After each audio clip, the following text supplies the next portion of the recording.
Buckle up, fuckers! Because it's time for the Pran Funkels 10th Annual Anniversary Special, Part 1. Tonight's guests include Kentucky Pouty Kennelly, curator of the world's only museum of eggs and skeletons. David McCragles, who's going to attempt to eat his way out of a 1986 Dodge Caravan filled with talcum powder and thimbles. Also, Hattie Feldbont and the Plugmeyer's Whack will be entertaining us with a brown satchel full of able-bodied necromancers from high atop Pran Funkels' 75 megahertz transmitter located in the heart of downtown Plenty Bear, South Dakota.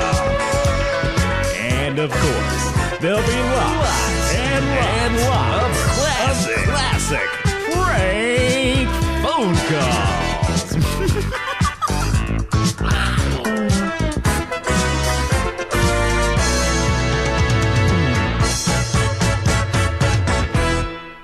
Pran Funkels live. That's right. It's no secret that we've been doing this for 10 plus years at this point. Really, it was around this time, 10 years ago, definitely the fall of 2014, that we really got into the swing of things. The show technically started in spring, but things really started falling into place about this time of year 10 years ago. And to be honest, we've been, debating and kind of putting off doing any type of anniversary show because, But this is just, I hate to say de facto, because we just had a de facto Christmas episode of Oops All Video Game Music. But I think we're going to do this in 2 or 3 parts, with slightly different approaches to each one to round out the end of the year here. Mike is not on. Hopefully he's going to join later tonight. Patrick is, I believe, asleep.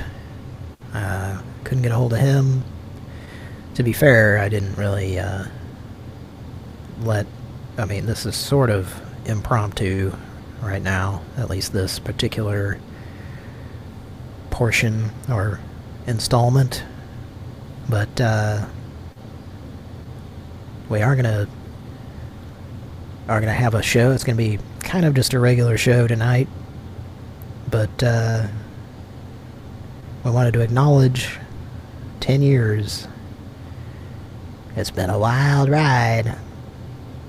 So, nothing real special on this particular installment tonight. Just a, regular old boring episode of Pran. Oh, well, there is one thing. Kira is on tonight. Hello. Welcome, Kira. Thank you. Welcome back. Special appearance by Kira, folks. How you doing? I'm alright. How are you? Pretty good. That was a rehashed intro by Patrick that I slightly altered there. The guy just shoehorns in the 10th anniversary announcement. Yeah. Can you believe it's been 10 years? Thinking about it. Well, closer to 11.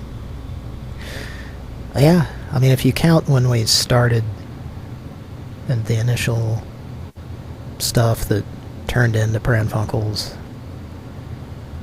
it was close to 11 years ago. But it's just numbers, It don't mean nothing. Well, there is a question I think that needs answering tonight. Oh yeah? Am I being taped? You are being taped. Oh, crap. Am I going to get upbeat? Arrested? That's not up to me. Am I... Is he going to be arrested? Is that what he said? Yeah.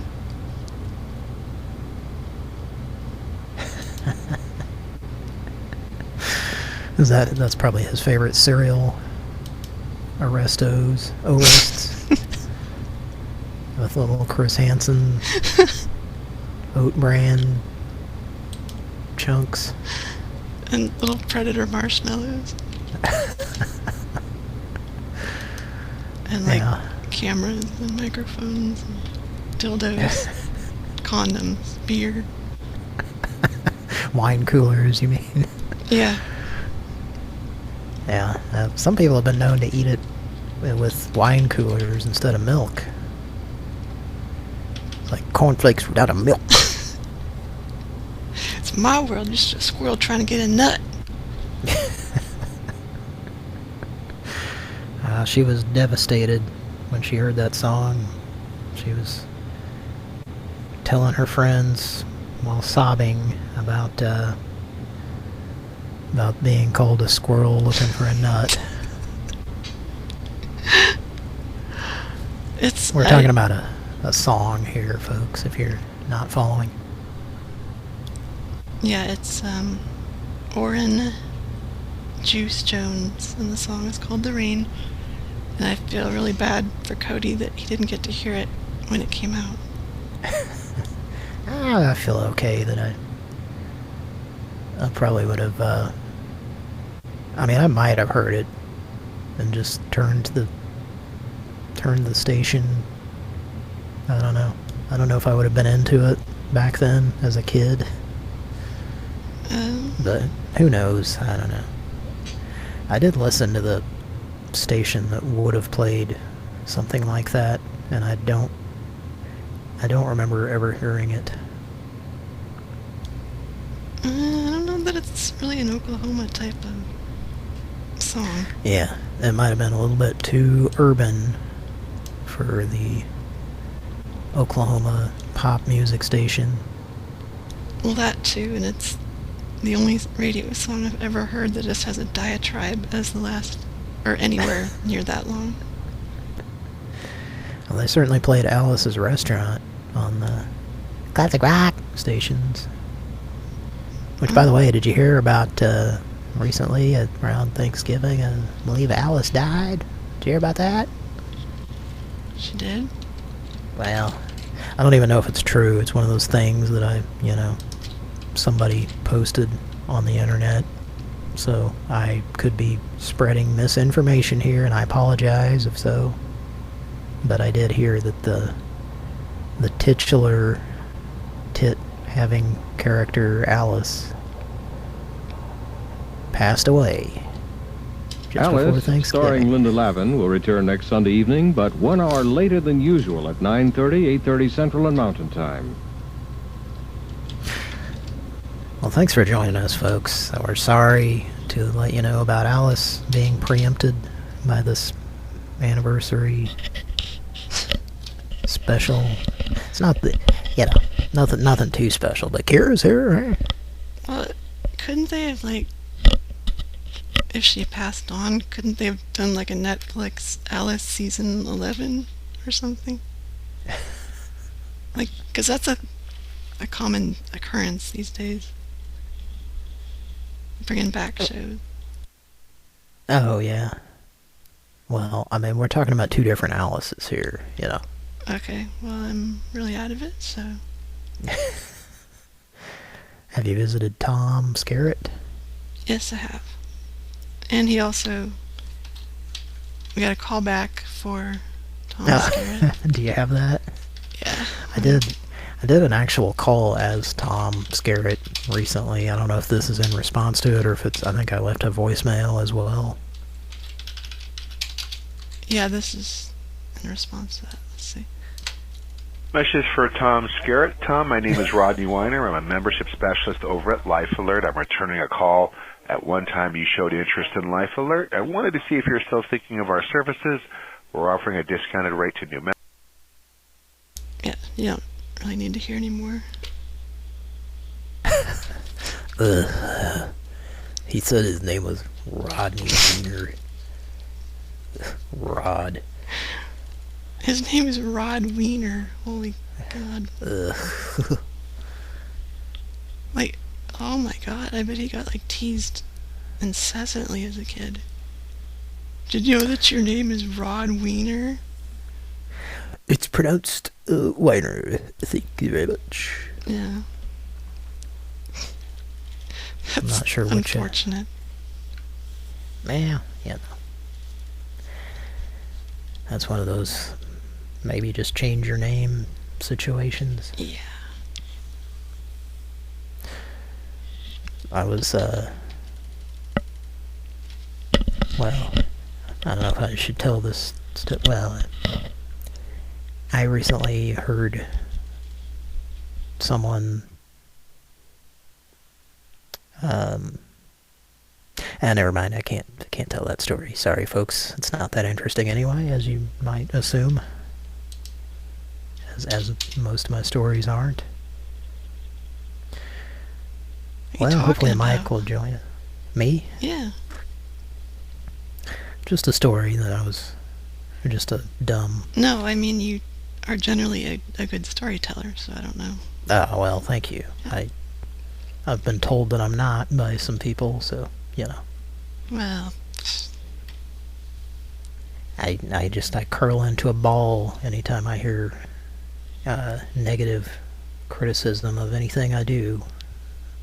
I go into a spiral, and you don't see or hear from me for several months. Each time I hear something about... Anyway. And you binge on super combos? Yeah. Yes, I dip my burger into some vegetable soup. Into some cocaine? Hopefully. Sprinkle some cocaine on top of the burger, or whatever you're eating. Your tofu burger. Yes. Do you ever eat tofu? Yeah. You know, I want to like it. When it's like, if it's a restaurant and it's sort of fried, or, you know, if it's crusty and stuff, I like it okay.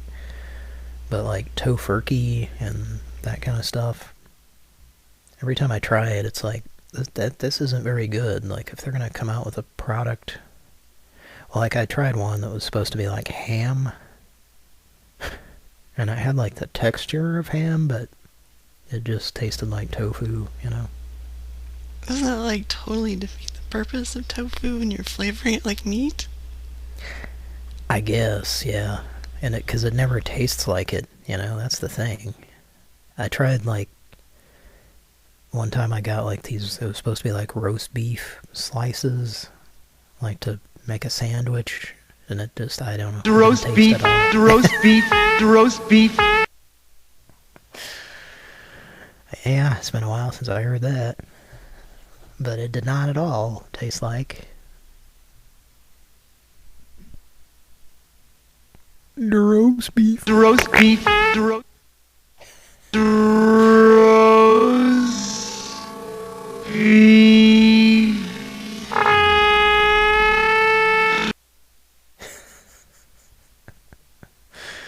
That is a synthesizer making that noise, right?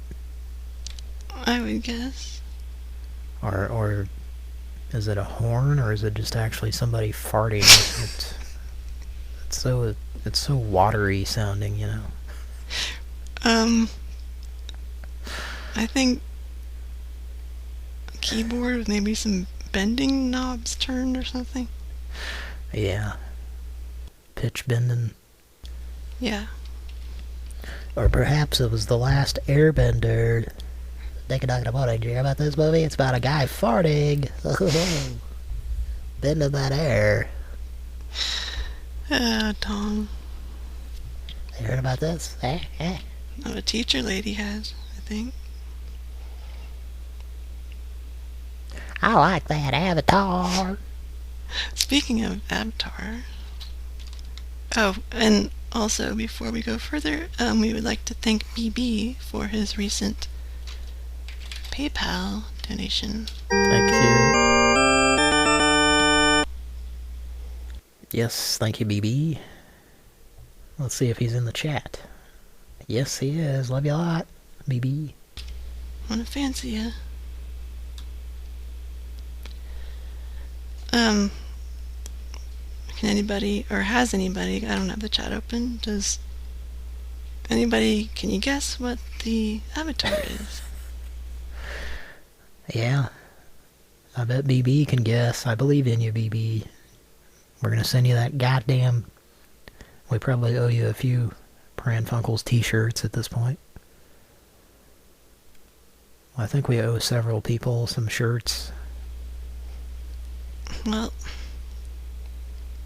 for the price of a cup of coffee, you could help out Pran Funkels and we could make t-shirts for you.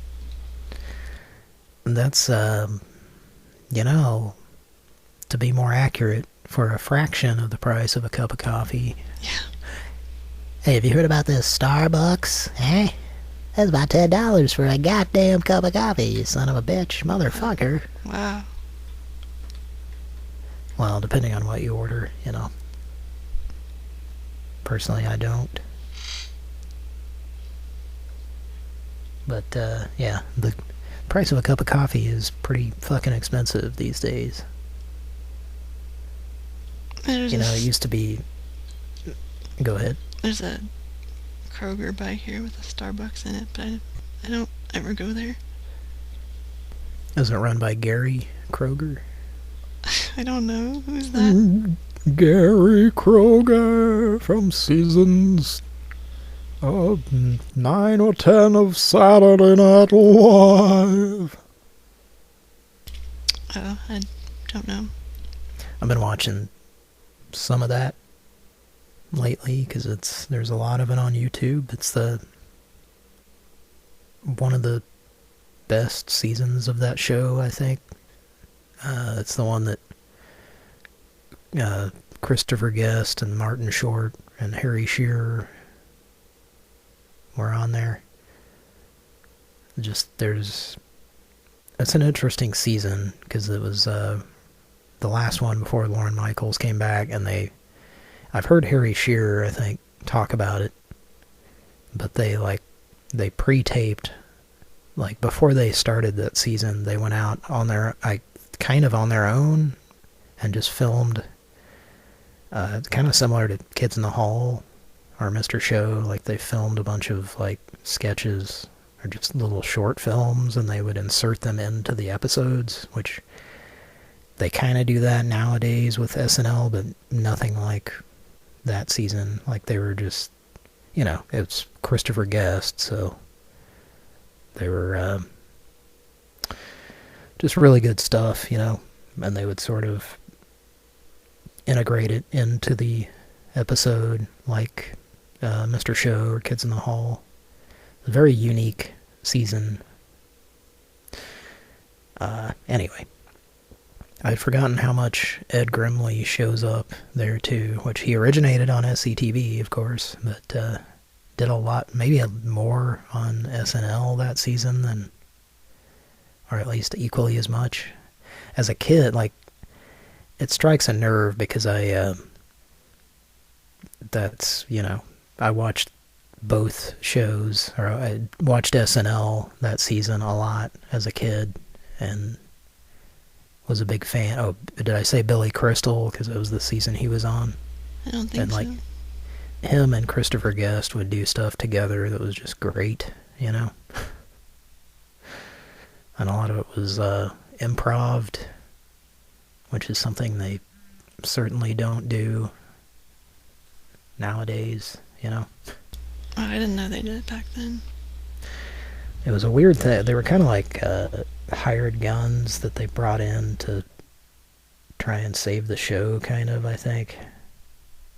Because they were, you know, all those people that I mentioned were expert improv people. And they kind of had the approach that some of the best comedies, I think, have, which is like comedy movies where there is a script, but they also allow for improvising, and if there's funny stuff, then they'll actually include it in the movie. That's the way which it works. should be. Huh? That's the way it should be, I think.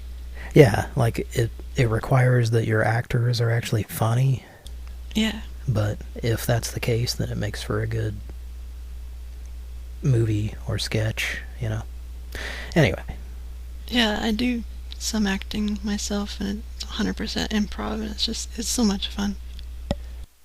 BRB is saying, was Michael McKean on that season? He was like the Steve Martin of that era. He was like a guest host a lot, and they did, you know, Spinal Tap showed up within that. There's 2 or 3 seasons in the 80s where they would show up, I think, and then A Mighty Wind, which was a movie, a Christopher Guest movie, but that, you know, the same people, the same guys were also the Folksmen, a folk band that started on SNL after Spinal Tap. Anyway, of course, the thing everybody knows is the synchronized swimming sketch was a product of that. Pre-taped, like they went out and just filmed this stuff. Just kind of like, we want this to be good, so they just like went out and filmed stuff and made it kind of on their own, and then just put it into the show. Yeah, I always liked when they did that. I didn't watch a whole lot of it, but it's always cool to see them do something. You could tell it's like way bigger quality and budget and whatnot. Yeah, something that they're, you know, live comedy is great, but also there's something about sketch comedy that's, you know, filmed like a movie and edited with the best takes being used, and that's what they did. And then when Kids in the Hall came along, I think that's why I was primed for that, because they did a lot of that on Kids in the Hall, and I loved it, you know. Yeah, good stuff. 10 years later when I saw it. But I think I was so young when I saw those SNL episodes that I didn't think about it at the time. I just, you know, something about Kids in the Hall I loved. Anyway, we gonna make some calls, folks? Yes, but did anybody guess the Avatar? I was hoping BB would. If you guess Somebody, the Avatar right, we'll prank call you tonight. Yeah, if give us your number, we'll prank call you if you guess correctly. Well-respected individuals in the chat says diabetes. I don't know if that's a guess or not. That's not far off. No, it's nobody guessed it then? Not that I've seen, no.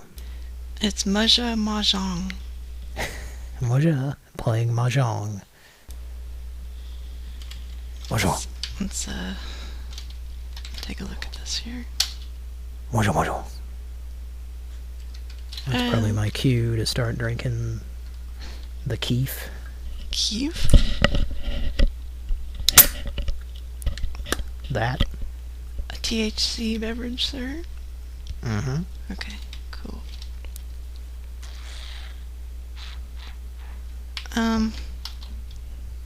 What's Mike's status, please? I think he's going to be showing up real soon. Okay. Yeah, the first one is going to be racist woodworker, but I'd rather that he do that, because he knows the board way better than I haven't touched any boards, and the only thing I did between, like, last 6 months and now is the Indiana Jones call. That lady that fell asleep. So that was you on the soundboard there? Yeah. And that was Chris Wemberly made that soundboard. He did. Thank you for that. Haven't seen him around Burger World lately. So where's he been, huh? Ding dong, yo. Ahmed in the chat says, happy 12-year anniversary of the world ending. And that's correct. It's according to the Mayan calendar. 12/21/12, eh? Hey man, where you been? We haven't seen you around Burrow World lately. So where you've been? Well, around. I'm doing it. No, you're not. You was doing it. Hey man, where you been? What's Okay. So, last time you guys tried to call Racist Woodworker, it just kept hanging up. Mm-hmm. And I, Instantly, no ringing. Yeah. As I prepare these lists every week, I check numbers out, and yeah, it's been randomly just hanging up. Unlike anything. However, I did call the Racist Woodworker, and it worked. It just went to his voicemail during, like, the early evening. But, if Mike is going to be on, I would much rather he do that. I think he'll be along soon. Okay. And then, yeah, same thing with Anti-Obama Vet.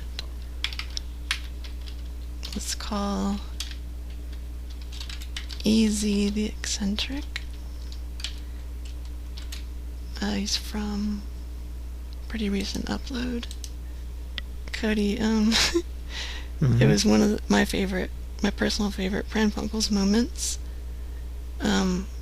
Because Cody turned the call around on this guy. He was like, oh, was I Tom? Kind of. Well, you're definitely being Tom. I don't know if you introduced yourself as Tom or anything. Yeah. But that Tom personality, yeah. So, if you guys didn't hear that upload that I did, I don't know, a couple weeks ago? Wait, 1 second. Okay, so, like, he was, like, kind of pretending to talk to somebody. He's like, oh yeah, go ahead. What was her name? Can't remember the name, but Vicky. Well, yeah, that sounds right. Yeah, Vicky. He's like, so he was like trying to act like he had a cop on the line who just popped on, within a minute or two. Yeah, an 800 number. Yeah. Sorry about that noise. Okay. And, he's like, yeah, that's the police officer I have on the line. And Cody's like, oh, is her name Vicky? He's like, yeah. He's like, oh, well, is that the same Vicky that I fucked in the McDonald's bathroom? And it's just like, it killed his plan, and it was like so funny to me. He didn't know how to react. Yeah. So, let's call him. You want to talk to him? Yeah, if he answers, yeah. Okay. That's Tom. Donovan. No.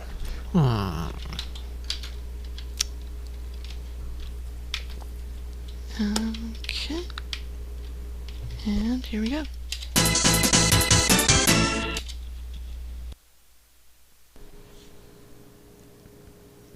That was a SNK game. Think again, man. It says Neo calling. Geo. It might be phantom ringing. It's a Neo Geo. Hello? Hello. What? Hi, my name is Donovan. Are you there? Who is this?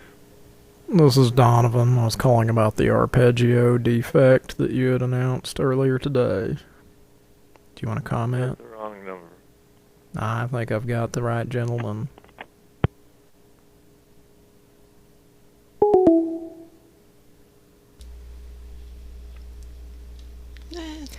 Thanks for listening, folks. That's the end of the show. Did you enjoy your one call? I mean, that technically makes it a live prank call show, so... I gotta go. That didn't go well. You're alright, let me get the fan. Let me get the fan. Okay. Can you get the smelling salts? Yeah. Okay, here you go. Here's a bucket of water. Rue McClanahan has got the vapors. Okay, let's call back. Rue McClanahan, of course, from Oklahoma. She is? Yes. We're very proud of that.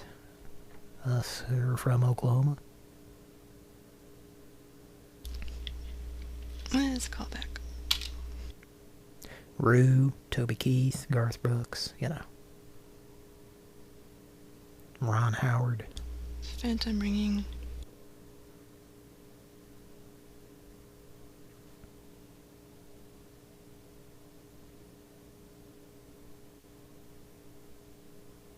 Tim Blake Nelson.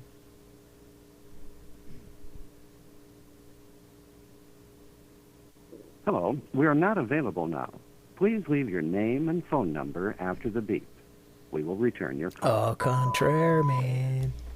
Sir, please, we were trying to make a purchase from your ad.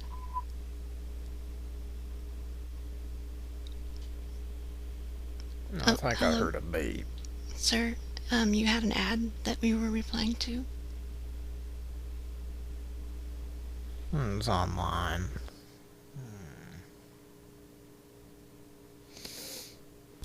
Sir, please. I don't think he likes Craig T. Nelson. I think that's the problem. You have that picture on your phone, it shows up when you call. Oh my goodness, I thought I deleted that. It's that sexy picture of Craig. When he's getting real angry at them poltergeists. Are the temples in the side of his head sticking out? Well, yeah, the veins in his forehead are protruding a little bit. And they're kind of sweaty and lubed up looking. Hello, sir. It says easy on the ad. Are you there? We were under the impression you were easy, sir. Well, it certainly seems hard to me. This is difficult. I think the video games are off. Okay, no more dig dug, guys. Bye. I think 8-Man has been unplugged. 8-Man Baseball 2000 and World Heroes have been unplugged. A standalone World Heroes? No, it was a multi Neo Geo multi-green there. A what? Is it multi-green? Like it. Yeah. It was an arcade game that I was juggling in my arms there. My hairy arms. Juggling it like a bunch of fucking multi-grain Cheerios. You know those, like, early 80s mini arcade games that really sucked? Yes, yeah. I just picture him juggling, like, there's, like, Pac-Man, Donkey Kong, and Frogger and all that. He's just juggling those. To be fair, compared to Tiger Electronics, those were kick-ass, you know. Oh, yeah. They had 4 C batteries, and they got, like, ate them up. Yeah, it was either C or D. I still have a Pac-Man one. I bought it at a roadside flea market back in the 90s. How and much? It was like, I bought it for 20. I wasn't even going to buy it. And it was one of those situations like, I knew it was probably worth something. And the, person that owned the place was like, just saw me looking at it, was like, and I think it said like $80 on it or something. And so I was like, I'm not going to pay that. I'm just looking at it, And they're like, well, how much money you got on you right now? I was like, well, I got $20. And they're like, all right, sold. So I bought it for $20, and then looked it up on eBay at the time, and it was like going for $100, Yeah, I was gonna say you could have flipped it. Yeah, but I kept it because I don't know what they're worth now.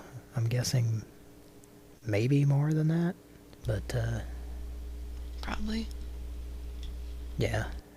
I mean, what does $80 get you nowadays? A couple of super combos. A value meal at McDonald's.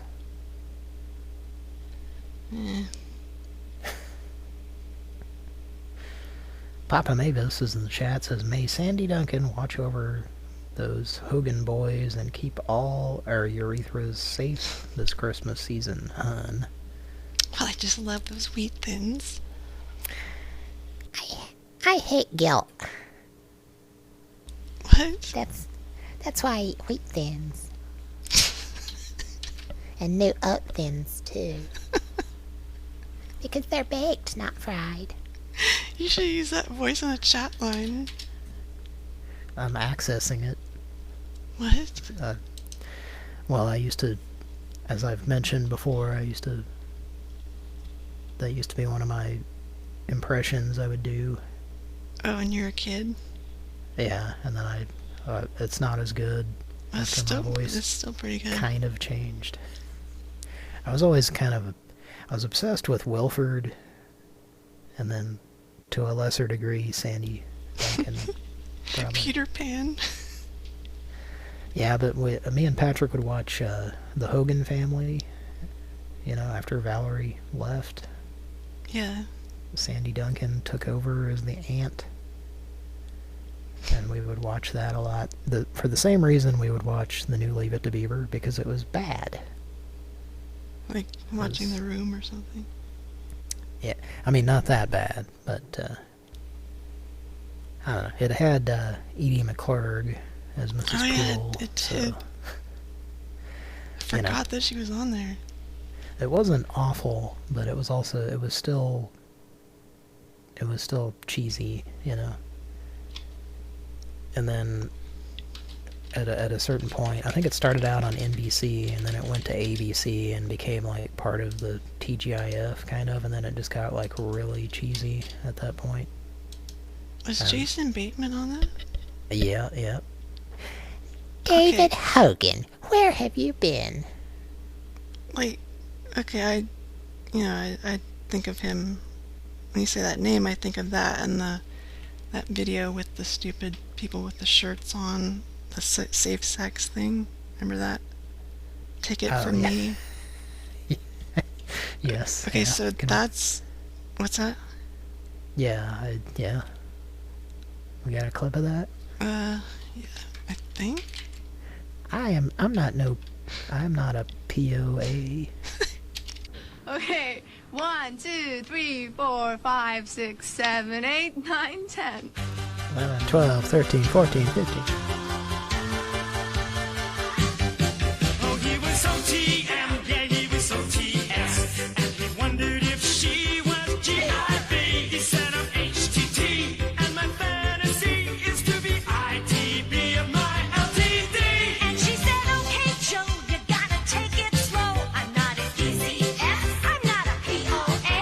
And if you COF, I'll shove you OTD of my brand new orange XKE. Cause there is LOB and there is SCS. And the whole darn thing can be so complex. Yeah, there's SCS and there's LOB. And they are not the same. Take it from me. Take it from me. Take it from me. Now, there's some taking going on.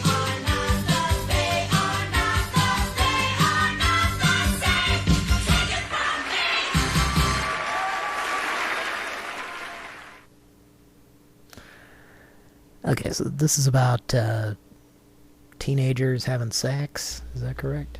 Yes. And it's called Take It From Me. They don't say what it's called. Or that I'm song. sorry. I forget what the movie's called. They don't say what the song is. I mean, I would title that song Take It From Me. Yeah?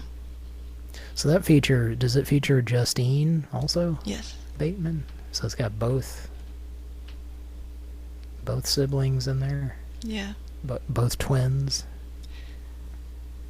Yeah, so that leads me to, have you seen the movie called Carry On? Mm-mm. It just came out. It's a Netflix movie. And it has Jason Bateman as the villain. And it looks nothing like him in the 80s. Like, some people just grow up and they look totally different, you know? Yeah. And, like, he does a really good job in it. A good villain. And Mm-hmm. and then I'm like, wait a minute. That's Jason Bateman? What? I think he looked the same for a long time, and like now he finally is starting to look sort of his age. Because I saw an interview with him recently. Okay. And that's fine, you know. Looking your age, there's nothing wrong with that, folks. No. As long as you're not a bald motherfucker, you better not lose your hair.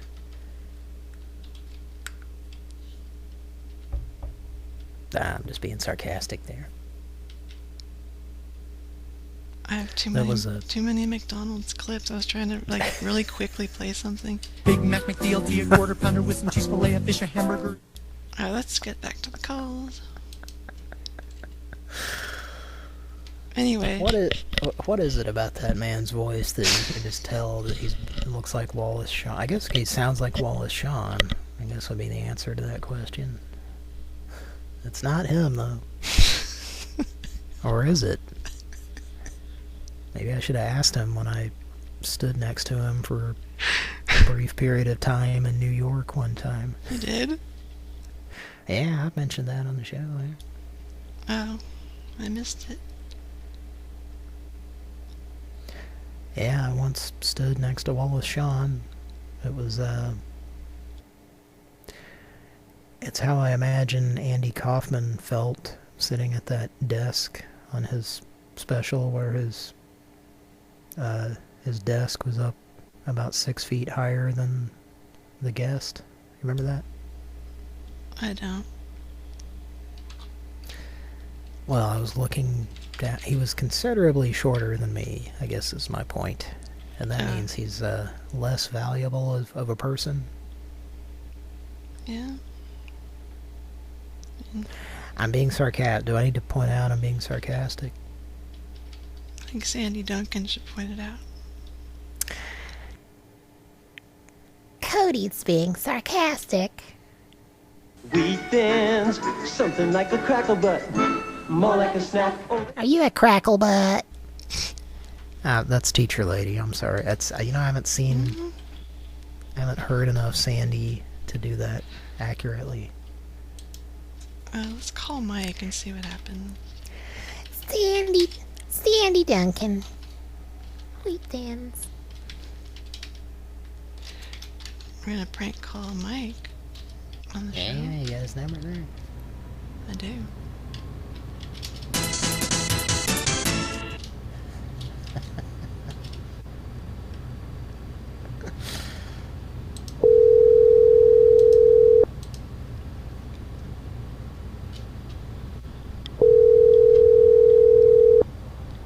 It's Sega, by the way. Oh, it's the same one? Yeah, because I forgot to put shuffle on. Oh wait, yeah, I think it's the same one.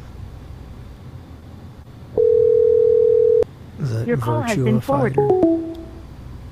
Mike has one of those generic voicemails where you can't leave a message? I don't know.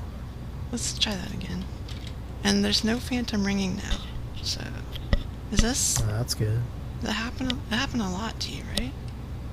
Yeah, it's like here lately. Yeah. Oh, I called Mike from the wrong number. Let's call from this one. Yeah, I'm sure he has no idea who would be calling from an odd number right I'm not a POA. now. You have to like pause between each one of those and try to dissect what those letters stand for. Yeah. Your call has been forwarded to voicemail. The person you're trying to reach is not available. At the tone, please record your message. When you have finished recording, you may hang up. Arby's roast beef in my ball sack. Oh, hello. Is this Mike? I put a horsey sauce packet on the back tire of your Chrysler Cordoba.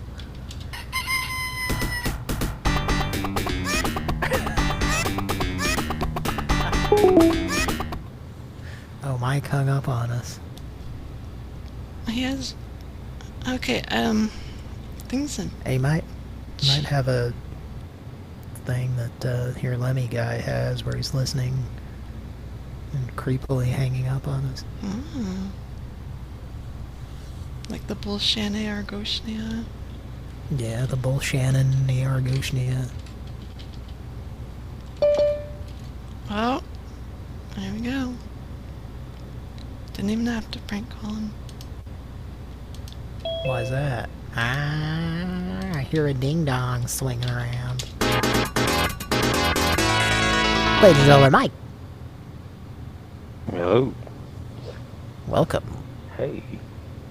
Welcome to the Pran Funkels 10th anniversary episode. Welcome. Part 1. Hey, you know that guy died? Who's that? Steve Case? Is that his name?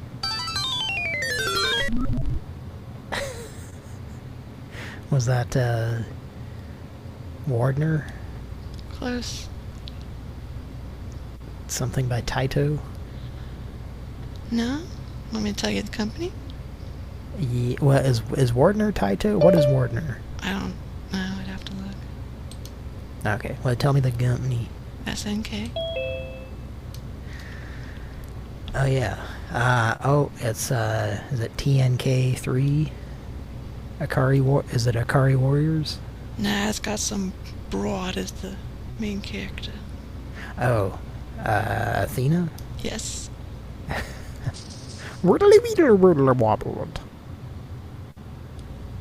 She died in her bikini. Man, looking good. Fuck yeah. Dying there. Fuck yeah, you can get an audio tape of Athena that they had in Japan. That came with the game or something.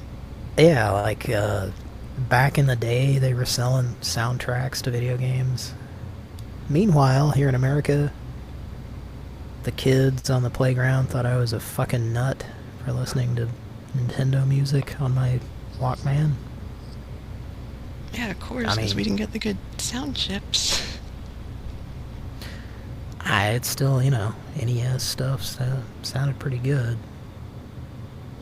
Konami and, you know, Tecmo, Sunsoft. Hey, my favorite stuff. Mike! Mike and I have not been on this show together in, like, forever. Forever? How are you, Kira? I'm okay, how are you? Doing good. Good. Good to hear from you. Yeah, Happy 10th anniversary, Mike. Hey. Although, you weren't on the first year of the show. I was on in spirit. Spirit Gam. It's only your 9th anniversary. Ah, shit. Fucking... Well, never mind. Bunch of bullshit. I know what you're about to say. Don't you say it. Hey, this guy ain't never seen it. Kira, you ever seen it? Seen what now? You ever seen that movie? Which one? Titanic. Yes. It's about some queer hunting a date. on one of them big old ships. And there's this big romantic kiss on an iceberg. They made it onto the iceberg and then kissed. They climbed up onto it and they said, hey, let's melt this motherfucker. Oh wait, maybe that was the pornographic version I watched, where they were trying to fuck to heat it up and make it melt so that the ship didn't crash land on a deserted island where they'd spend the rest of their lives talking to a goddamn volleyball. Okay, I'm done with that. Enough inside jokes for the night. Hello, thank you for calling to order the all-new Hilo Air Broom. Hello, thank you for calling to order the all-new Hilo Air Broom. Mike, you might agree with me on this one. That lady sounds like she's from Oklahoma. I can hear that. Kira, do you think so? Based on kind of what you've told me, yeah. It's a certain dialect, you know. There's a lot of dialects around the United States. I would almost say that she went to the Jerry Lewis School of Comedy with that delivery. The height and the what and the get and the what they can get by Heiben. Hello, thank you for calling to order the all-new Hilo Air Broom. So that's why when I test numbers to call on the show to make sure they're 24 hours, excluding cell phones and whatnot, I record it because I got that and I got an incidental prank call with the Indiana Jones board, and it's so yeah. So that always was record. just you test calling and getting that lady. Yeah, I didn't even make the the height call. and the hello and the hoy and the how you doing, broom. Lady. Been watching a lot of Martin Short, so that's probably why I was thinking about Jerry Lewis there. Okay, we gotta do calls. We're really yes. lacking. We've done one call tonight. Yeah. Let's call back Easy the Eccentric. Mike, are you awake? Yeah. Did you watch The Burbs? Here.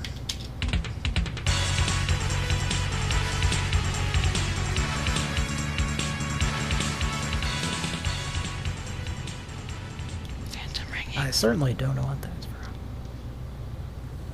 Hello? Oh. Hello? Hello? I didn't call you. I'm returning your phone call. I think that guy had a Southwestern Bell phone. Let's call him back. He was fiddling with it there for a minute.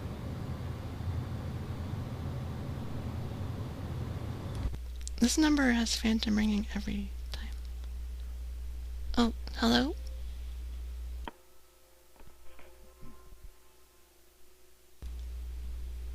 Hello, sir?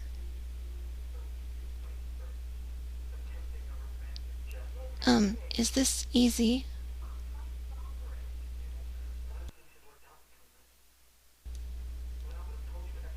I think he's watching the commish, you guys.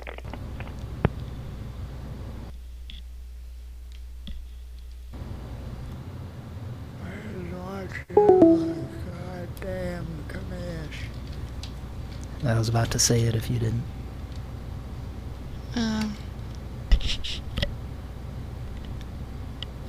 Okay.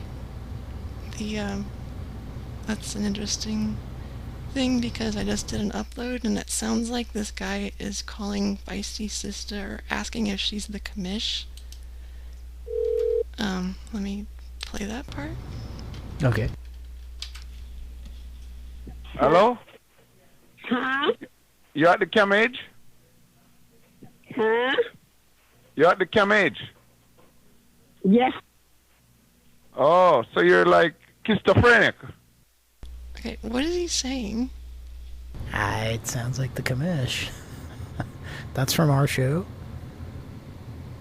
Yeah, Mike made that call. Oh, recently, or? No, like 2017. Before we were talking about the commish very much, probably. Yeah, probably never. You remember that call, Mike? No, I don't. You were calling about the commish? I don't know what else he'd be saying there. I don't know. What's that? Can I talk to him as the commish? You could, but that's a different restaurant now. Ah, shit. No, it's probably a Shoney's if I know the commish. He'd be calling a Shoney's. His favorite restaurant. Okay, Mike, let's, that guy's boring, so... I don't know, commish. Ernie Anderson keeps showing up on this special episode of Pran Funkels. I don't know, commish. Saturday. He fits people with cement overshoes. Kelly and Son are having a chilling effect on the local economy. I'm going to do everything it takes to stop this guy. Kelly Savalas is back on an all-new commish Saturday. You can't.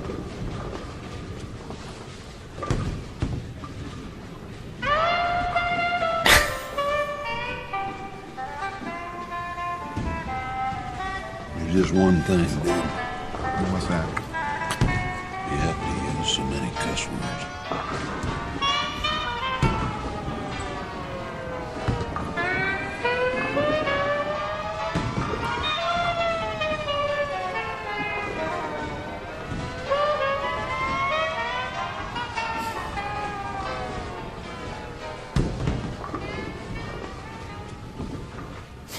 Saturday. People with cement overshoes. Kelly and Son are having a chilling effect on the local economy. I'm going to do everything it takes to stop this guy. Kelly Savalas is back on an all-new commish Saturday. And now, Mr. Commissioner, since you like bowling so much, you will henceforth be physically transformed into a bowling ball.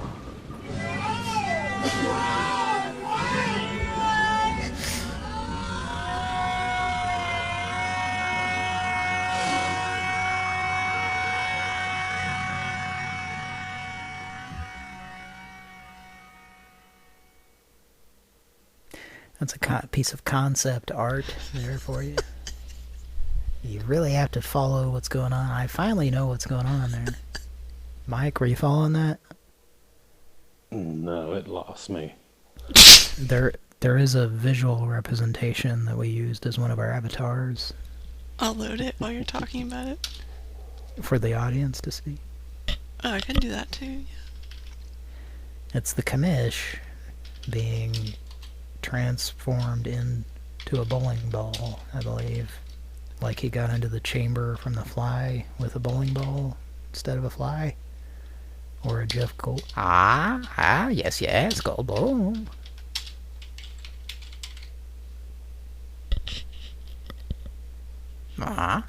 Mike, do you remember that avatar? Oh, Mike. I don't recall. Okay, I'll load it in a second. Are you scared, Mike?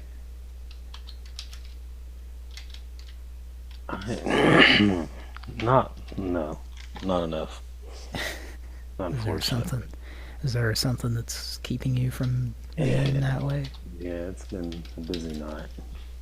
But I'm working on it. Folks, Mike has a job in the Harry Anderson department of the local night court. Message for Tom Scarrett. Tom, my name is Rodney Weiner. Did you hear that? Yes. Mike? Yes. That message? Yes, Tom Scarrett. And what was the guy's name that was calling? Say it again. Burdette? Could you play that again? Yeah, here's the picture, and then I'll put it on YouTube in a second.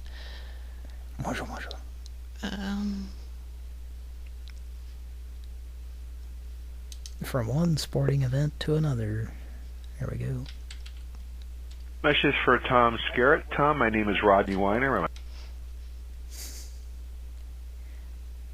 A Rod Weiner? His name is Rod Wiener. Rod. I mean,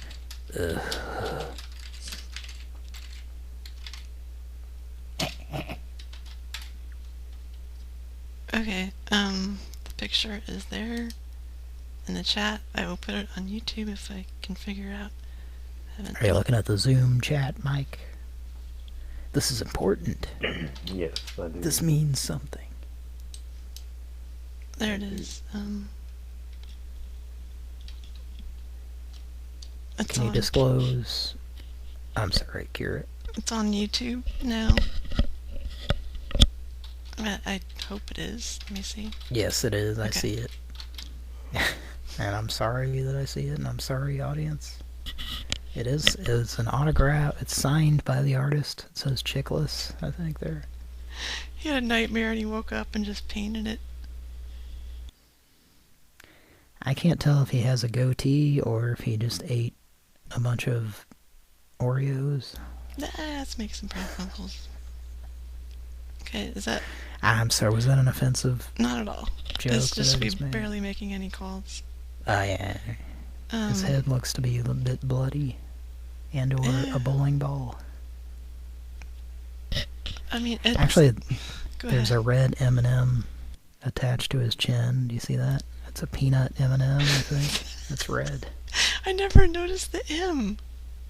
Yeah, I had to be high to notice it, I think. It's so interesting what different people see when they look at a picture. Alright, I'll be right back. Mike, are you there? Yes, sir. Papa Mavis in the chat says, the party has almost reached the point of discussing the making of a coffee table with mere model gaps and resin. That's when it's time to go to bed. I'll have you know Yes. that none of that is the case, sir. None. Did you hear any of my Sandy Duncan tonight? Did not. Well, you... Missed out on that. I think we need to make some more calls. You think? Were you going to say something? No. Were you going to say, where's Patrick? Pat, where are you? I think he's conked out. I think last I checked, the other show was still rolling. Oh, are they doing one? I do believe so, yes, sir. Then hopefully he's not asleep, I guess. Let's see here. Yes, they seem to be still alive, I believe. Oh, that would explain things. Looks like it says we'll be right back. Yeah. Well, I said this earlier, but to be fair, I didn't, this wasn't really planned, so, obviously. Mm-hmm. Want to make a Pran Funkel? Certainly. I need to, well, I'm going to get it. Did I ever play the Certainly Sir commercial on the show? I think I have. You think so? I've certainly referenced it enough. Kira, you there?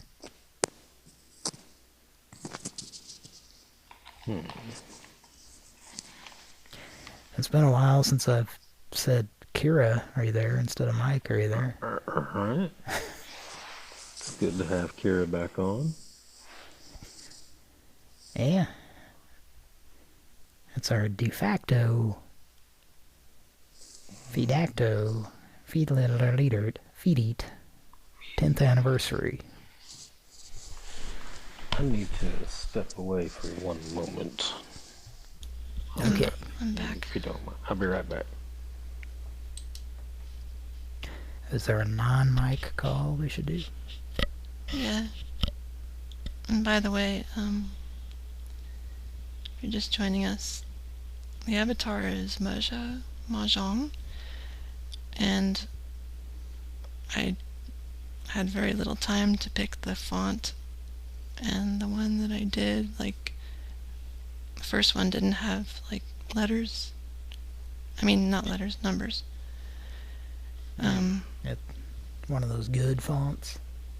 Yeah, I hate when people don't add numbers. Yeah. Me and Patrick went through that a lot with stuff we used to do. Yeah, it sucks. And not that it's that important, but the dash in the middle, the same thing.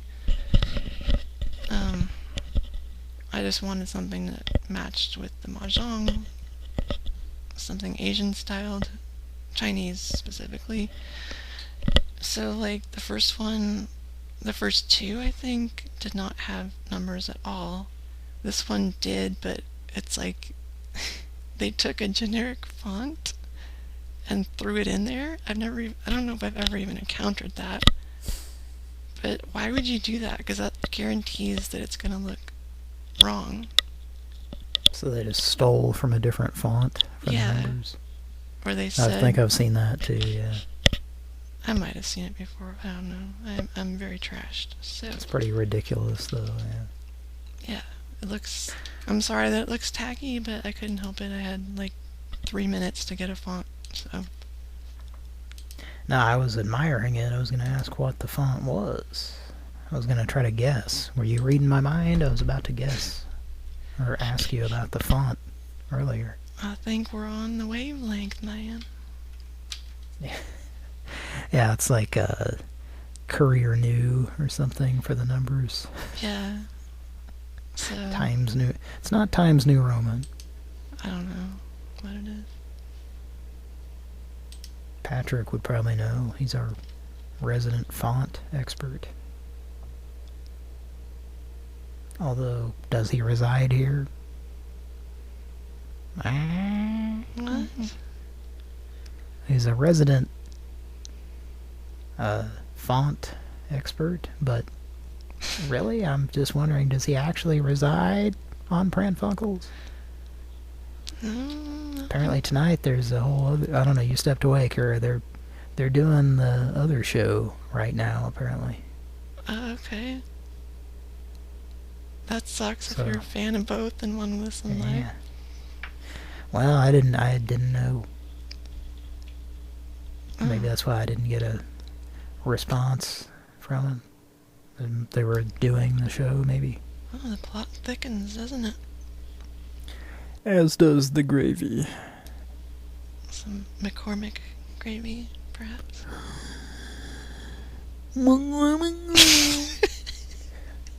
I use it to... When I have a wound, I put gravy on it to make the blood go on. You said last night that Bertha burnt her hands on the... Do you remember? In the chat of the video game music show? Yes. What was the context there? I think BB said said something like Bertha's probably handled a lot of hungry men. Because you said... so I said Hasbro, and then BB said G.I. Joe, and then I said, how do you handle a hungry man? Because that was the same singer on at least the later Hungry Man... Manhandlers commercials. The G.I. Joe guy? Yeah. Patrick pointed that out. Okay. I was listening to Dana Gould on a certain podcast, and that same as it often does, the stuff we talk about here, Dana Gould and a certain individual will talk about the Manhandlers commercials, and Dana Gould was saying it was the same guy that sang Rawhide. Okay. But then also, I think there were later Manhandler commercials, and it was the G.I. Joe singer that did the Manhandlers.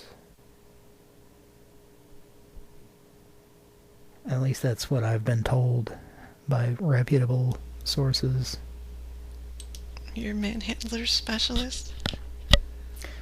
But yes, then I said, BB said Bertha has handled some hungry men or something like that. Right? Yeah, she did. He did.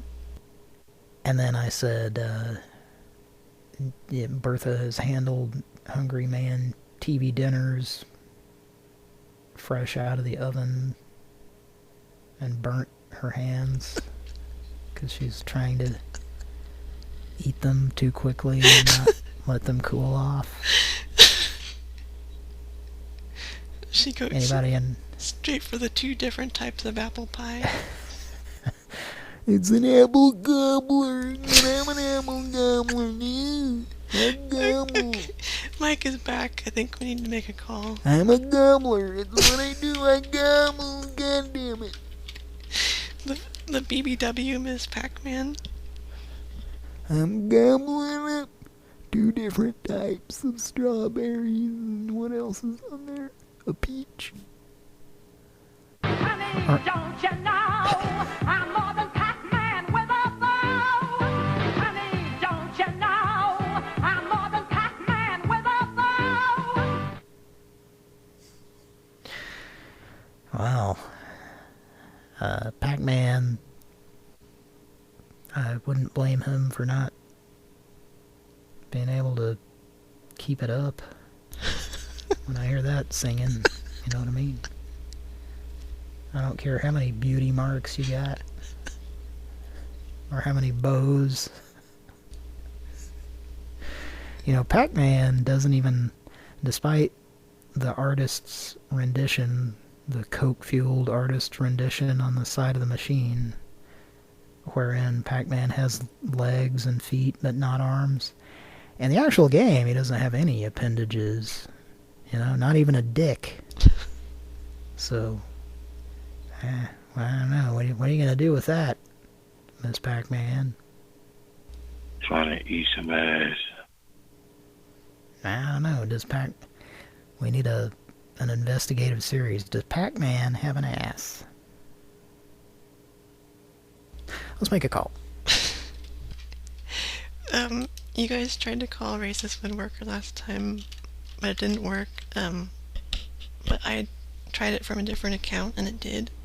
Probably has I'll be right back. Okay. It probably has nothing to do with being blocked. It's... I haven't been on in a long time, so when I dial, you've already noticed tonight that you can't hear ringing sometimes.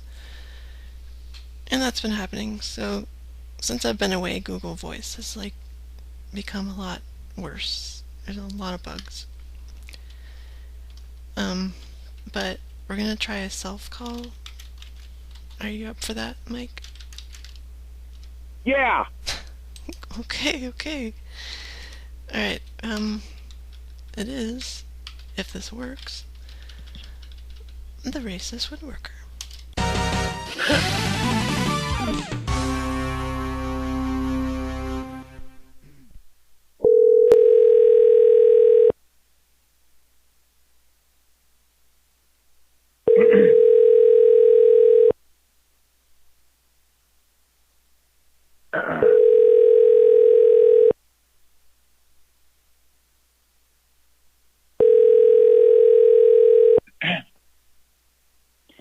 Hi, you've reached Greg.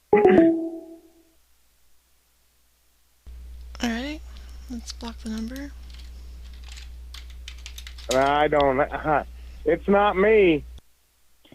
Hi, you've reached Greg with Hall.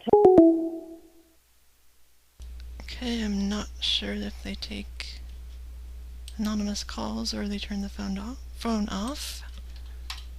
You will be sorry. But let's try. Different number. A what?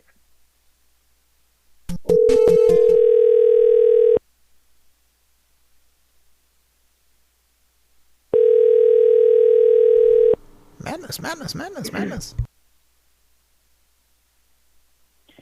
Hi, you've reached Greg with... Did you get your cloak thread? Yeah. I got a text from him. It says, it looks like it's a automated thing. It says, I'll call you right back. Oh, we'll just sit here and wait. Yeah. Let's nestle and I called you. rub our hands together like we're sitting over a bonfire. Maybe even a Bonnie hunt. Mike, do you have anti-Obama vet? I mean, not, we're gonna call her. What I mean is, do you have Hector? I know you do. I don't think he has that soundboard. I'm sorry? Let's leave a voicemail for her because she doesn't answer. I don't know what that is. I don't think our audience wants to hear Hector. I'm sorry. Oh. I'm gonna have to intervene here. Okay. It's useless. No Hector tonight. Okay. Well.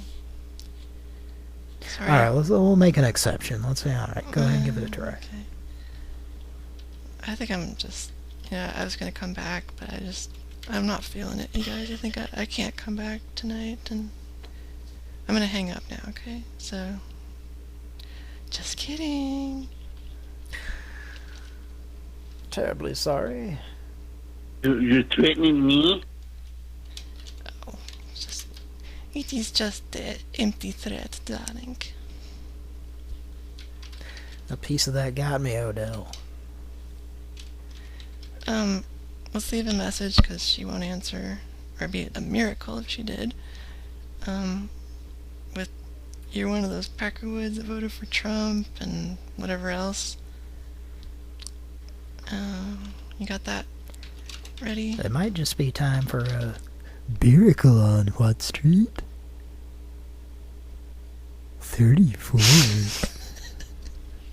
It's a Christmas miracle. Is it?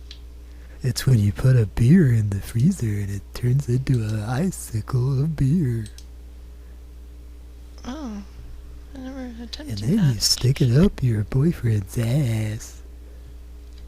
And then you belch him. Not that there's anything wrong with doing that. I've had a little bit of 34 juice to drink tonight. Sorry, folks. Okay, let's not get into felching right now. Nobody's talked about felching until you did. Because you set it up. With the Frozen? Seagram's up the ass. That's probably the best way to consume it, to be honest. It's better than ingesting it into your directly into your stomach. Oh, okay. There's so much goddamn sugar in it.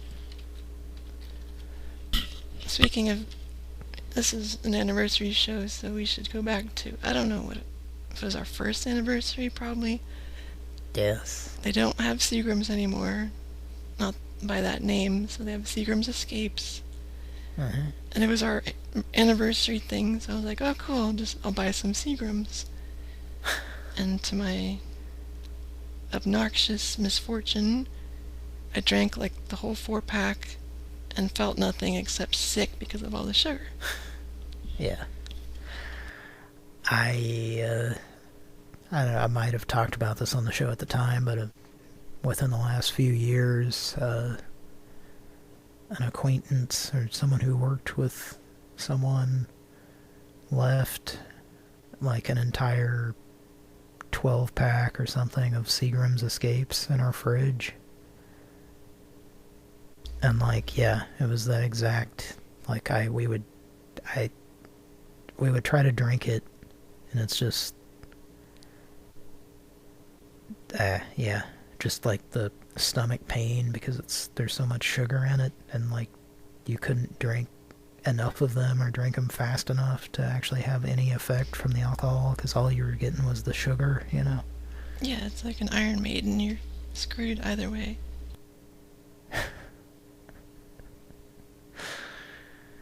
Is that what that means? You know what an actual Iron Maiden is? Well, it's that band. Yeah, but what it's based off, the name is based off. I thought it was it some kind of torture device? Yeah, it's like a kind of like a sarcophagus or something where you would bury a mummy, where it's like shaped, the coffin is shaped sort of like the human body. And then you get put in it and you sit down, I think, and they close it. So it's got spikes ahead of you and spikes behind you and like just enough room in the middle to be safe. But then eventually you're going to get tired or your muscles give out and then you fall forward or backwards into the spikes and it repeats until you just die. Well, it's a good thing that wasn't a real thing that existed, right? Oh, God, I'm glad that I was not there for that. Yeah, humans didn't do that. Nah. That's only an imaginary thing.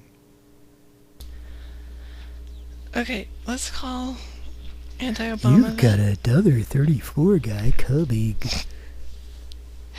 Sorry, I'll mute. Anti-Obama vet. That's how long we've been doing Pran Funkels, that it's anti-Obama. So here we go.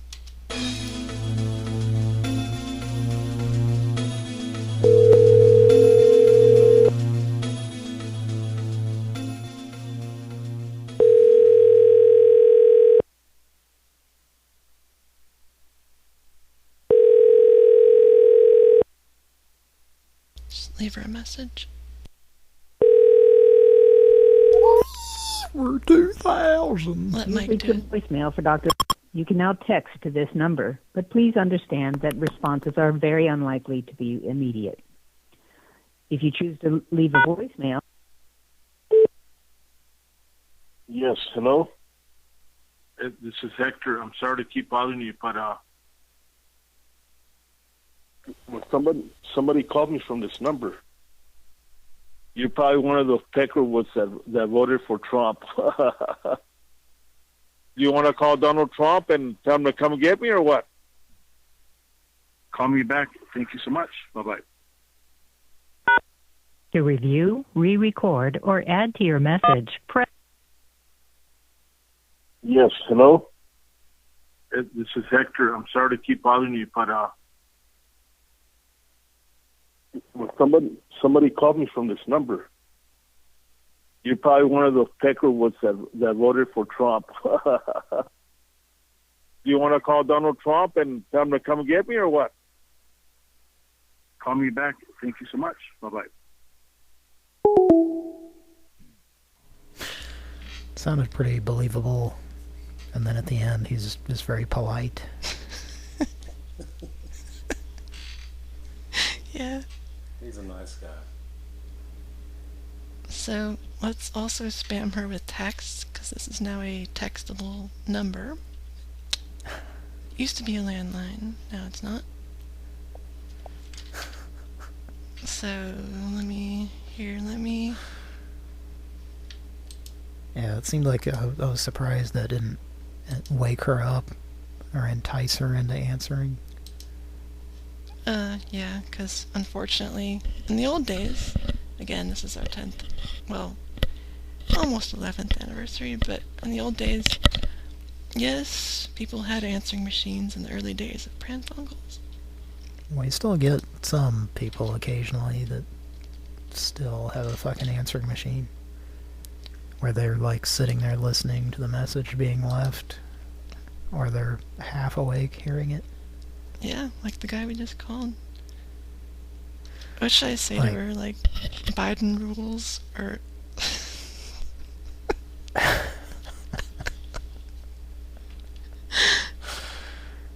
Yeah. Or should I say Trump is the worst thing to ever happen? No, because you already said that, kind of. Motherfucker, you call me one more time, I'm gonna hunt you down, tear your goddamn arms off, and beat you with them. Fuck that guy. I don't know, you could just tell her that the class didn't sing the McDonald's menu song successfully all the way through. Nah. And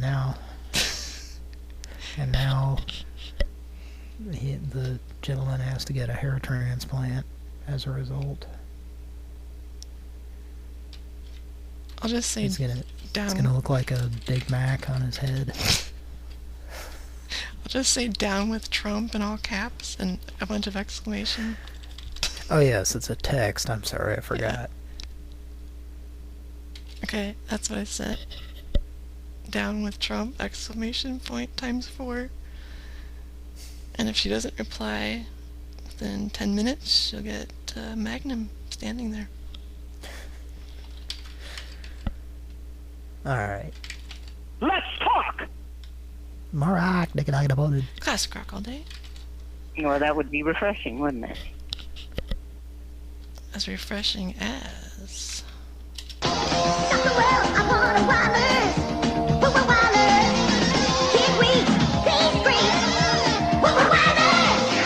Can't wait.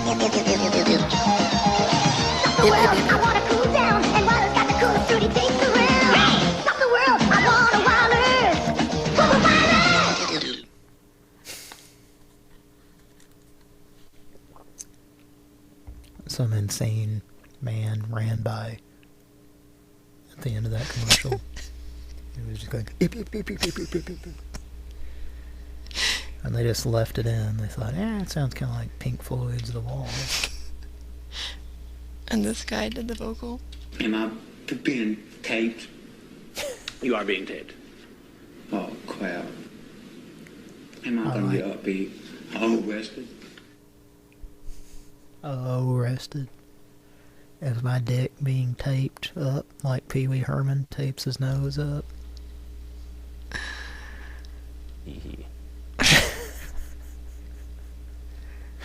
I was just, picturing that guy. I think I know what he looks like. He's kind of got a beard.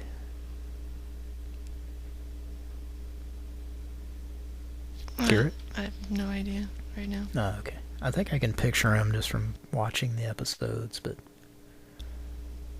seems like he's an older gentleman with a beard. Okay. Sorry. I am... Well, we'll play What Are You Drinking later, but that and syrup, so... it's hard to keep up. But now you're talking about the Catch Predator guy. It's like a guy in his 20s. Oh, no, then... Oh, what were you talking about? I thought I was thinking it was like one of the older, like, trucker-looking guys or something. Oh. I don't wear underwear. He's like a... So is that younger? Yeah, he's like 25 or so, and he was wearing a baseball cap, and he has a beard, and it just looks like a hillbilly. The 22-year-old virgin is in the house. He's my favorite DJ. I'm glad to hear he's in the house. I had the Western Channel on. It was Bruce Dern was in a movie. Bruce Dern. Bruce Dern. It's kind of an understatement, isn't it? Sorry, go on. Oh, he was in like a 1970 Western called The Cowboys. That's a standout title. The Cowboys. Wow, boys. 19 men in 3 days. Holy shit, that's a lot. And perhaps more shocking than the number of men is who they are. Pat Sajak.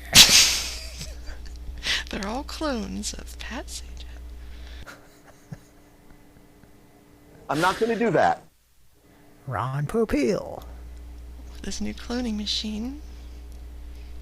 The Ronco Cloner 3042 and 3/5. John Sherry. Wait, Now Ron. we're getting into... Ron, you're saying that you're not gonna clone Pat Sajak for us? I'm big. Okay, I'm talking to like 3 different people. Did you ever see that movie, Big? I never did. I think I mentioned this on the show not too long ago, but Moja number 2, who I'm impersonating with the stuttering, me and Mike knew him back in the day. I had a conversation with him, because like I would impersonate Forrest Gump a lot when it was new, you know?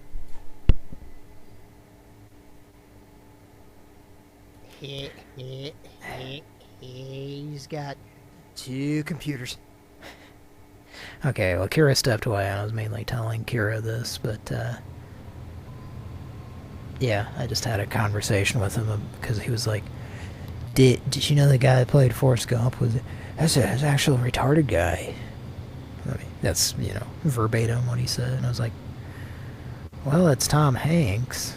And he's like, dude, no, it's not. You remember this story, Mike? Talking about that. Yeah, I already told it, I guess, probably. I was like, it's Tom Hanks. I was like, no, it's not. You're telling me it's the guy from Big? And I was like, yeah. No, it's not.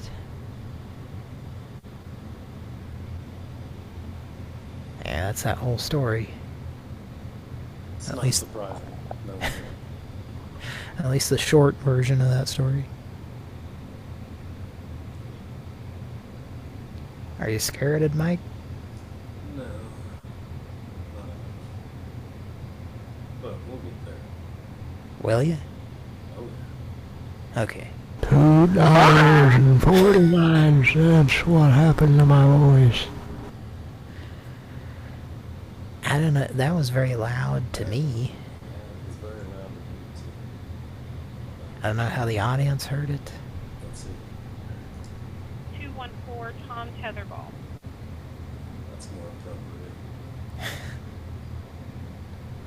Of course, there's a jet engine behind it also. We're sorry, the number you have dialed has calling restrictions that have prevented the completion of your call. Announcement 19. We're sorry, the number you have dialed has calling restrictions that have prevented the completion of your call. Announcement 19. It has a ball gag in its mouth. It must be just that one clip somehow got amplified a little bit. $2.49. What happened to my voice? Yeah, they're cutting costs. It used to be $2.50 for Grandpa, but now it's $49, I guess. I can't believe I lowered the price. $2. Well, thanks for tuning in. Taco Demboski's in the chat. He says, I've got one rolled. Let's do this. I'm back. Let's do this. That was Jay Johnston. Did you hear that one, Kira? I did, yes. That was a quote from Jay Johnston. The Let's Do This was him. Jay Johnston sort of impersonating Bill Clinton on Mr. Show. Now, what's Jay Johnston been up to lately? Anybody know what he's been up to lately? Anyway, let's move on. Okay, it's been 10 minutes about since I texted Anti-Obama with It's been 1 week since you looked at me. I like that bare naked ladies. Naked? Yeah. Bare naked ladies. She's just not the same lovable veterinarian anymore. It's sad because, I had you guys call the ATF couple a couple weeks ago. You remember that? Yeah. And, like, I was listening back, and I'm like, we've been doing this nearly 11 years. We've been calling them that long, and, like, she's probably the ATF widow at this point. Like, they seem like they're old. Yeah, that gentleman got himself worked up a few too many times and consumed enough salt, coinciding with that. What? Not to make light of the man dying, but well, he was a very angry man, right? Yeah. A grumpy guy. But it's weird because we've been doing this for a long time. And some of these people that we've called are probably dead by now. Yeah. And that's like some crazy. people some people we've called over the years have sounded older and more sickly and decrepit, and then suddenly turned everything around and sounded young, like they dipped into the fountain of youth or something. Well, he is guarding. You got me wrong, bro. I'm a grandfather, okay? Don't call me back again. Don't call me. Like, even Hector, like, he might be retired now. You know? So that's how long we've been doing this. No, I can't make it. Oh, I don't feel good. Yeah. When's the last time we talked to Angela?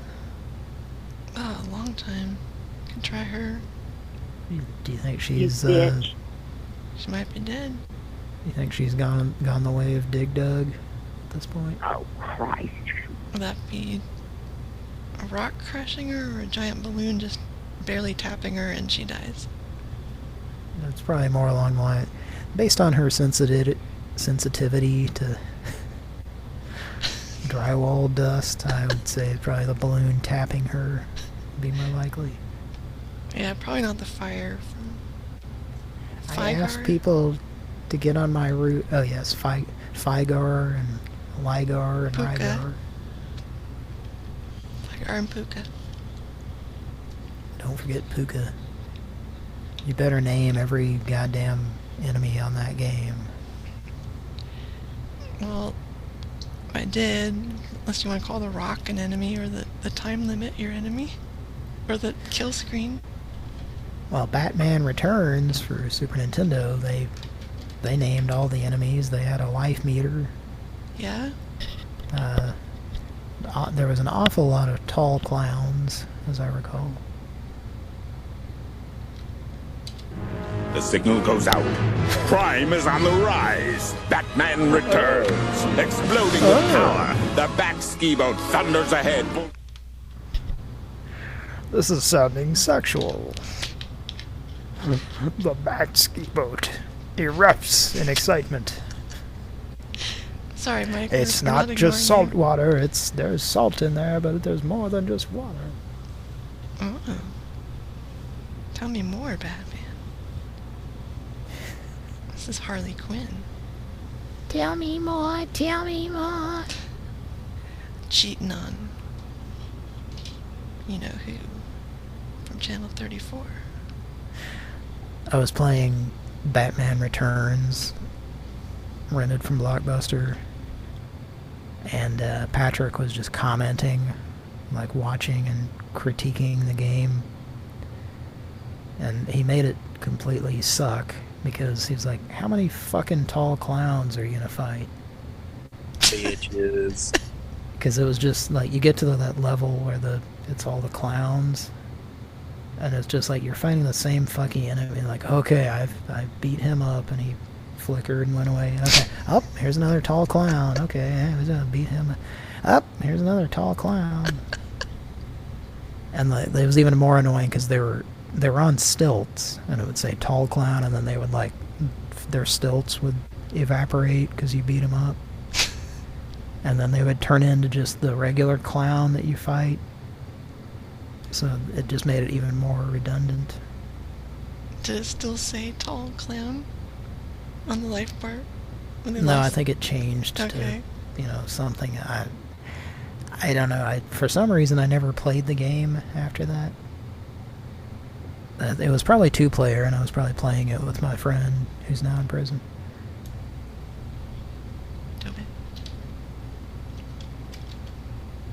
But, yeah, it was like a shitload of clowns that you just fight the same sprite over and over for an hour.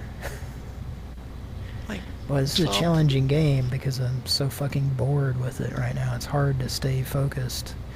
That makes it challenging, folks. Let's call anti-Obama vet one more time.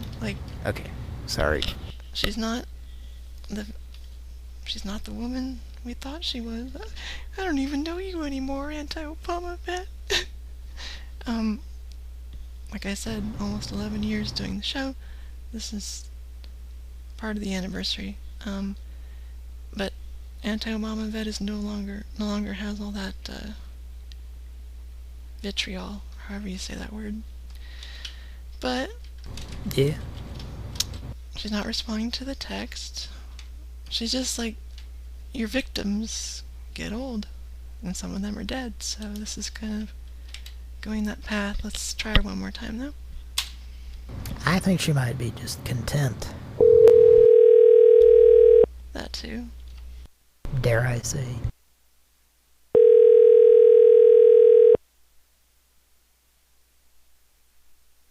She's had a breakthrough.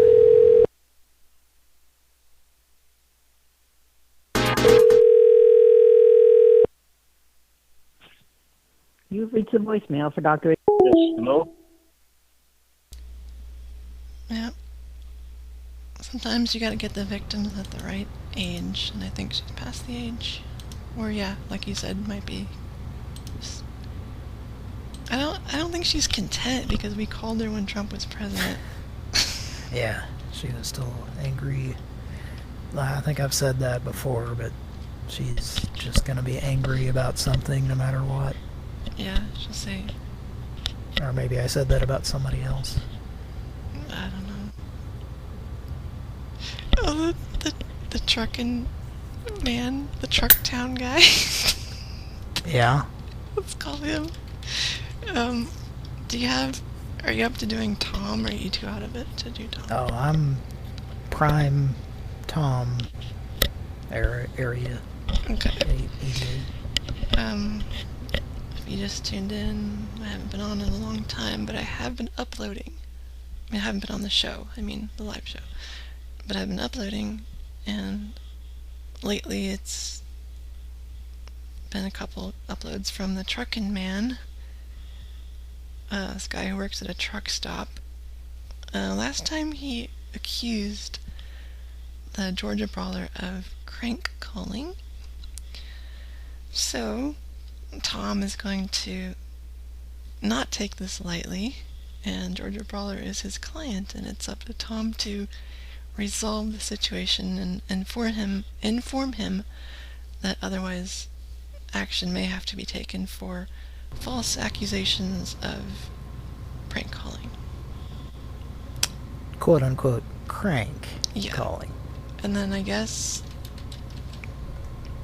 just have Georgia Brawler on the back burner in case. You guys ready? Uh-huh.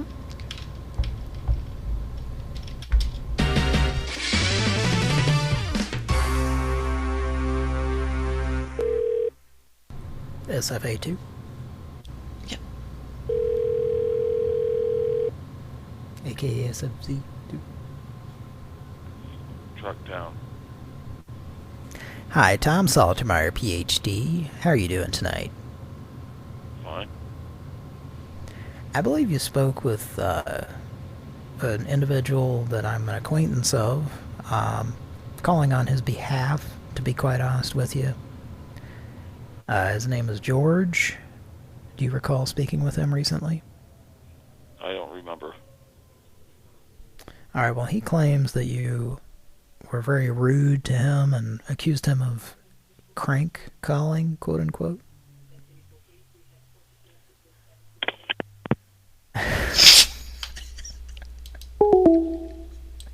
Yeah, well. Ladies and gentlemen, the most boring man ever to exist. That was yeah, I was like sort of calling him on it, I guess, there. Yeah. So I was imagining him just like seizing up. It seized up. I picture him as like Judd Nelson, but he had like a really hard life, and by the time he was 40, he looked like he was 66. Like, in other words, I think what you're trying to say is Judd Nelson, the big dynamite. Did either of you guys or the audience watch the new Beverly Hills Cop movie? No. Mike? I would like to, but... No, I haven't either. Okay, well, it's not too good. Did you watch it? You didn't like it? No, I didn't like it. Shit. The previews look pretty decent. It has, I mean, just my opinion, man. But I don't know. I didn't like part 2, part 3, or this one. It has, but like all those. I mean, I didn't even watch 3. I just got like 10 minutes in. I'm like, this is dumb. So, but part 2 at least had its moments, and Axel F has a few moments, but I didn't really like it. No. Just my opinion. My opinion does not matter. So. Did Harold Faltermeyer do the soundtrack to the new one? No, but they kept playing like variations on his main theme, Axel F. And they why would they not? I don't know. I wish they did. And they kept playing like shake it down, break it down, that, and like just like signature songs. So. Did they play him for like 4 seconds and then it faded out into some dialogue in the next scene? Oh no, they totally milked it. Okay. It's just some parts are so embarrassing. I think Judd Nelson was like sick or dying during that. He seemed like he was about to die. It? What's that? So he's in the movie? He's in it. His cop buddy is in it. Was he in the original one? I don't know. I don't think so, was he? Oh, you mean Judge Reinhold? Judge Reinhold is what I meant. The whole time okay, sorry. Sorry, I'm way out of it. Yeah, no, I get it. Yeah.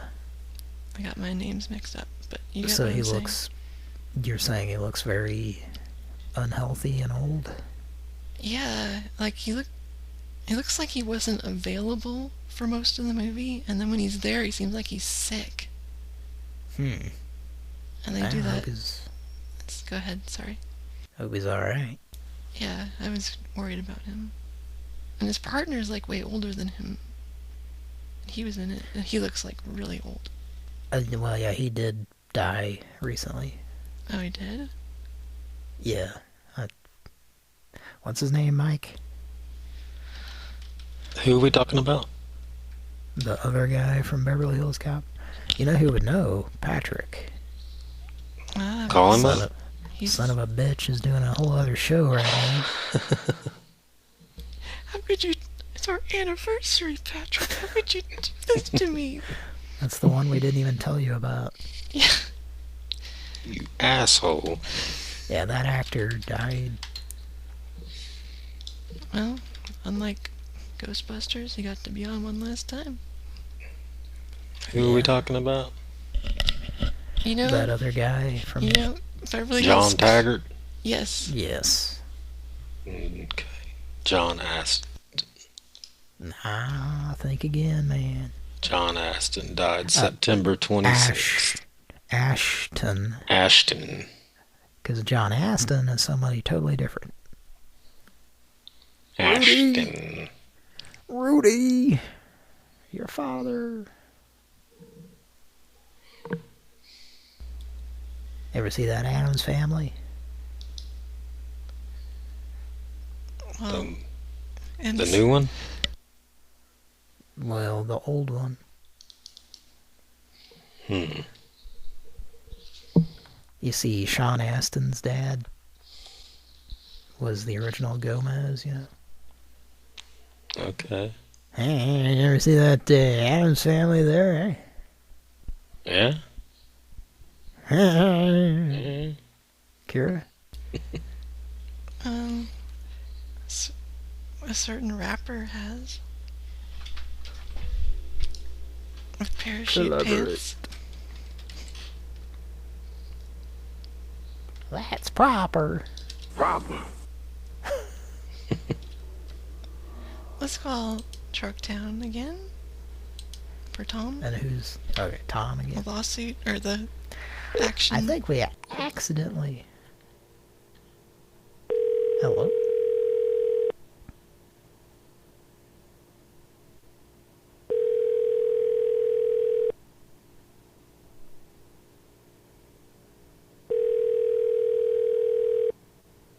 Trucktown.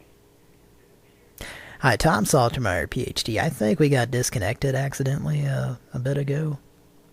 Do you recall?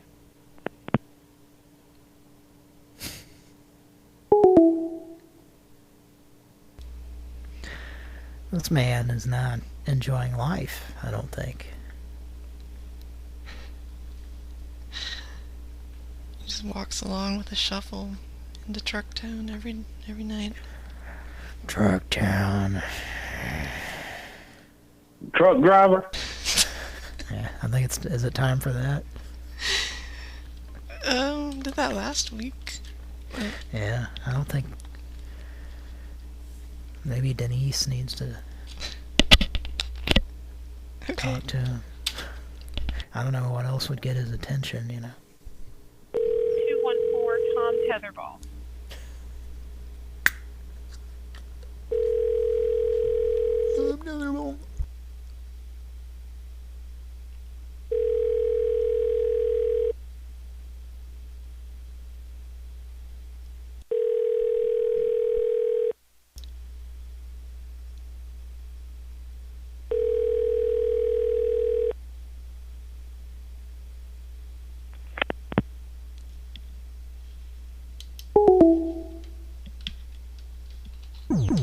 It's another Pran Funkels pick up hang up.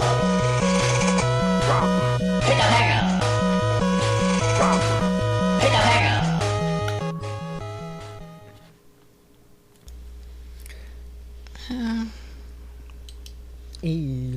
Man stage. And then you go to Man, and I forget who you use it on. But that's the weakness. I'll give you a hint.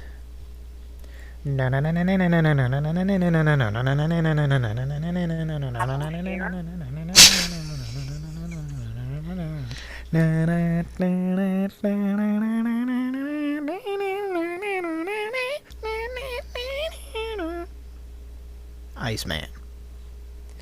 A viewing anytime.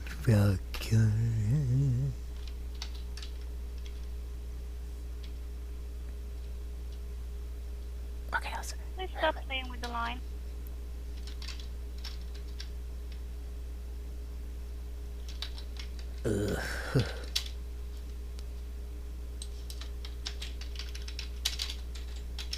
Message for Tom Scarrett. Tom, my name is Rodney Weiner. He said, Rodney Weiner.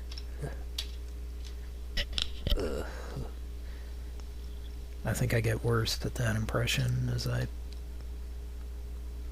get affected by substances. And we'll do a study on just how much it degrades over time. Speaking of which, anybody call anybody about mesothelioma lately? Miso soup? That's got some extra fiber in it. That sounds made up, but okay. What zip code, please? It's replace your battery in your smoke detector, Boulevard. Yeah, I mean, we want him to die naturally, like, particularly if he's on the phone with us, because that would be just the holy grail of Pran Funkels. But we don't want him to die in a fire, so you better change that battery. I don't think the laws of Newton's law of fuckery states specifically that the free book guy cannot die until this show dies. Yeah. Or stops happening. As long as we call, he fucking has to answer, you know? Yeah. And God has blessed us with this wonderful miracle that is the free book guy. Okay, I'm hearing giggling now. This is a prank call, I assume? I almost hooked up my keyboard to get the canned Scooby-Doo laughter and see if we could recreate that and call him.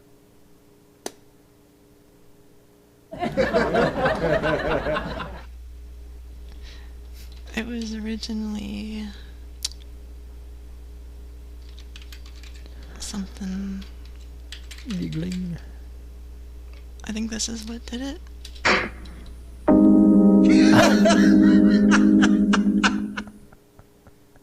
Like that was a reaction to the call.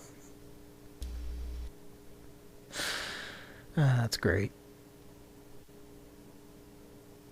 Where are we going to call him tonight?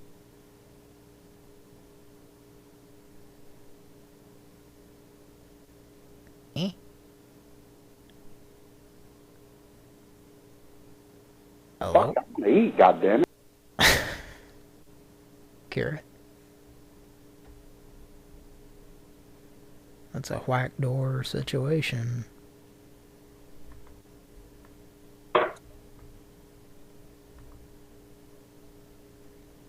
Did Kira step away? Not sure what happened. Well, it's a whack door. You want to make a call? Somebody should check the chat. I'm not seeing anything.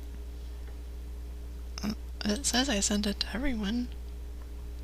Oh, that was Mike saying BRB. I thought I typed BRB. Okay. That was on me. Shit. Tricked yourself. But we did build this city for a reason.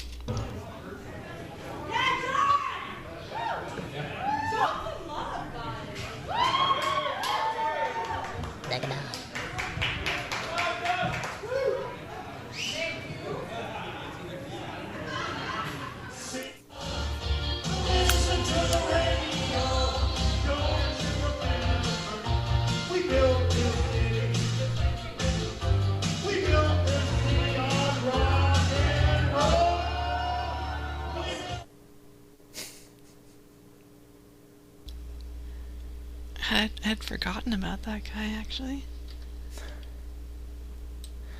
It's like the polar opposite of the correct notes that he's hitting. Yeah. Somehow he magically...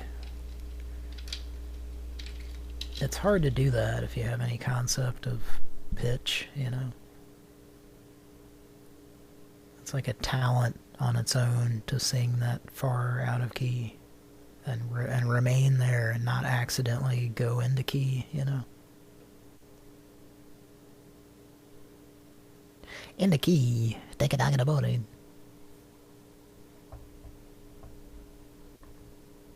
Well, let's make a call, Mike. Buzzbuster. Have you visited Tom? Oh, yeah.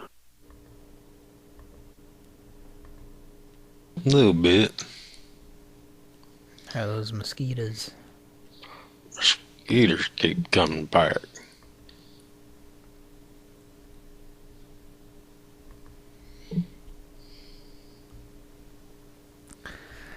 From the Pran Funkels Corrections Department. Get ready. It's 2, 3, 4, 5 episodes ago, I was started to go into a thing about Melmac being an actual thing. Yeah, I vaguely remember that. And then I never explained it, I don't think. I started talking about From the Alf. planet Melmac. Yeah, and then I started talking about watching Wheel of Fortune with my parents, and then it just turned into some other thing, and then never connected it to Melmac. But my parents, we were watching Alf or something, and they explained that Melmac was an actual thing. What was it?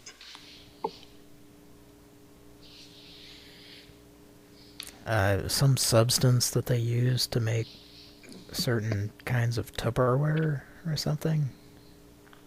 Okay. And it was probably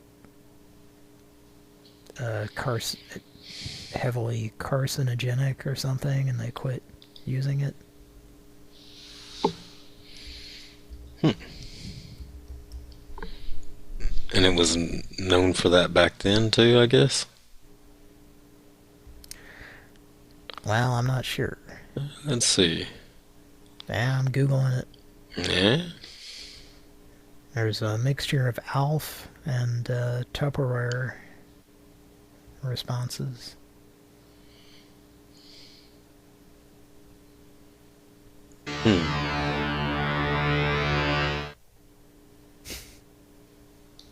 Sounds like a DX7 there.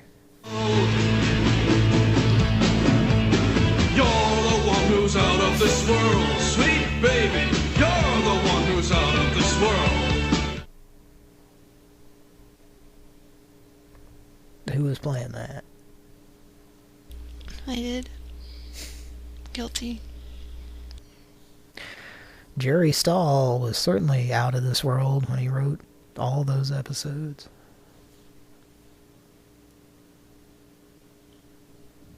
Cocaine? Anyone? Monday, an outrageous outdoor Alf. You didn't bring the VCR? It's campy comedy. With creature comforts. Cheese whiz, meat whiz. We need something from each of the major whiz groups. On the Hogan's, Dad's got the birthday blues. We're talking major midlife. Birthday blues. The kids aren't helping. You look just like Grandpa. Monday. The birthday blues. Oh, it's Monday. Was that Sandy? Yeah. I thought that sounded like Sandy. Alright, we're so lagging on making calls. Okay, let's make some calls. Yeah. Let's call the Weiler's Imbiber. Soundboard. The Weiler's Imbiber on Pran Funkels.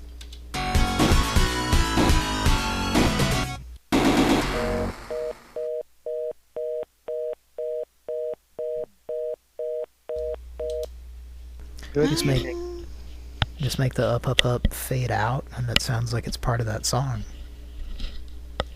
Oh, I like Don't make me get distracted and do a live mix on the air.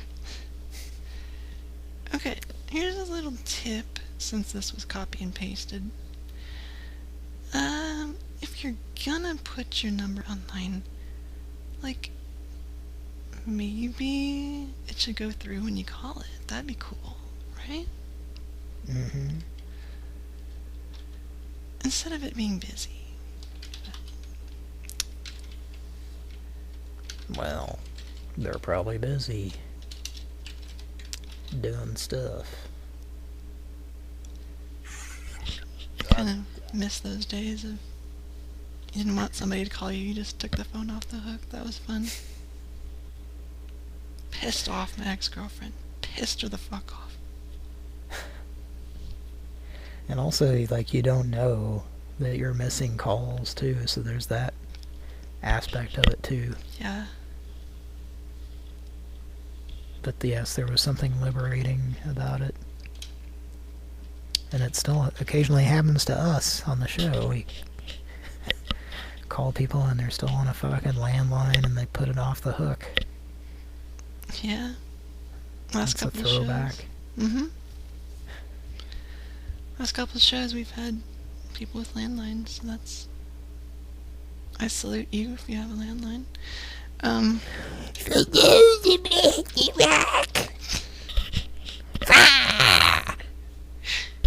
you like a lozenge, sir? I'm sorry, Mike, we're not trying to leave you out of the conversations here.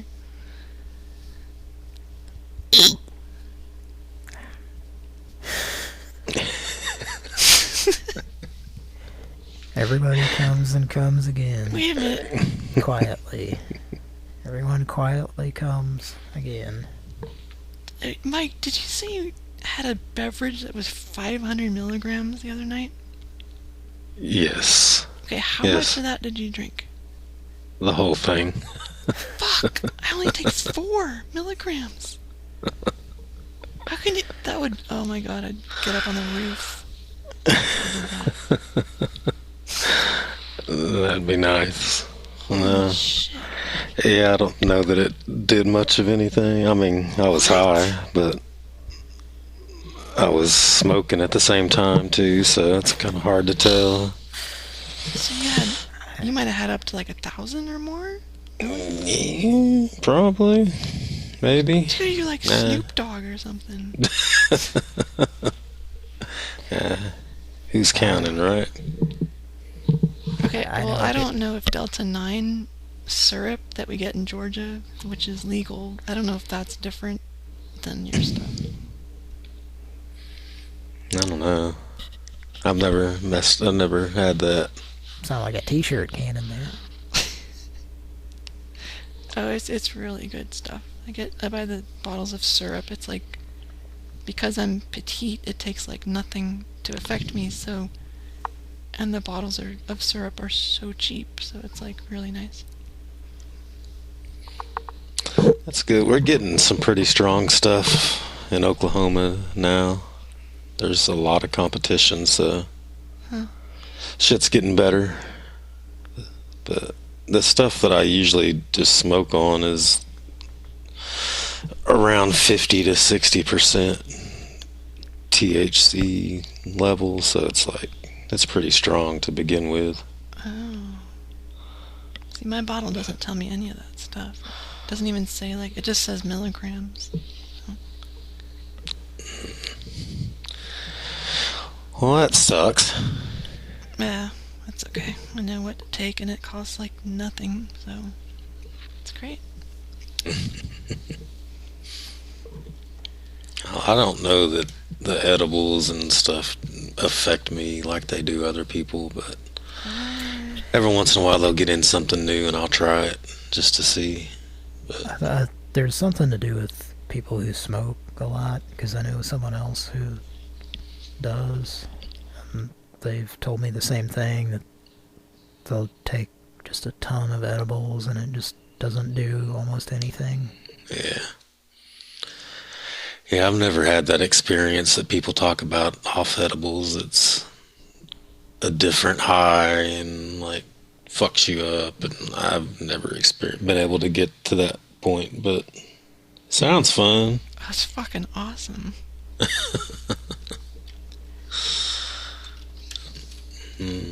I've spent quite a bit on edibles trying to get high off of it, and it hasn't worked, so. See, I've never smoked anything, period, in my life. So, not weed, not cigarettes, not anything. So. Not even, like, cloves. Yeah, so I'm sure anything would probably do quite a bit for you. Yeah, it's so strong and I don't get a tolerance. Okay, let's make a call. This is Dor the Boar. I think it's actually Dore, but when I gathered the information, I put Dor. So we shall call her. Cody, you want to talk to her? Yeah, I'll try. Okay.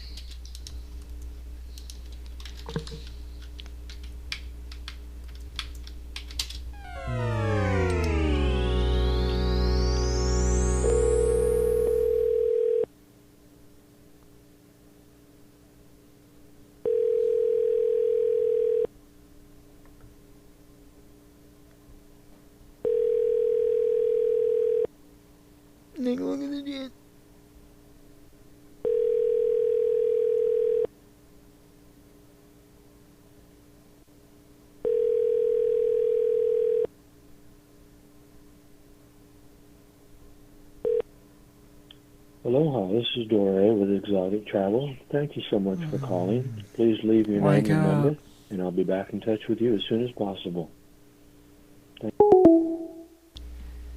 Okay, I thought it was a girl, but it's not. I thought you talked to somebody, and it was a woman. His wife, maybe. Maybe. It was someone named Claude Clobberson, I think. Oh. Should we do a segment that we haven't done in a long time where a diehard enthusiast asks us a question?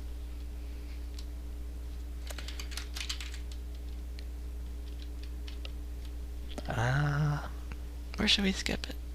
I can understand if we want to skip it. You mean a WAYD? Yes. Let's take a wade in the wading pool. Is that a yes? Yes, yes. Hey, me fella. Look here. Pran Funkels asks, what are you drinking?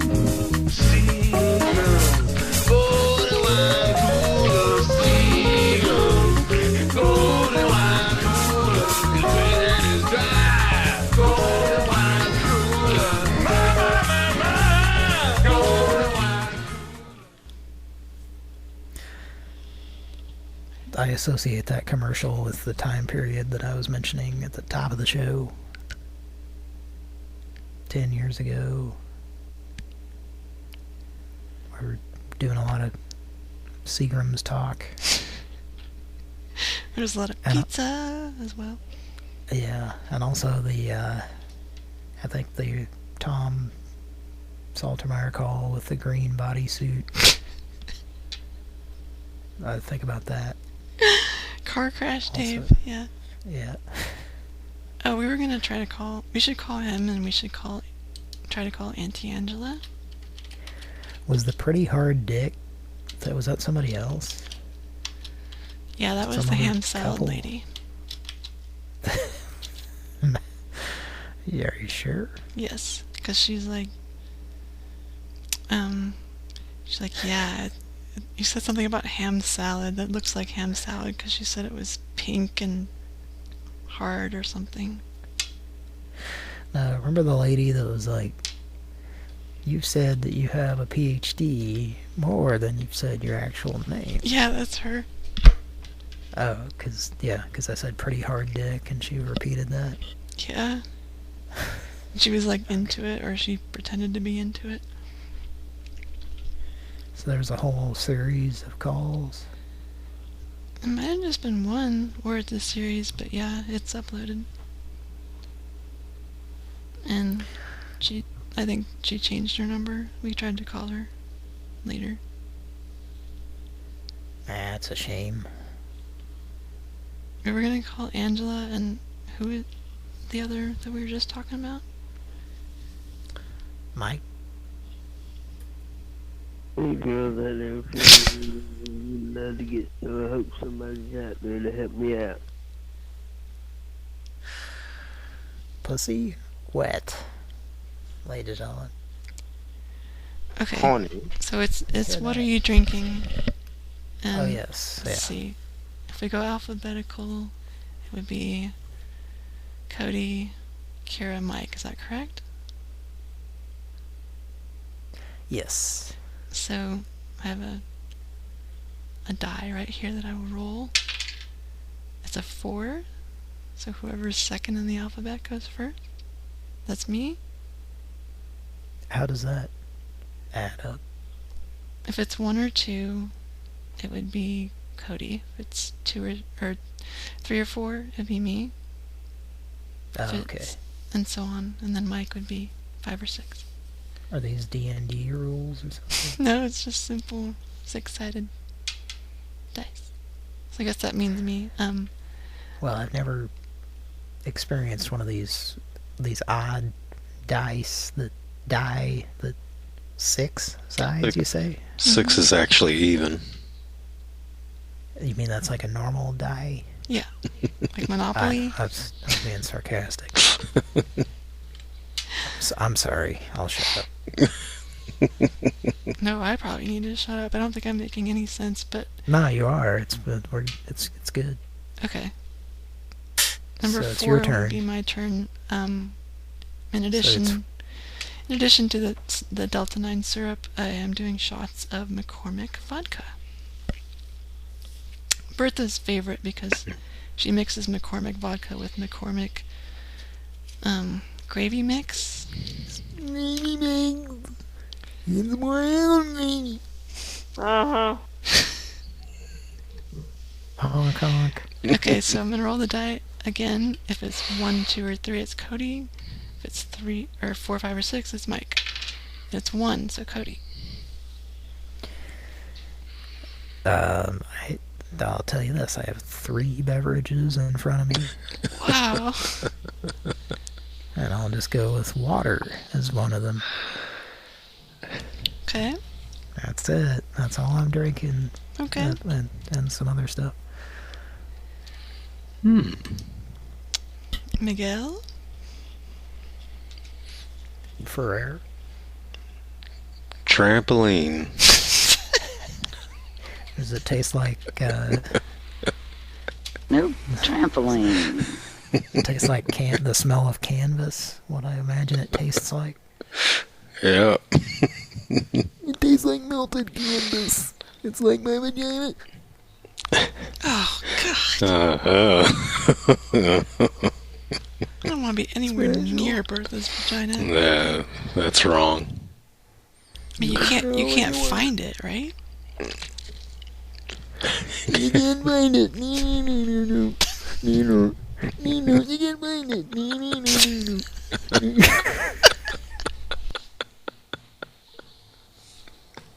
I think we need to make some telephone calls, gentlemen. That was a joke that me and my friends in 6th grade when you can't touch this was out. We would go around school and be like, I can't find it.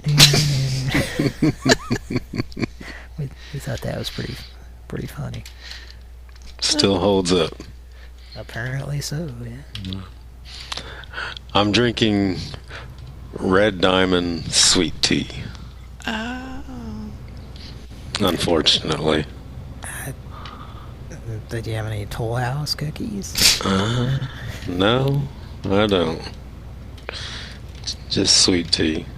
Might have an Oreo I or don't two. want this cookie. Come here, just 1 second, sir. 1 second. You know what? I don't want this cookie. Come here, just 1 second, sir. You know what? I don't want this cookie. Come here, What's just it gonna 1 take second, to get you sir. into this cookie? You know what? I don't want. You know what? I don't want this cookie. Come here, just 1 second, sir. You know what? I don't. You know what? I don't want this cookie. Come here, just 1 second, sir.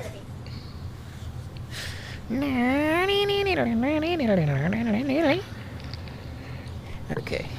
Gary? Let's make a call? Prank telephone call to...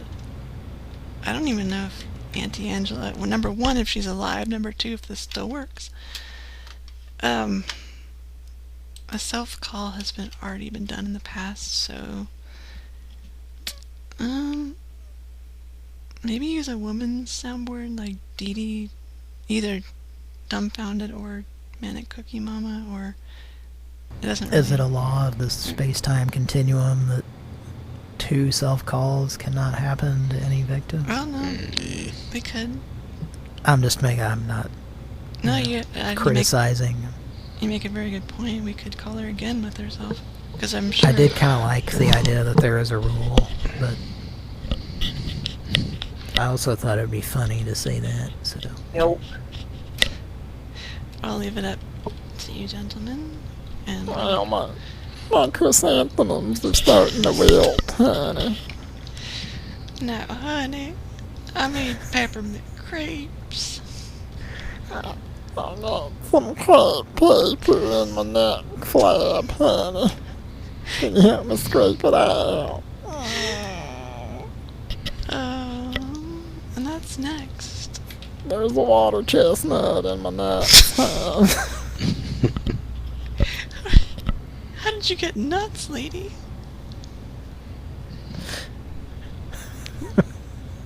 Did you have SRS? I got a jar full of nuts and bolts that are left over from the Ace Hardware in my garage on a shelf. Running the green. Let's call Auntie Angela.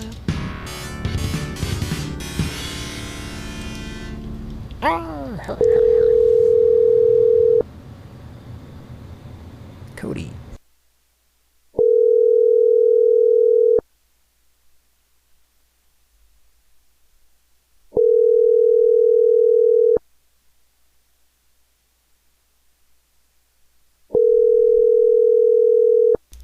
Now why can't I pick Guy? You done got it for Super Nintendo. Well, goddamn. Whatever. Oh my. Goddamn.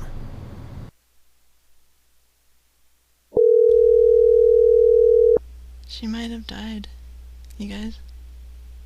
And that makes your phone just ring. I mean, it should. Memory is full. Enter the remote access code.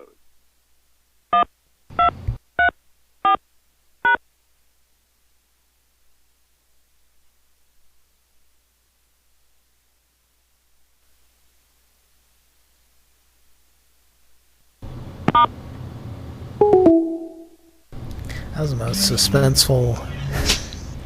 suspenseful moment of tonight's show, for sure. Like, I was fucking hoping she would pick up there. Well, it's probably her if she has an answering machine. And then if it's anything like before, she'll call back and bitch at us for calling at 1:58 in the morning. You need to be more careful when you dial a number. Is that right? Bitch. You bitch. Well, who made that soundboard? Mike. Mike? No. Oh, I don't know. Somebody did. Well, someone's responsible for that. Mike is definitely the one who found her. Yes. Well, I just can't repeat the language. It was just vulgar. That must have been... I don't think I've ever heard the story from Mike. Obviously, we would not tell it on air, but... of how he obtained that number. But I bet it was a real hoot. It was a long, special night. It must have been. Mike really put himself on the line for the sake of the show. Yeah, that's what we do here. As Dr. Seuss once said, now is your tongue numb? It was a rough night. It was a rough and stormy night. Take a dog in the morning. Let's call back. Okay.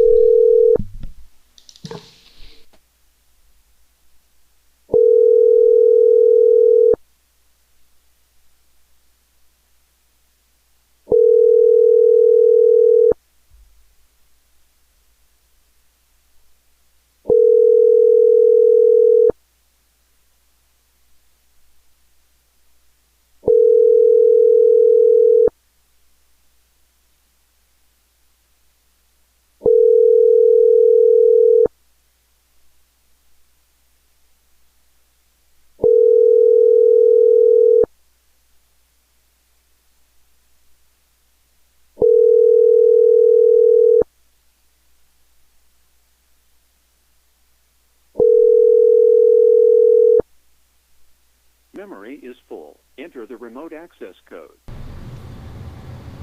Don't forget to enter the remote access code, hon.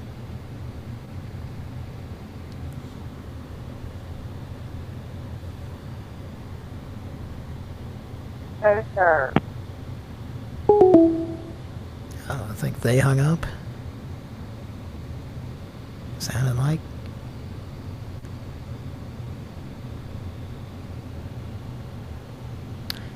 Well, Hello?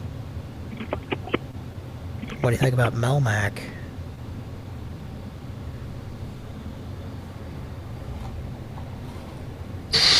Sounds like a nice place. Let me change my connection over here on this other computer real quick. It finally started working.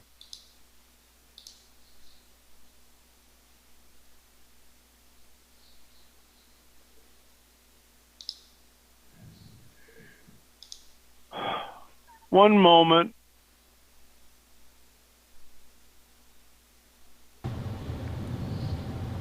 Yeah.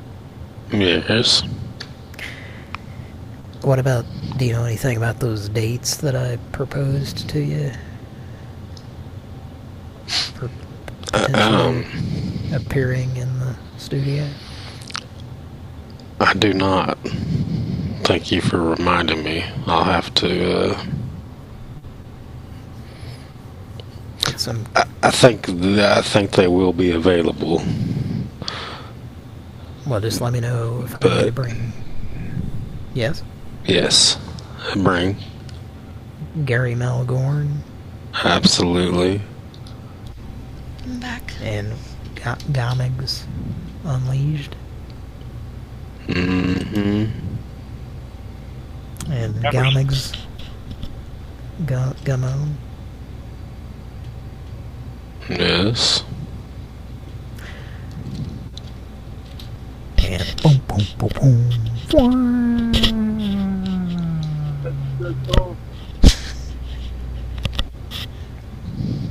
Got it. Kira, anything? It's all the same, it's just a shame, that's all. That. I have an edit that in a recent episode that I sort of discovered and then listened back and rediscovered because I didn't remember having the discovery the first time, you know? But, it was a Claire situation. But I haven't made the edit yet. Do you want me to explain what it is now, though? Okay. Or should it be a surprise? It's up to you. Mike? Do you have Claire, Mike? Okay. Now, Kira, do you happen to have Jake Holmes singing the Raise Your Hand If You're Sure? Probably. Let me see. Confident. Yeah, I do. Alright, you ready? Mike? Yeah. You gonna do a mashup here? Let's go for it. On there. Okay, I'll turn We it can down. try it. Turn it down a little Two-party bit. mashup. Raise your hand. You got it. Raise your hand. You know it. You feel confident, secure. Raise your hand. You feel dry now. Raise your hand. You know why now. Raise your hand if you're sure. Raise your hand. Raise your hand if you're sure.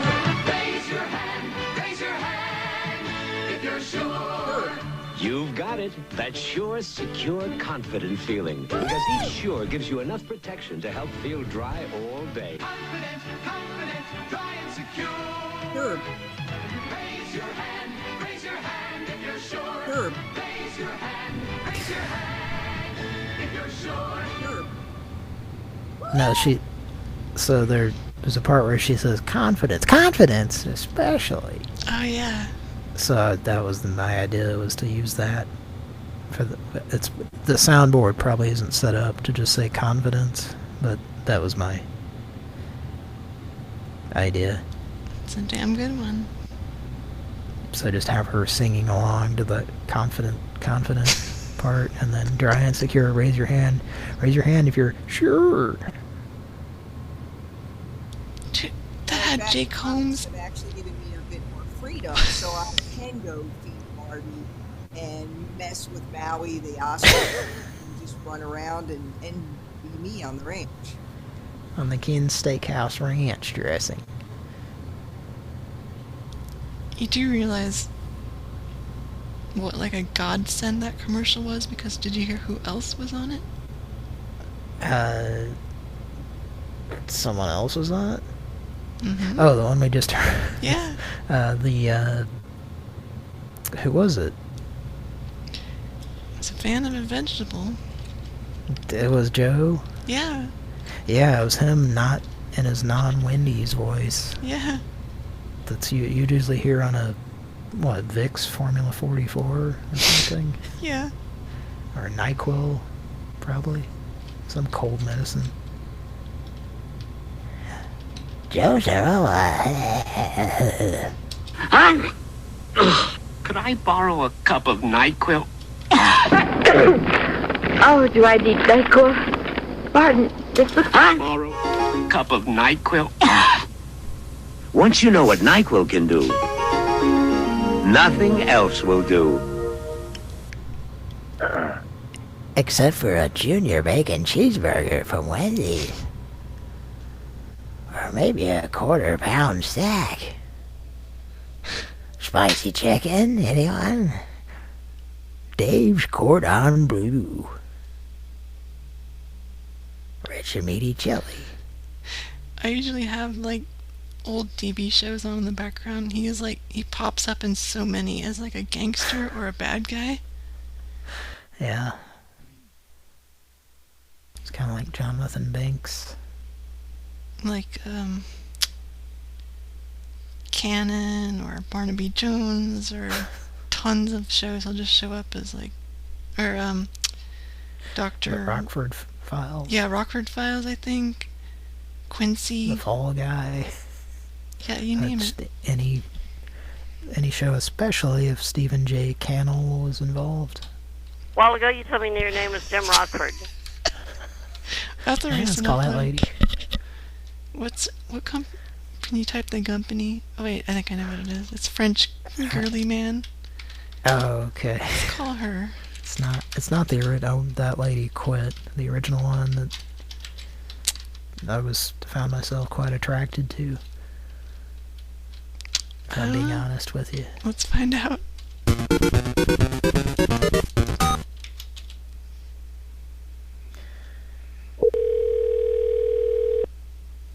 What was that game? Kirby's something. Let's block. I could have guessed. Kirby's Adventure. You didn't give me a chance to guess. God damn it. Oh, sorry. No, I'm just kidding. No, I did. I might have guessed that. Oh, we can't block our number. It's a toll free. I don't know why let's try a different number. Wow. Nothing from anti-Obama vet. She's just not who she Maybe used at to be. 8 or 9 in the morning. Yeah. Oh wait. That's like her Jerry Lewis moment there. It's like her catch gesture. Hello, thank you for calling to order the all-new Hilo air broom. Hellot?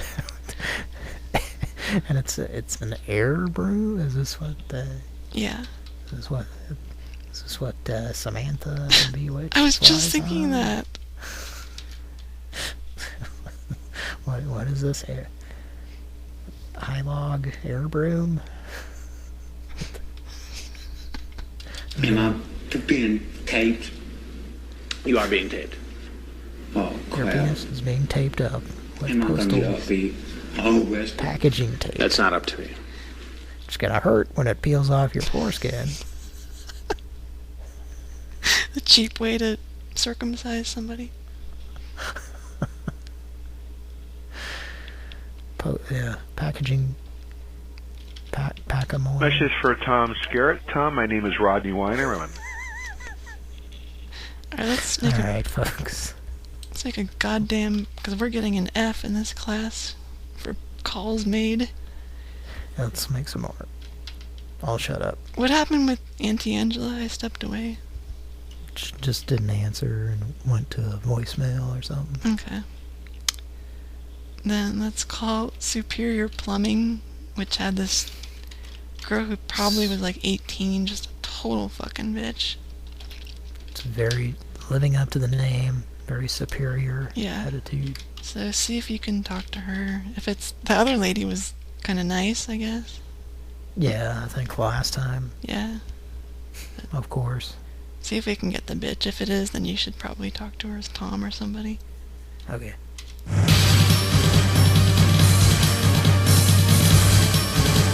If not,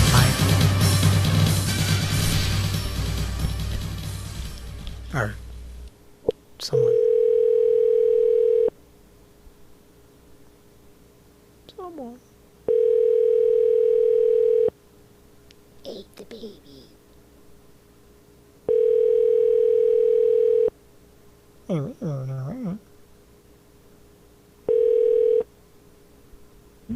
Our next available representative will assist you shortly. We appreciate your patience.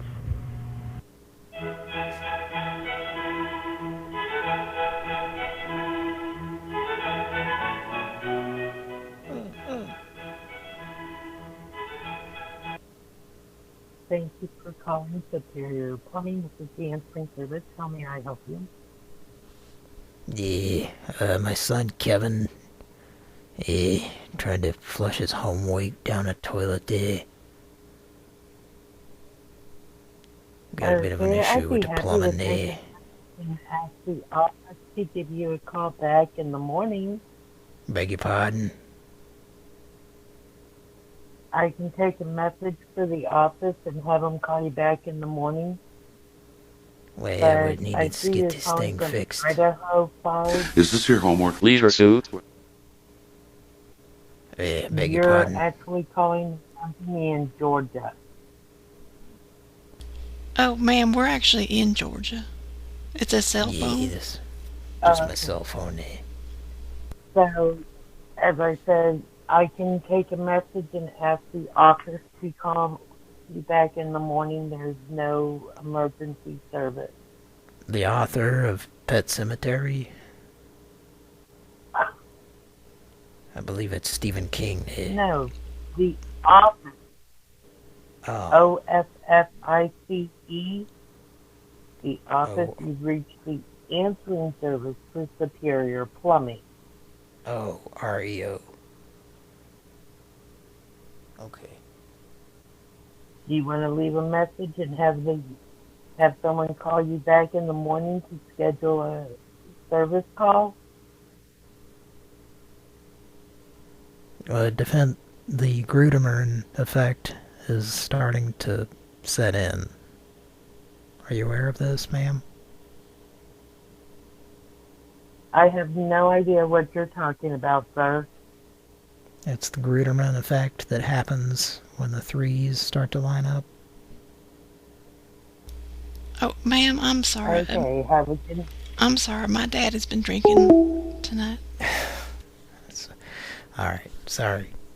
No, it's alright. She's also kind of a bitch. She was a bit distorted, I would say.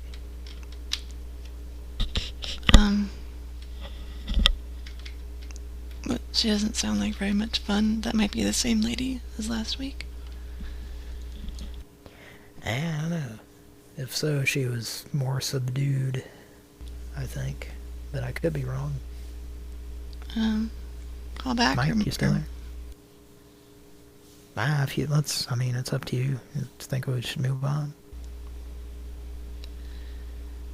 Yeah, because she's too boring. Yeah. Right? Makes perfect sense. Let's call Blue Man Pills. It's the pills that you have to take if you want to remain in the Blue Man group. Legally and physically. You want your skin to remain blue. Yes, And it's a legal requirement. Soundboard, I guess.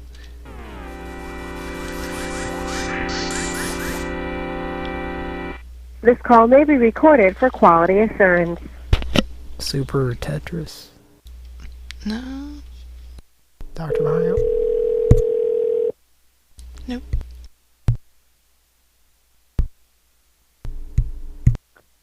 Thank you for calling calling. Would you like to order Viagra or Cialis? Yes.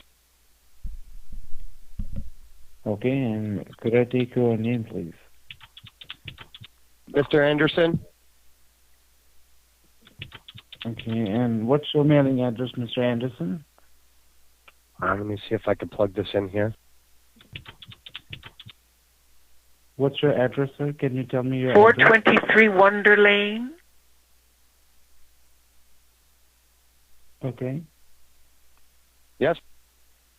And your city and the state? Correct. 57078. 57078. I'm still here. Okay, got it. So that's 423 Wonder Lane. Yes. Is that in Yankton, South Dakota, 57078? Correct. Okay. All right. And would you like to put it on your Visa or your MasterCard? It's given me a status 72 code stating that that is not the correct number. Oh, hi, this is Sandy, his wife. He has a Discover card. What's the number? Okay. What's the number on the card?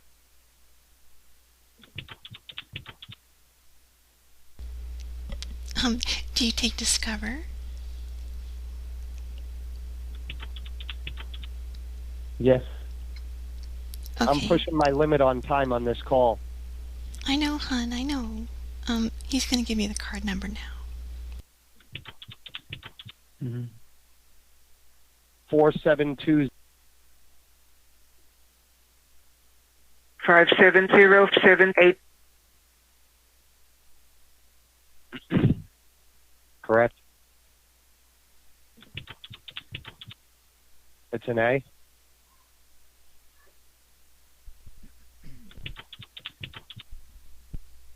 Can you read the card number again? The whole number, please.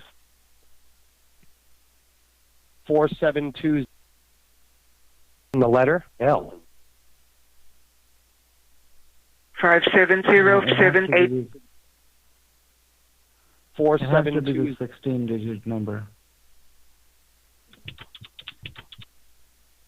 Are you horsing around, sir?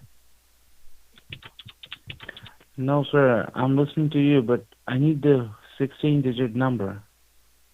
L is not a receptive code. 16-bit graph works.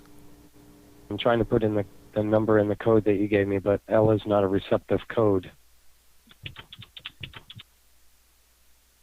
I do appreciate your patience. No problem. Can you please give me the correct number that is on your red, white, and blue card?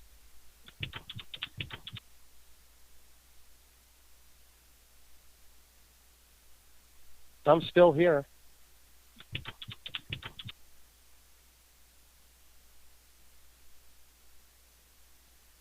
Four 882-2083.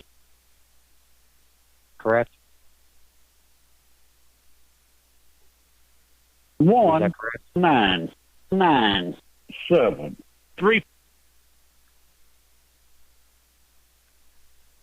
Okay, sir. I didn't quite guess that, sir. That's not the 16-digit number. Sir? That's not the 16-digit number, sir. I need the 16-digit number from the card. Mm.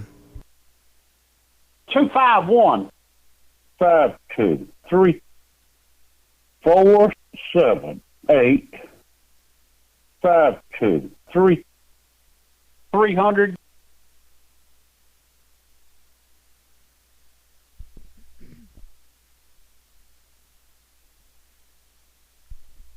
Sir.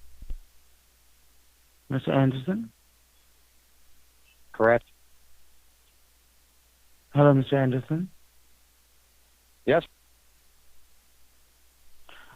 Yes, sir. Can you give me the number again? Can you read the 16-digit number out of the card? 251. 250. 523. 223. 478. Are you a robo? 4. RoboCop, you're a dumbass.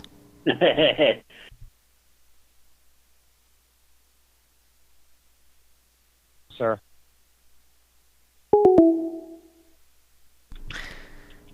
He didn't like Kurtwood Smith. He hung in there for a while. How you doing? Kira? How you doing? Bitches leave. Gee, Poppy. Bye.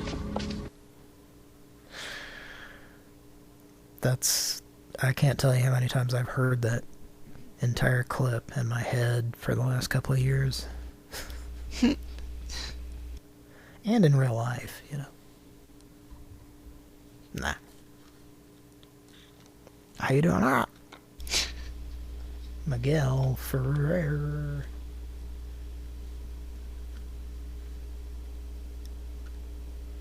What else we got? If you haven't seen RoboCop, Total Recall, and The Running Man, you can fuck off, as far as I'm concerned. Well, I've seen one of those three. Nah, not good enough. Mike? Name them again. Total Recall. Yeah. Check. Running Man. Check. RoboCop. Check. Cody, sorry, we gotta... You're no longer I'm in not Pran allowed. Funkels. You asshole. Don't get mad. You are hereby ejected from Pran Funkels. Sorry, you guys were wondering. This from... You guys are wondering why I was away, and well, now it's kind of come to light here. Are we doing this now?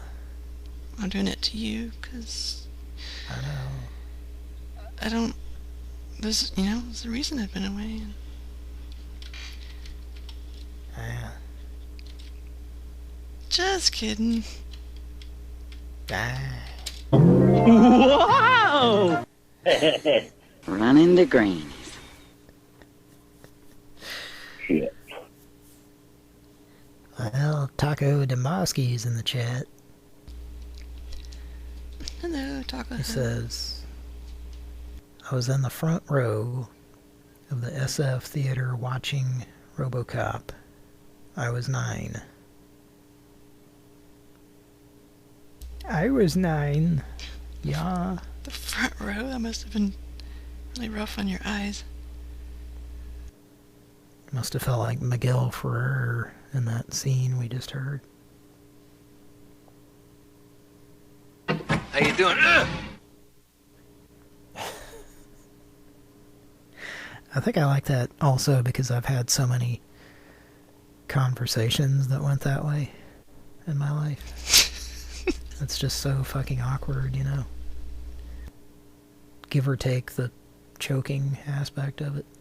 I don't have time for this bullshit. Eric, I said to take out the goddamn trash. And don't just take it out. Put a goddamn new trash bag in there. So the question is, why have you not seen Total Recall and The Running Man, Cody? They were not shown on network television, to my knowledge. Oh. And they were rated R. So I wouldn't even think of asking to see them in a theater, even though it was very possible, you know. And then I just never watched those as an adult. Although RoboCop would come on cable, and I would watch that, and finally saw the real version of it. Same thing with Terminator, which I talked about that on the show, that 34 was showing it. When Terminator 2 came out, 34 was showing Terminator 1. And the 34 guy had some Terminator wood. They're both pretty good movies. I like The Running Man better myself, I think. More than RoboCop? No. More than... Hi. What was the other one? That she mentioned. Total Scrotal Recall.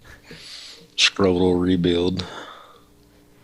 I see that one of those three teddies start to have a scrotal recall. You know what I mean? Balls start to kind of shrink up there.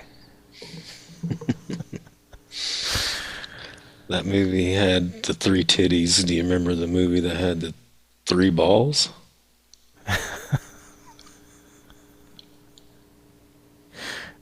I feel like I should.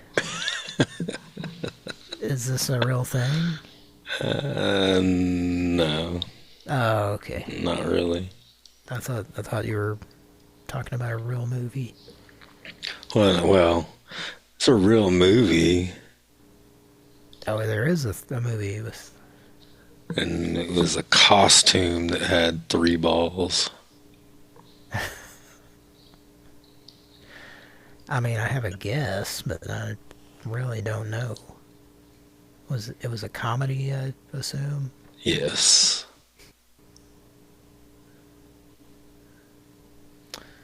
From 1983. Oh, well then it's not what my guess was. Ah, shit. Then you're not a true stoner. Oh. So this is a Cheech and Chong film? There you go. Once again, those were not shown on No. syndicated television. No, they weren't. Combined with that, my mom always hated Cheech and Chong.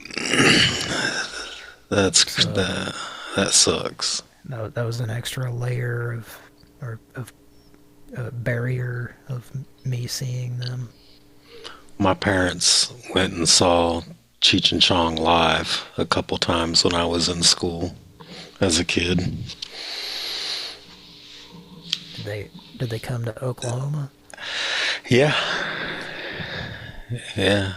I don't know for sure if it was both of them or if it might have been just Chong, now that I'm thinking about it.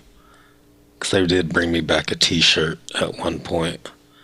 I think I was like in 8th grade or a freshman or something like that. And they brought me back a Chong shirt that was autographed.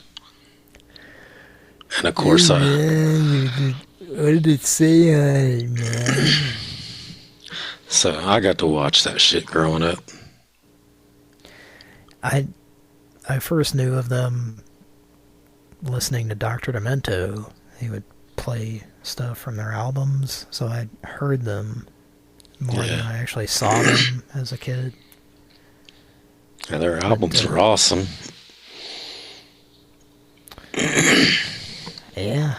But yes, in one of their movies, Still Smoking, I believe, when they would travel to Amsterdam, and it's just a bunch of different sketches, basically.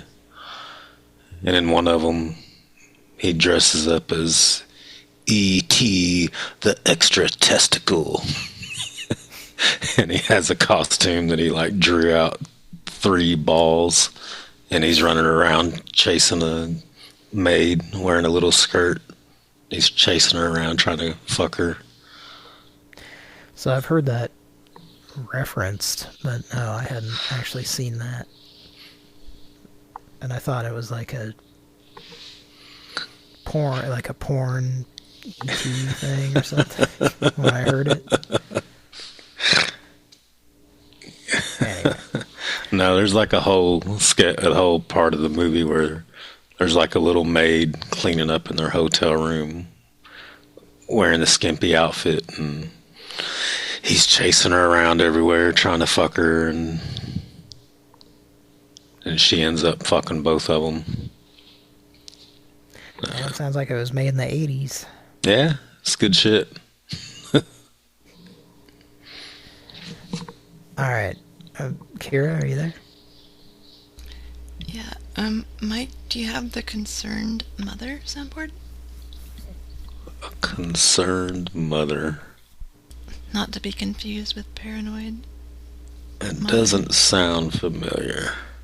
It's in the chat there if you want to download it. In Zoom.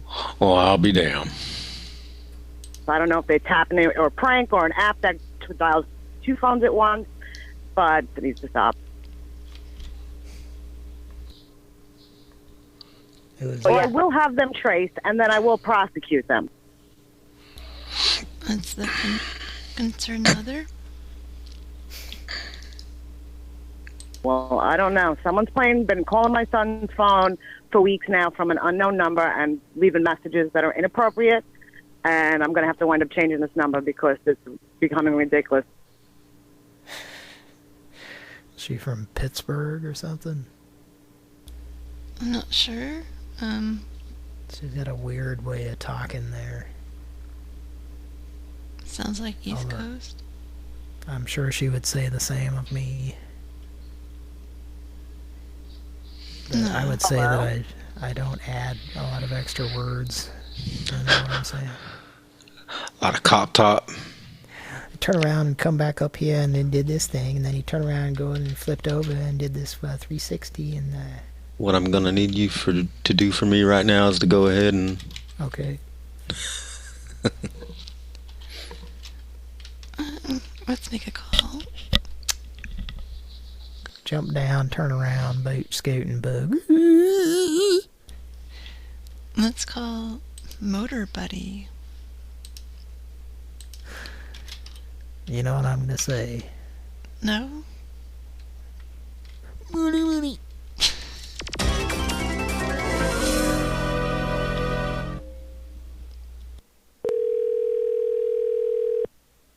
Night Warriors.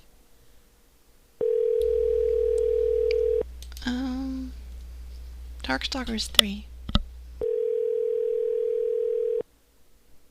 I was adjacent. Your call has been forwarded to voicemail. The person you're trying to reach is not available. At the tone, please record your message. Ah! You got me, Odell. Cody got stuck with a hot poker right there. Wait, come here, Cody.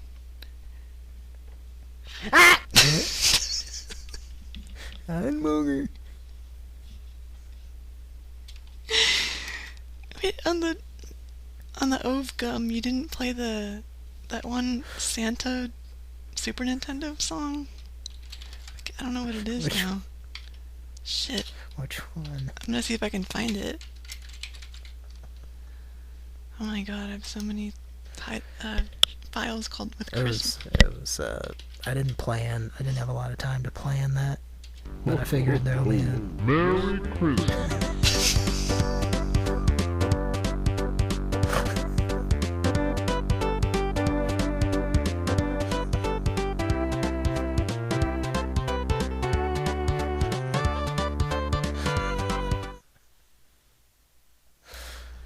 What is that? I'm very upset that you didn't play my request. And when is your show gonna start? It's days. I'm sorry. Days, D-A-Z-E, before Christmas. Oh yeah. What was that for? DOS? Super Nintendo? Patrick played that on a Pran Funkels video game episode. Oh, maybe he's playing it right now. Huh? Is he Maybe playing it he's right now? playing it right now while this show is going. That motherfucker. Right, right. That rat bastard. Who we calling? Motor buddy. Motor buddy. Hello. Hello? Hello. Who is this? I think you have the wrong number. Well, someone keeps calling my son's phone, which is under my service. It said unknown. I answered it.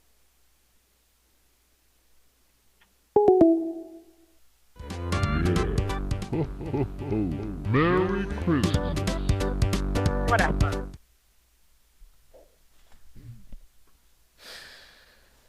Let's give her a call back. Well, this is not only the basically 11th anniversary, 10th for Mike. But just kidding, Mike. Fucking loser. Just kidding. We love you, and it's also your 10th/11th Damn anniversary. it.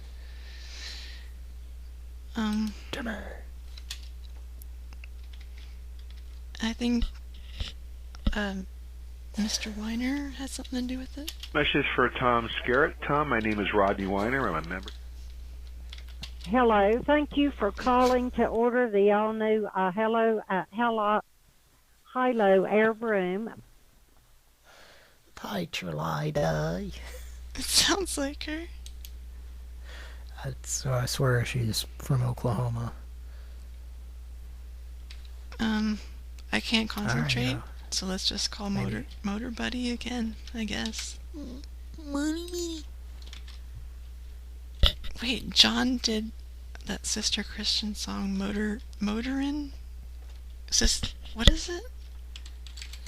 Let's see. That's Sister Christian.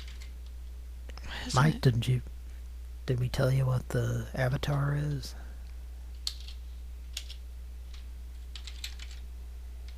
Mike? No. We didn't tell you what. Do you have a guess as to what it is? That's very obvious. Some kind of game going on. It's a little bit like LeVar Burton when you take the air filter off his face.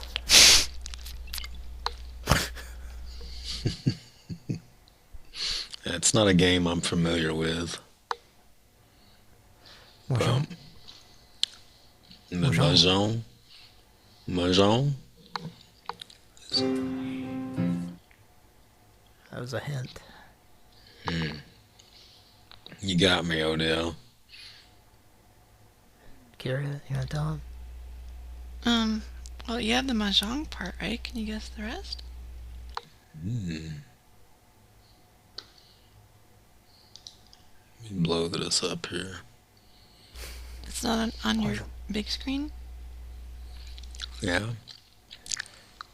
Kira's about to do a jump scare for Mike on the big screen and the audience. Yeah, I can't tell what's going on here. It's a Bertha jump scare. It's gonna be a picture of a Whopper from Burger King, and it's gonna disappear. It's gonna scare the shit out of her. It's her worst nightmare. Okay, so has anybody... Oh, we already told the audience, I guess. But Mike wasn't here for it, I guess, right? Were you listening, Mike? No, I was not. Oh, I'm gonna have to do a polygraph test on you. If it's running to Granny's, then I'm afraid you're lying. Let's see. Running to Granny's. Shit. He's lying. Oh, fuck. He's lying. Fuck that bitch.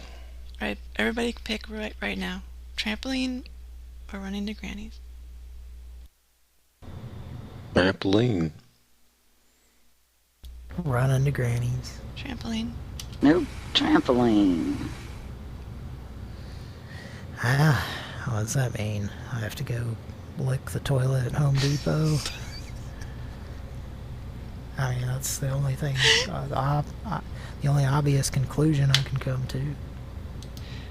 Am I interrupting anybody's story right now? Is somebody talking? I'm way too out of it. Tell me. Mojo is trying to eat some popsicles that look like Mike, playing cards. He was trying to guess. Oh, you gave it away? Nah. Mike, you got a guess? Mike? No, I do not. I do not have a guess. Oh, you were so close, and we're so sorry to tell you that you've lost. What are we looking at here? At life, you've lost. Cody, can you say it in Musha's voice? Mahjong. Mahjong are all playing Mahjong? Mahjong. Is it he is Mahjong or he's playing it, Kira? I just titled it Mahjong and left it open-ended for anybody. And it drew this picture based on that? I put, like, Indian child playing Mahjong. That's exactly what I was I was thinking you put Indian kid. Yeah, same thing. I probably typed, I don't know if I typed child or kid, but... Which Patrick has said that he doesn't think he was Indian, but... Oh, okay. I thought he was, I mean, Middle Eastern, yeah, maybe. But, I mean, he didn't know who his dad was, so... Jesus. He wasn't sure either, at least at the time. I'd love to get in contact with him now and have him on the show. We should, like, add him as a member. Yeah, we've looked for him. You know how... I think I've said this before on the show, but you know how the most interesting people that you knew in school, and you look them up on social media, and those are the people you can't fucking find. It's all the boring people that have social media accounts, you know? Or is it just me? It's just you. that has had that experience? It's just you. I found people from many, many years ago in there. I found people, but the most interesting, like Moja and many other characters, probably, they're just mysteriously hard to find, you know. Yeah, there have been some I have not been able to find. How did we get on the topic of Sister Christian motoring? Mike, do you know the answer to this question?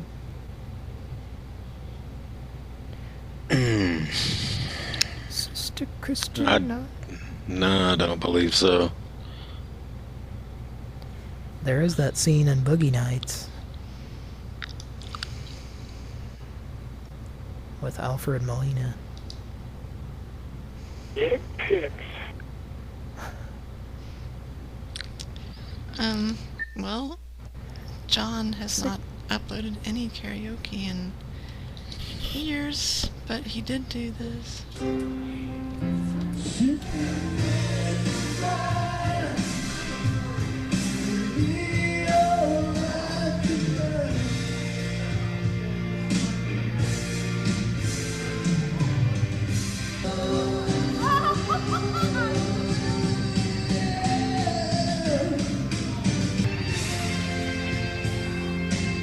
Man, I miss John. What happened?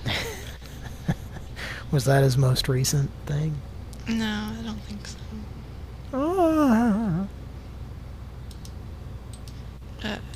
We're definitely getting a failing grade for the amount of calls made tonight. Let's make another call. Make a Pran Funkel. McAfee antivirus.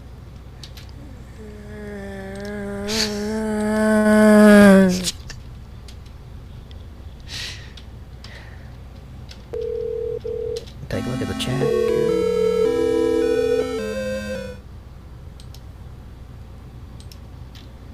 Thank you for contacting McAfee Customer Service.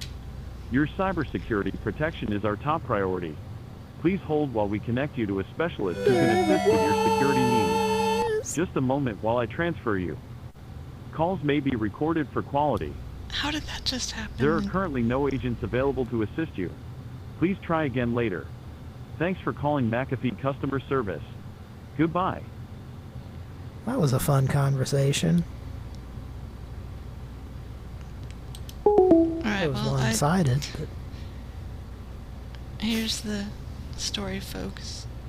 I am very diligent about making sure that every number answers after hours, but some of them happen on the weekends, unfortunately, and I usually test them on a weekday, so I'm sorry about that.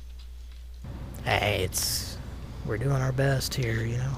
Yeah, but they answered at like 2 in the morning on a weekday, so, but not on the weekend, I guess. Yeah, they figure that's when people are up to the funny business. Yeah.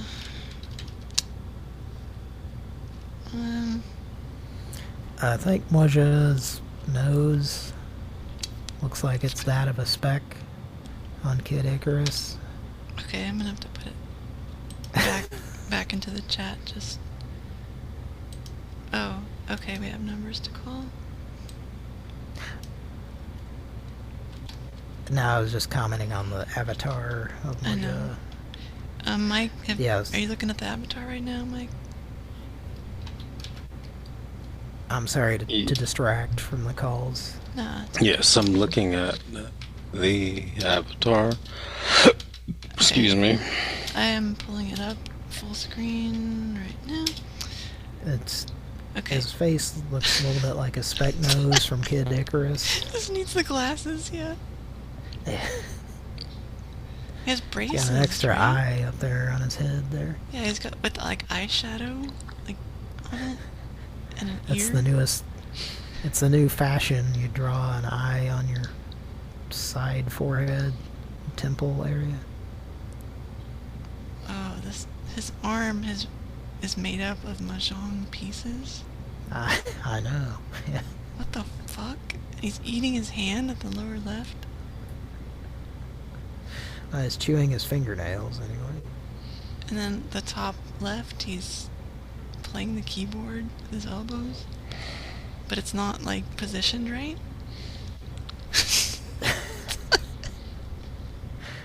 Oh, yeah. Top right or top left? Top left, sorry. I don't know up from down literally right now, so... I think the free book guy is playing poker against him, even though he's not playing poker. That's not the game. But we can see the free book guy's arm. His left arm is bone and the right is like tentacles or tendons. Yeah. Tendon, tendon, tendon, tendon, tendon. And somebody's like knee is off to the left. Is that Maja's knee under the table? Like he's a monkey? Yeah. That's Moja's tablet. If you're watching on YouTube, please look at the avatar. If you're on archive, I'm sorry. I guess you can't see it. It'd be nice to go through archive and put all the appropriate avatars in there, but it's a lot of work, you know. Yeah, let's make it. I'm getting way too distracted. We should do calls. This Moja. Okay, so we were gonna call the fancy chef. Oh, here, right. You were gonna talk to him. Okay, I can do that. Let me get the number. It's Hey, three I think numbers. that's what, yeah, Mike's got him in the chat. There were only 2 that worked last time I tried, but I don't remember which 2. Okay. But it was 2 of those. He's very fancy. And make sure you don't make him call you a cracker. 'Cause that's what he immediately did to me right off the bat when I did Tom. Okay. You need to let it be known that you have money that you're wanting to spend. He don't book shit for people that live in regular houses. It needs to be a mansion or something bigger than that. It's only the best. Kira, is Mike really loud, or is it just in my ear? And I'm not complaining. No, he's just maybe a touch louder than you. It's not a big deal. Okay, I'm using a different microphone tonight. It sounds a lot more clear than you usually do, I'll tell you that. Alright, that's good. That's good? That's good. So what you're saying is, it's like Lil' Kim, I'd rather count 1,000,000 while you eat my pussy? Just like that. Okay.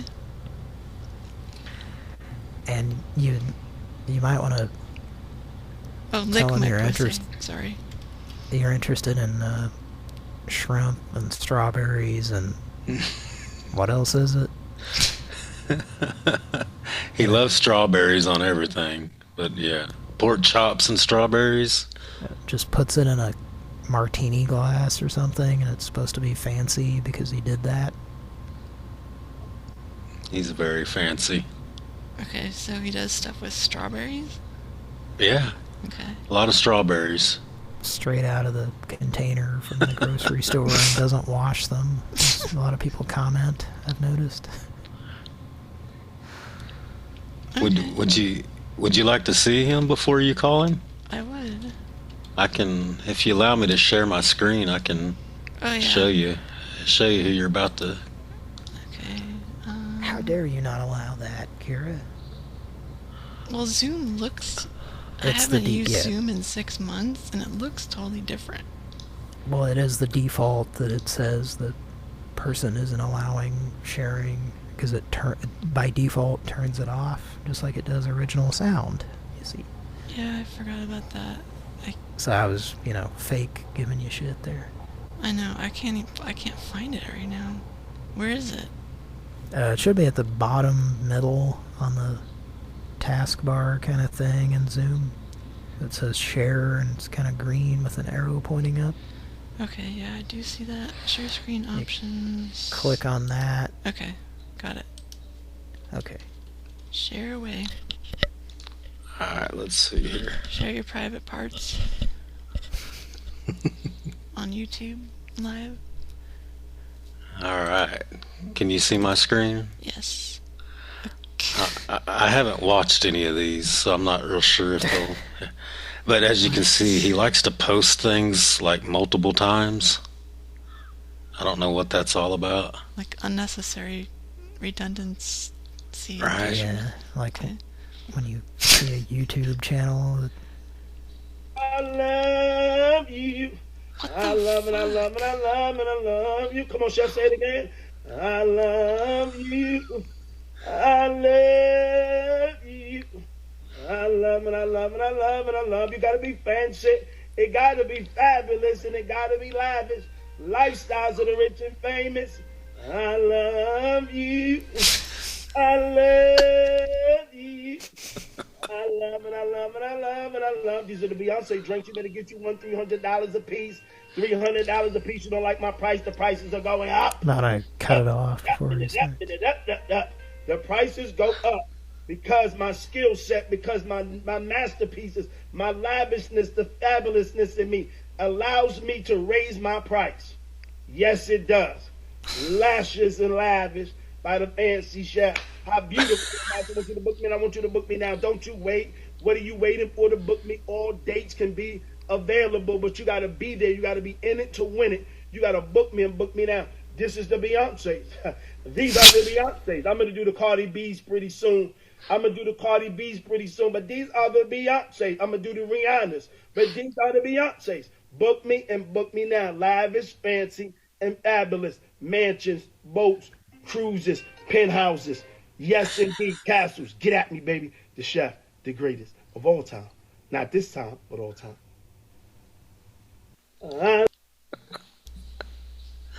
So that's Fancy Chef. He's trying like way too hard. Yeah. And you better not sound like a cracker when you call him. I won't. But yeah, everything that he makes basically has strawberries in it.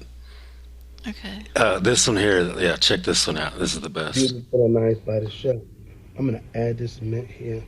Beautiful. Looks like a Beautiful and frog nice. with its Look legs how up. beautiful. Look how nice. Just for the audience, real quick, we're looking at a champagne glass that has about 6 strawberries in it with a pork chop stuffed in top of the glass, and then he shoves some green mints or something into the side of it, but he's not done yet. We'll just wait for it. Tantalizing. Let's look. I want you to book me. I want you to book me now. You never seen this before. Never been done. I got lamb chop. I got strawberry. I got honey. I got honey ranch. I got beautiful stuff in there. Nice. Got gold. How nice. I cooked that lamb to perfection. When I tell you that's beautiful, delicioso. That's so delicioso. I want you to dial my number. I want you to dial it now. 570-604. Tantalizing. Dial my number now. Beautiful and nice by the chef. Ah! Beautiful and nice. Who poked him in the side there with the fireplace poker? He fucking bumped the glass. About knocked it over. So yeah, lamb chops, honey, ranch, strawberries, and mint. I asked him a call. Well, Yeah. if you were high, that might sound like a good combination. But even Even while I'm high, it does not. So. Yeah, I'm high too, and I've also watched him other times while high, and I just that doesn't sound good. Okay, Denise will call the fancy chef. That is 3 numbers.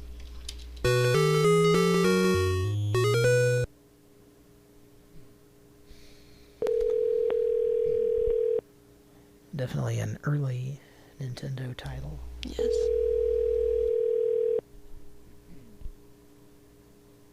Ice hockey. Close. Air hockey. Nintendo presents air hockey. Field hockey. Your call has been forwarded to voicemail. The Tonsil person you're hockey. trying to reach is not.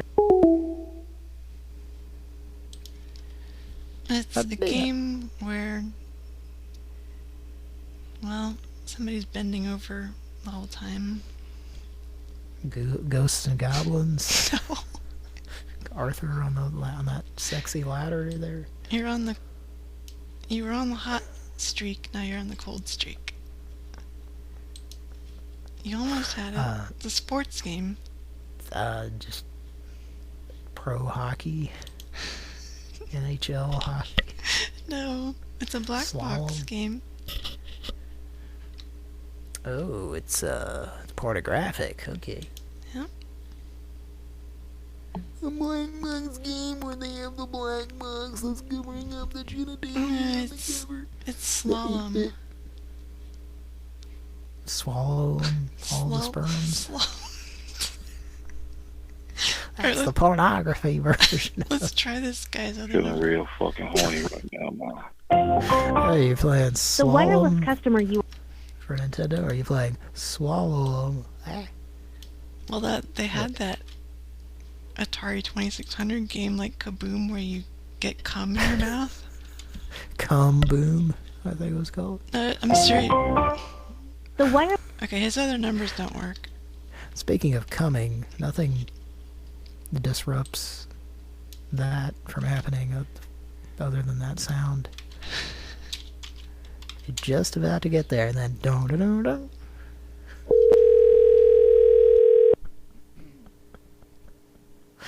I might be high. I'm sorry.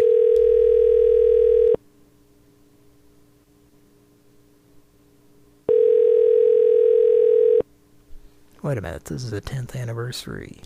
Mm-hmm. 11th, No basically. apologies allowed. Biggie Puddin'? Should we call him? Biggie Puddin'?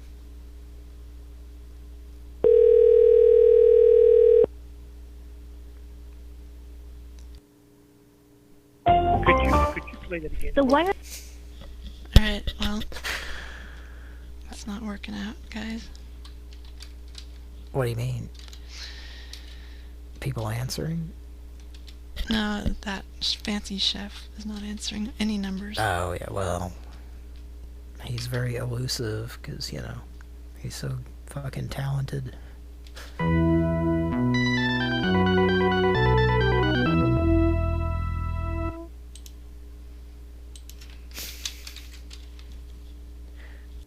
Was that an episode of Doctor Who?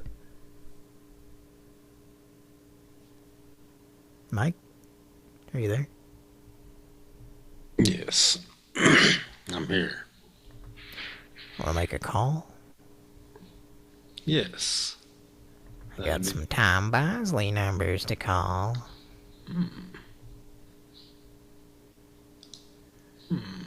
Did I read to you about Melmac yet? No, I don't think so.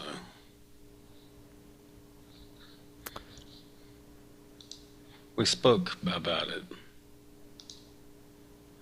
I don't think you had. I don't think you had any literature on it. I found something. I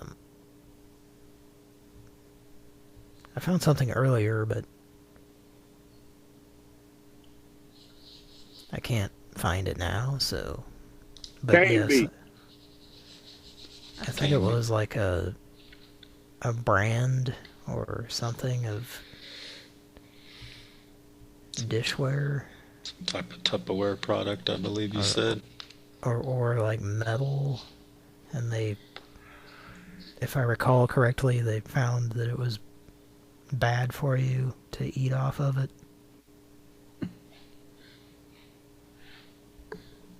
And then, you know, Alf's, then they wrote the planet that Alf was from, you know.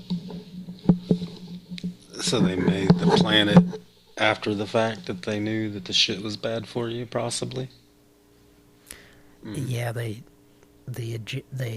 ejected it into outer space, and it kind of globulated and became its own planet, and then Alf It formed an Alf. was born, and then came over here. He's part Tupperware. It was part of the natural, you know, Mother Nature taking place. We had an overpopulation of cats, and Alf murdered and ate thousands of cats before he wandered upon the Tanner's house. And then he became a lovable character on the show, you know.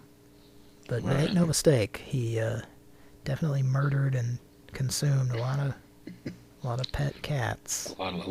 He ate a lot of pussy. You sustained a lethal injury. That's the Alf prequel that's quite a bit darker than the regular show. That would make for a good show, though. Somebody should do that. It's how Alf developed that sense of humor, you know, with all the darkness. You know, he had to survive. He had to eat cats for about 10 years before he got to the Tanner's house. Kira, how you doing? We're just talking about Melmac. Oh, are you a Melmacian? No, sir. Mike, are you Melmacian in origin? I don't think so. Okay.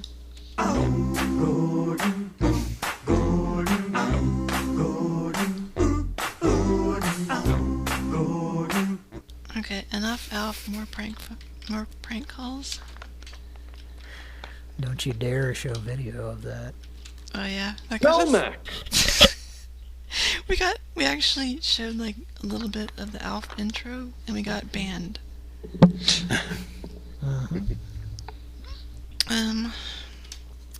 I'll pay for it. April Fool's episode or something. Might have been. I can't read this, Cody. Just read this to the audience, and I'll dial it. Okay. Let's take a look here.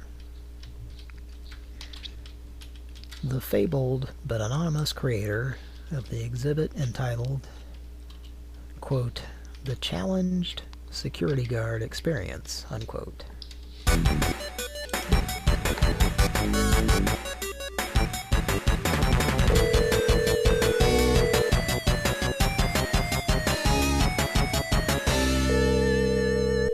Turn that off. I was enjoying that so much. Do you know what my it dad showed up. Just like the old days. Do you know what it is? Call has been forwarded to Shinobi an automatic 3? voice message system. 8. Stupid! There are no ninjas involved in this game, so... Sonic? No. Right company, wrong game. Obviously it's Sega, for God's sake. Mm-hmm. Any music enthusiasts out there want to guess what it is? Can we hear that? Kudos, granola snacks. Could you play the game?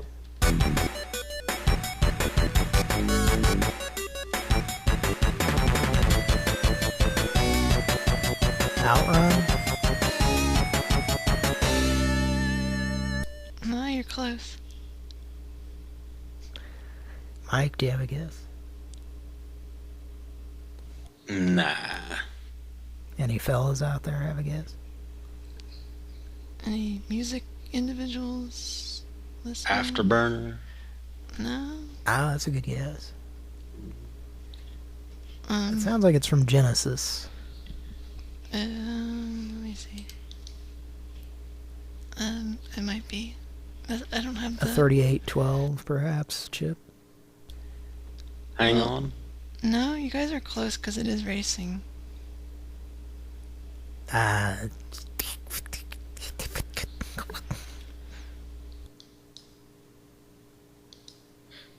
Moonwalker? Well, if Michael Jackson got into a race car, yeah. It's Virtua Racing Deluxe. For Genesis? I didn't put the system. So That's gotta be. Or arcade. Yeah, Genesis or arcade. But it sounds more like Genesis to me. Arcades had more samples and stuff at that point. It's probably Genesis. Let's do a...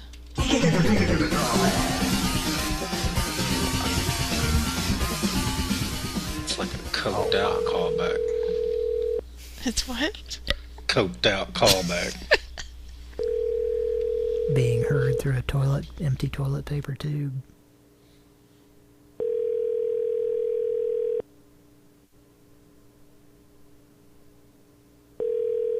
Being snorted through.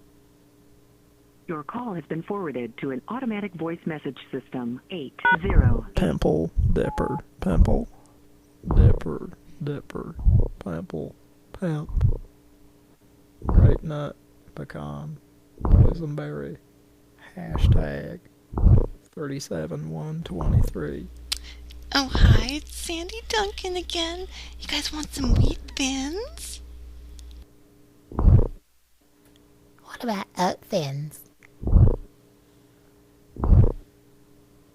Message for Tom Scarrett. Tom, my name is Rodney Weiner. I'm a member. Hello, thank you for calling to order the all-new Hilo Air Broom. Cane beat. What you want to do?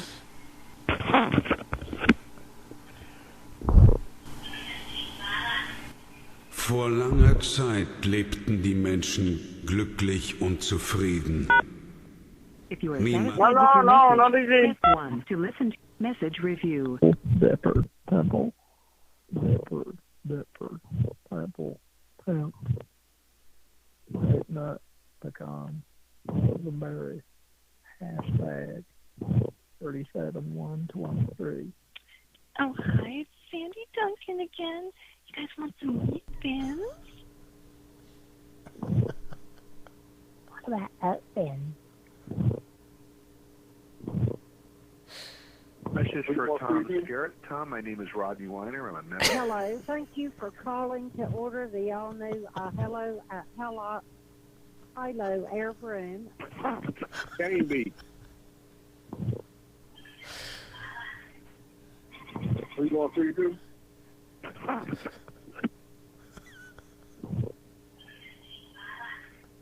Vor langer Zeit lebten die Menschen glücklich und zufrieden. If you are satisfied with your message, press 1 to listen That to... makes total sense. Please, somebody leave that message for me, something like that. I would just love to wake up to that. I just wish there was a way for us to see somebody experience one of these voicemails one day. Yes! Yeah. That'd be great. It'd be nice. I was thinking one of those things that you played, somebody played, I was thinking it would be great to just call Patrick, and if he happened to answer. Although, let's not. Do you wait, are they still doing the other fucking show right now? Nah, I think they shut it down about 30 minutes ago or so. Shut it down. They just shut it down. Pull the plug. Shut that down. Down or off. Down or off. Turn it off. Down or uppers. Up or down. You'll hear it all on Wall Street Week on PBS.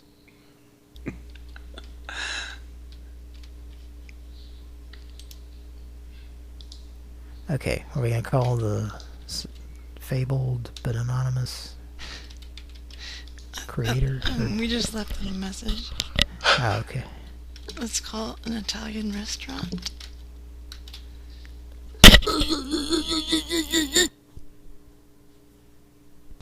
And Mike, can you use that new soundboard on them? Yes. Okay.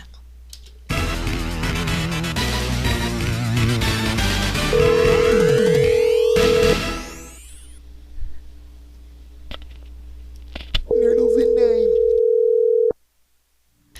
Turtles? Nurdles in name in my mouth and in my belly. Nurdles up. And I'm gonna... And I'm gonna...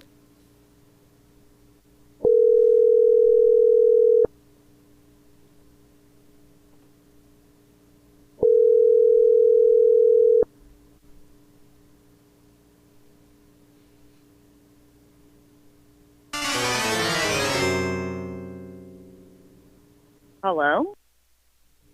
Since you have no ammunition left, you must join the hostages.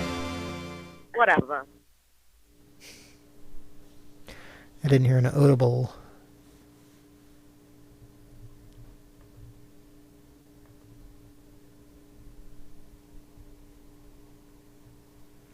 Alright, Mike, you want to make a call? Fuck, I'm gonna eat, goddamn. What do you got to eat, Mike? Sausage is for Southern people to eat with their breakfast, with their fried eggs and their T-bone steaks. I was just getting something to eat. Cushion, cushion, cushion, cushion, cushion, cushion, cushion. Does your job have you sitting for hours at a time? Does your back... Cushion, cushion, cushion, cushion, cushion, cushion. Don't you have a side of sausage with your T-bone steak? I like to put a layer of bacon on it and then sausage on top of that. Yeah.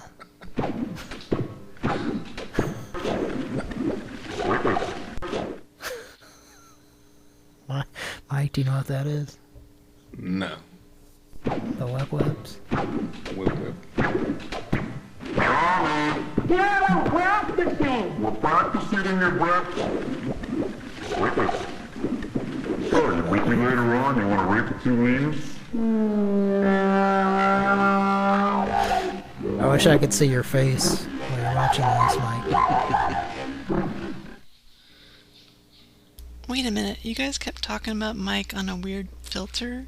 I gotta see that. Can I, please? What?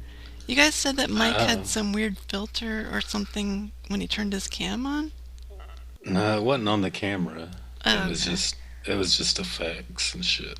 Let me see. It was an animation of an animal. Can I see? On Zoom. Let's see if I can yeah. Is it working? Yeah. Yeah. There it is. So it's tracing your face? I don't know if it's, maybe. No. It's voice activated. I think it's just voice, yeah. I can't get it full screen though. Let's see. There's something you can... But when I don't know. No, it's not moving on that screen. It's like a donkey or something? Oh, it's a dog?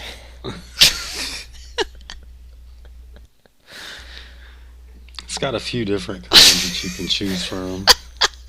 So yeah, he talks, but also I think we were it was doing that when he was playing soundboards, and it was doing, and that was also pretty good, pretty funny. Wait, do you like racist woodworkers? Right. It's a panda at the Golden Gate Bridge, folks. I'm gonna share it with you. Yeah, you motherfucker. No, it doesn't work. It has to pick it up through your... Oh, yeah, it has to come up through this one. But it's like accidentally coming through your speakers or something. A panda in space? Can you turn it on your other account? No. Let's see. I think I tried this last time and we couldn't figure it out. Okay, Mike is a VTuber now.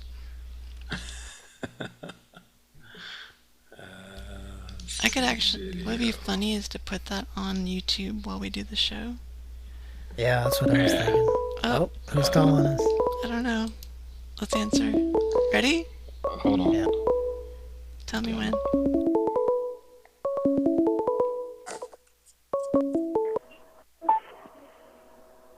Hello? How can I help you? It's the chef. I'm returning your phone call. I got a call from you. How can I help you? This is the second time this has happened to me. This is Well, the I reason wouldn't why have your I'm number. calling you back. I know, but I wouldn't have your number if you didn't call me, sir. My phone's saying I've gotten 5 calls from you. It's probably true because you have dialed me first. I don't know you to dial your number. I don't play, and I don't back down. Was that the chef? That was the fancy chef. Yeah, that was him.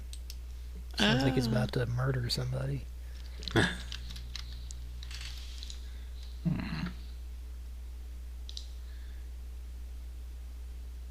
He just hangs up at the least opportune times. Oh, well, what an idiot. Yeah. Who else were we gonna call? What? Or what was that noise? A fillet of fish wrapper? God damn it, Mike. Are you ever not eating a fillet of fish? Or playing with the wrapper from one? No, usually that's what I'm doing. Hey, look at that tree! It's shaking! That what? Hey, look at that tree! It's shaking! Burger King! What's shaking, kids? Who's that? Kids?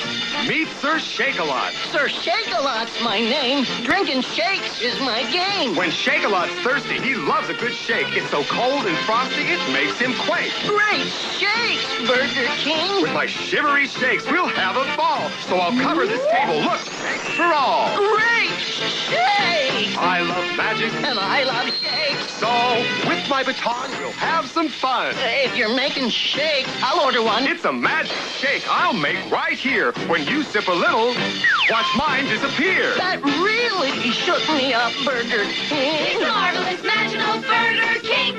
He can do most anything. He loves magic and food that's fun. He's got shakes for everyone. Burger King, yay! Great shake! Who says drugs ever had any effect on anybody?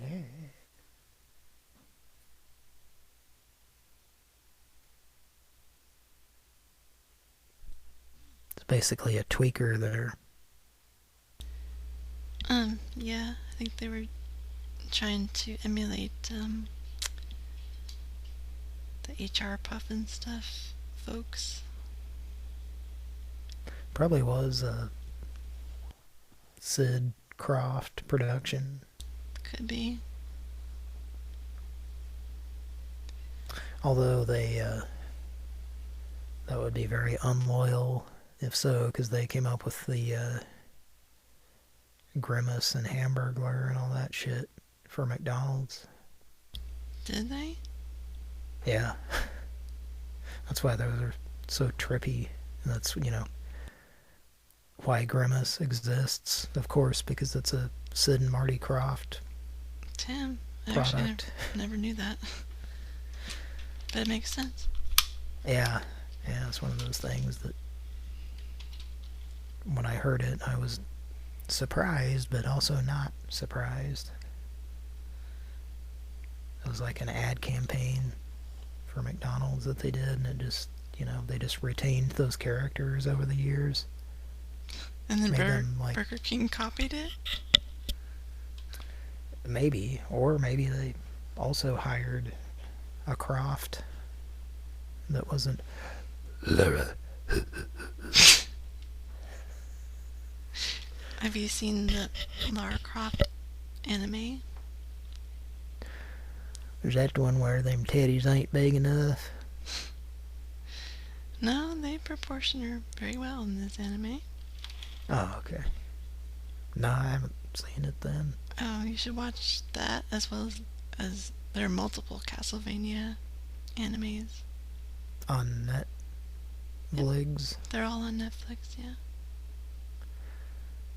I saw somebody posted something that was like a Lara Croft anime that was, it looked kind of flat-chested, and they were very angry about it. Well, who knows? Might have been completely fabricated, you know? Well, a few months ago, there was a brand new Tomb Raider anime on Netflix. I've watched season 1, which is like 8 episodes, and it's really good. And yeah, they do show her boobs and her bottom a little bit. And, I mean, not like gratuitously, but it's, yeah, you can tell they're there. Is it very polygon looking, like it's from PlayStation 1? No, it's actually made by the same people who did both Castlevania animes, so it looks really good. Hey. Well, are you looking at Mike? I'm about to pass out, actually. But let me look at Mike again. Okay, he's got glasses. He's Bootsy Collins? That'll work. I'm trying to get it full screen. But I got a suit on. You do, and you have a wig, like a Ronald McDonald wig, kinda. Yeah. That's the ticket. It's kind of a Stephen King's Zit wig. It looks kind of like, you guys remember when, touch-tone terrorists were on crank yankers? do we ever? Looks like Big Willie? Yes. Kinda. Do you remember Big Willie from the YPS department? Yeah, yeah. Looks like him, kinda. Let's make it. We're getting a failing grade for number of calls made during a show, so... Well, I'm having a good time, so... Me too. Hopefully it's fun for people to listen to. Hopefully they're having a good time. I can't read this, Cody. I'm going to send it to you. Can you please read this for me? Yes, I will. Yes. The PJ just took off. The Pran Funkels private jet. We're going to try to land. Tonight. We took off for the sole purpose of trying to land on that goddamned aircraft carrier with Iceman. You know, I did experience that live.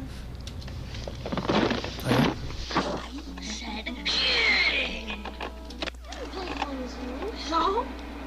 I didn't play as long. You've been playing for a half hour, and that's not how long I played. No way. I was playing for a half hour. If I was playing for a half hour right now, you must have been playing for 2 hours. No way, Eric. You played as long as I have. No, okay, you played the games, and that's all.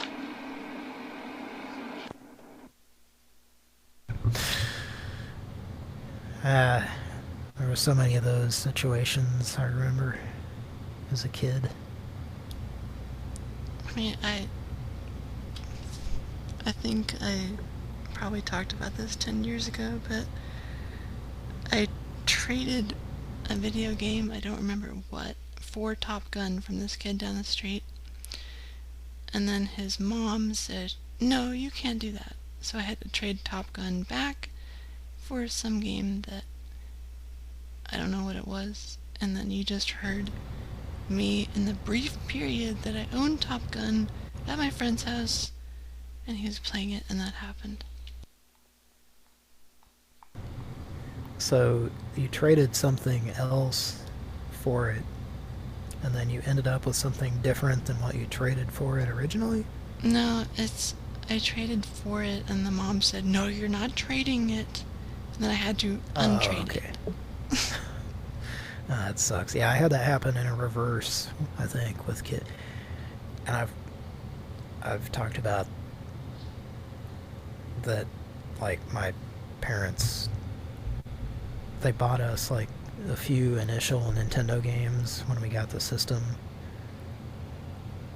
And then, like, would never buy games after that, because they knew you could rent them, so that was like, oh, you can rent games, but we're never going to buy them, you know?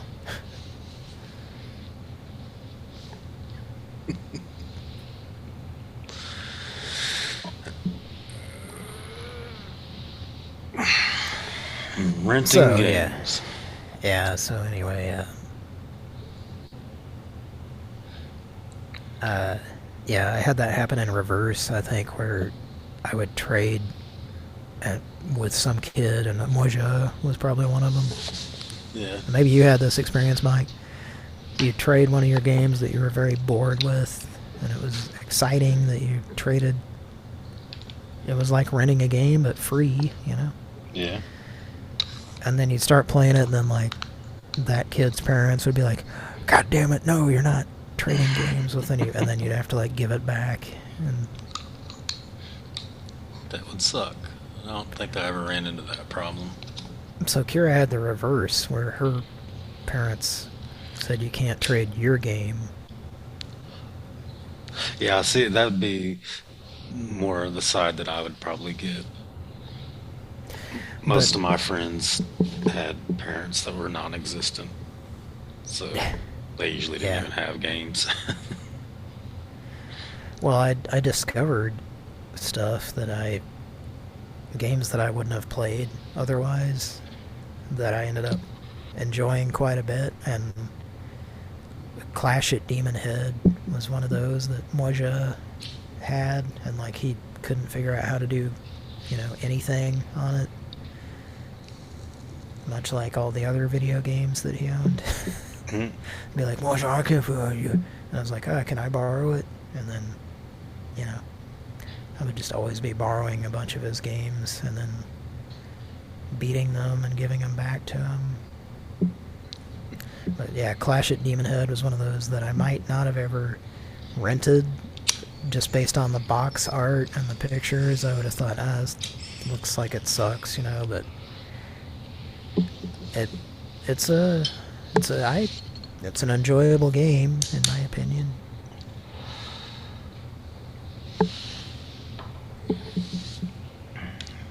And it's the name of the band and Scott Pilgrim, so hey, I'll make a call. Yeah, we could do that. Are you pouring yourself a bourbon?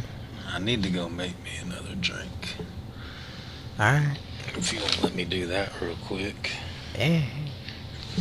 I wish it was some bourbon. Yeah, it's a Chevrolet Suburban. Unfortunately, it's not. Well, apparently it's a Brahms combo number thumb.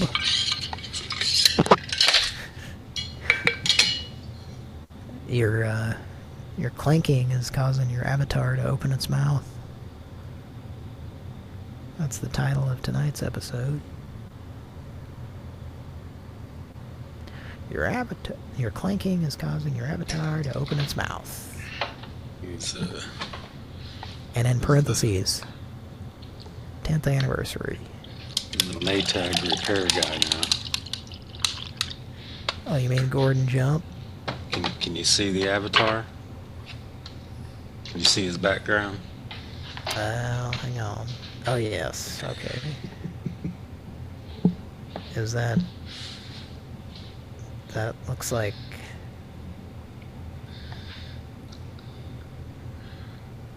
Yeah, I'm like Kira. I can't get it to go full screen on your,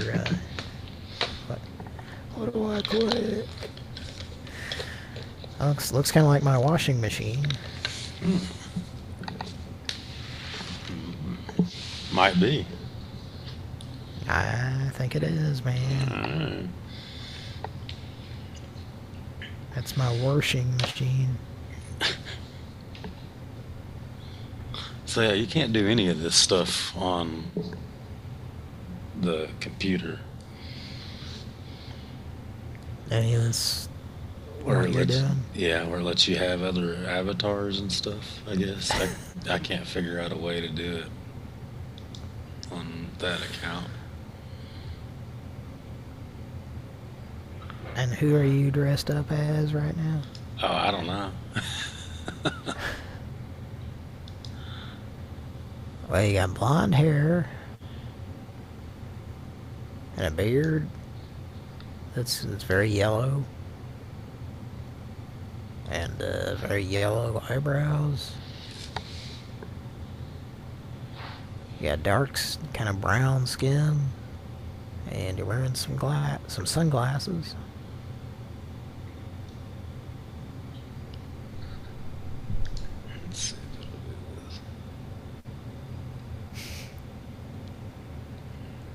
Bonjour. Bonjour. Look at the tomatoes. Tomatoes. Tomatoes. If you quit working after only 4 hours, you'd probably get fired, right? Right. That's not a good piece of ass.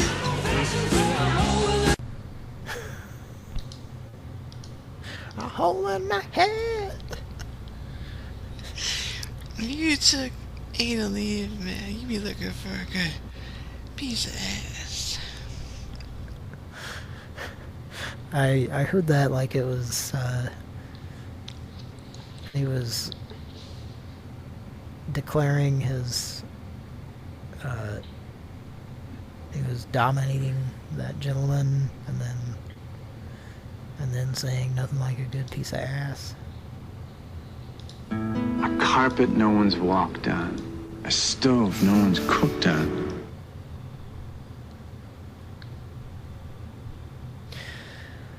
Alright, should I say that tell that story I was not going to tell earlier? Mike looks like Hulk Hogan, or Is that what you were going for with the yellow flies in your hair? Not in particular. I was not at the keyboard. What story, Cody? The story that I didn't tell earlier because I said I shouldn't. Should I tell it now? Mike, what do you think? Yeah, go for it.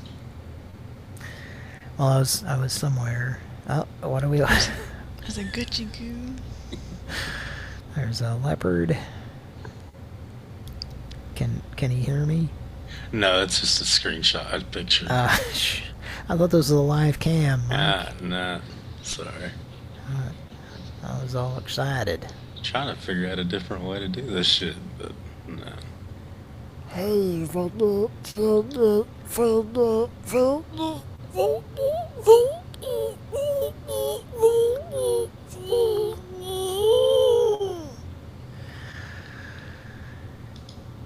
okay, well, what was I gonna say? You were gonna tell a story? Oh yes, I was not gonna tell it, but I was at a place recently, and some people had ordered some beers, and this server came up, and she said, "I've got a Bush," and it was a Bush beer that this guy ordered, and then she gave it to him and walked off, and then I was like, she said, "I've got a Bush."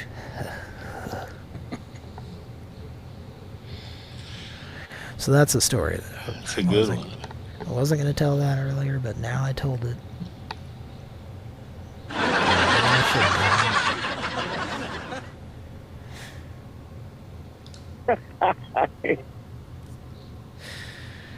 We just like to have fun on Pran Funkels, and we thank you for tuning in for all these years. The 10th anniversary, folks. Kira, how are you doing? Good. How are you and Mike doing? Are you scared? Yes. And drunk on Seagram's golden wine coolers. Kara? Yeah? You guys can't hear me? Oh, we can now. What the hell happened? I think you muted accidentally. No, I did not. And the audience heard it. Well, we didn't hear whatever shit you were talking about me the whole time. Why are you talking bad about me? This happens on Zoom, I think. Yeah, It's happened to me on like the last few shows I've been on, and it's like you guys can't hear me for 10 seconds, and there's nothing I can actually mute because I'm not pressing anything. Maybe they have some sound card issues or something. I don't know. I think it's Zoom, but maybe. What's that quote that Indiana Jones says about "Verily, men hold my something on high"? Let me find that for you. Do you know what I'm talking about? I do.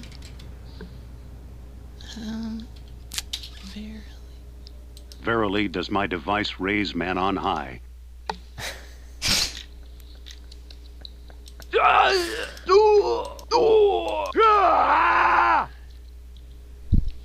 Mike, do you have this board? Say it again? Do you have the Indiana Jones computer game soundboard? No, I do not. I shall send it. So we do have some version of that soundboard? Yeah, Chris Wimberly sent it to me last year. Was it updated? He just gave me one version, that's all. And I will send it to Mike, who absolutely needs to use this. And I'll be right back. Sorry, folks. I will start dialing as soon as I get back. Chris Wemberly, want to join us? That'd be cool. Did you hear any of him on the show, Mike? I think we... Yeah, a little bit. Pran Funkels, we talked about it, edition. Yeah. We've had eras of this show over the years. We've had guest hosts come and go. Sometimes come and go at the come and go with Bertha.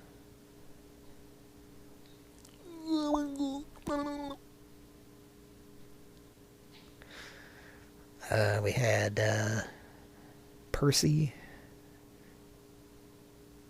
Remember that fella? Yes, sir.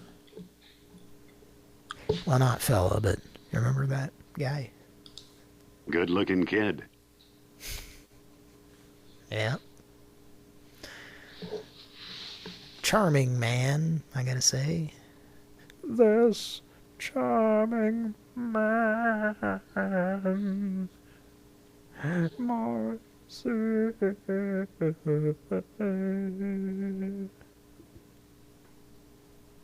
Know what I mean, Mike?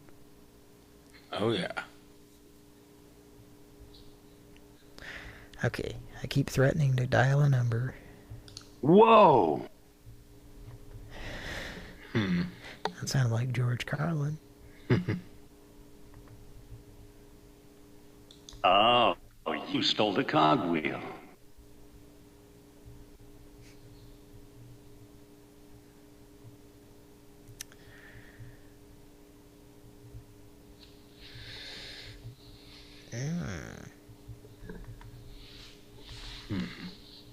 Oh, there we go. There it is.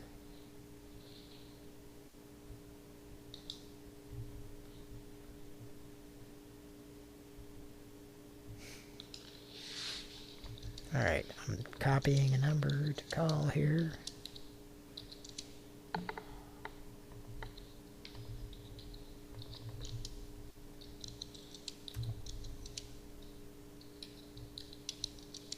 Calling cannot accept calls at this time. We're sorry for any inconvenience this may cause.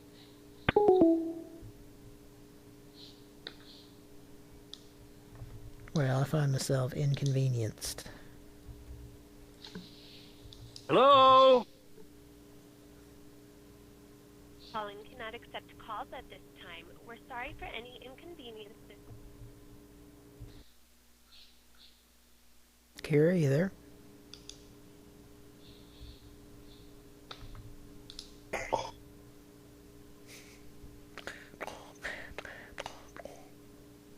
Okay, let's dial a different number.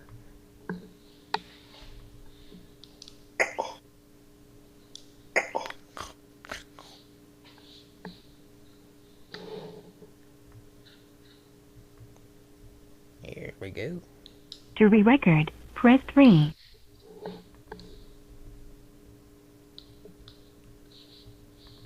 Terribly sorry, my time record.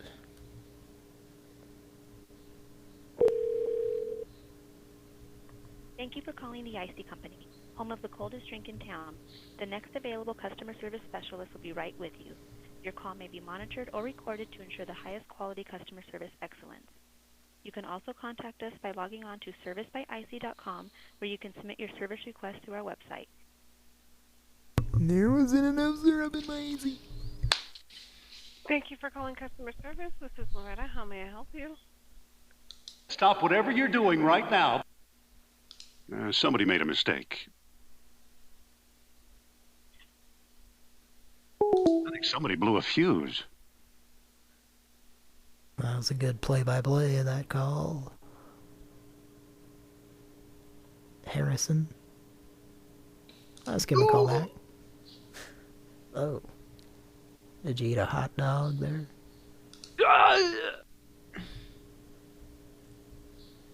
I'm thirsty. I could hear you clicking. Thank you for calling the Icy Company, home of the coldest drink in town. The next available customer service specialist will be right with you. Your call may be monitored or recorded to ensure the highest quality customer service excellence. You can also contact us by logging on to servicebyic.com, where you can submit your service request through our website. Uh-oh. Thank you for calling customer service. This is Loretta. How may I help you? Uh-huh. I think somebody blew a fuse. Thank you for calling customer service. This is Loretta. How may I help you? I think there's something over there I need. You want to help me find out?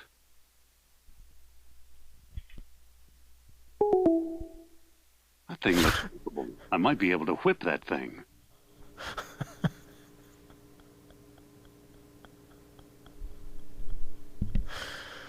Okay. Well, I thought that was funny, anyway. Hey, Tim! Kira, are you there? That cheers me up. Well, me too. And I feel better already. Now, who did that voice? Oh! Heinrich Horner. Let's take a look at the chat. We got, Sophia Hapgood. Angry Music Man.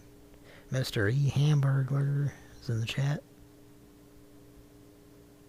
Stoy!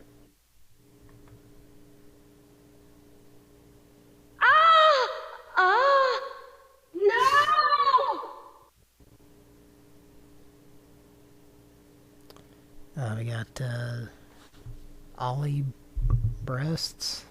Is that what I'm seeing there? Ollie... Aha. Ollie Breet. And we got George Costanza's character. Coloriza. Riza.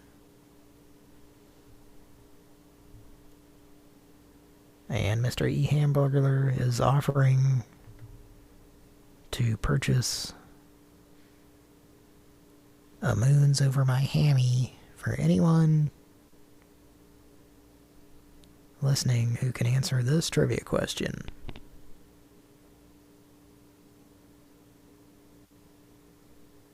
Pran Funkels Trivia.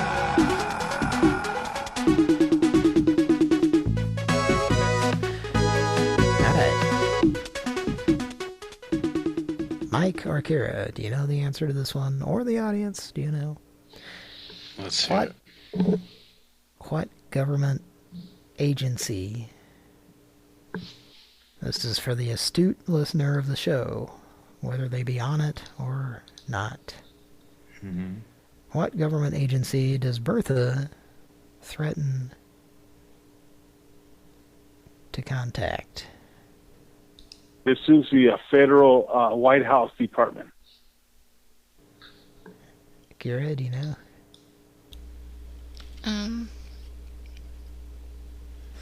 Her attorney. Bertha. What government agency does Bertha threaten to gondag? The FCC? You're so close. The Oklahoma Sheriff? The Better Business Bureau? Oh man, does Bertha love alliteration and what do you call it when the initials of something are the same letters? Is there a term for that?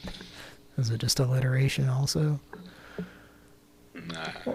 What are the initials for alliteration? Okay, you are very close. There's some extra DVD footage that might be a hint as to the answer to the question.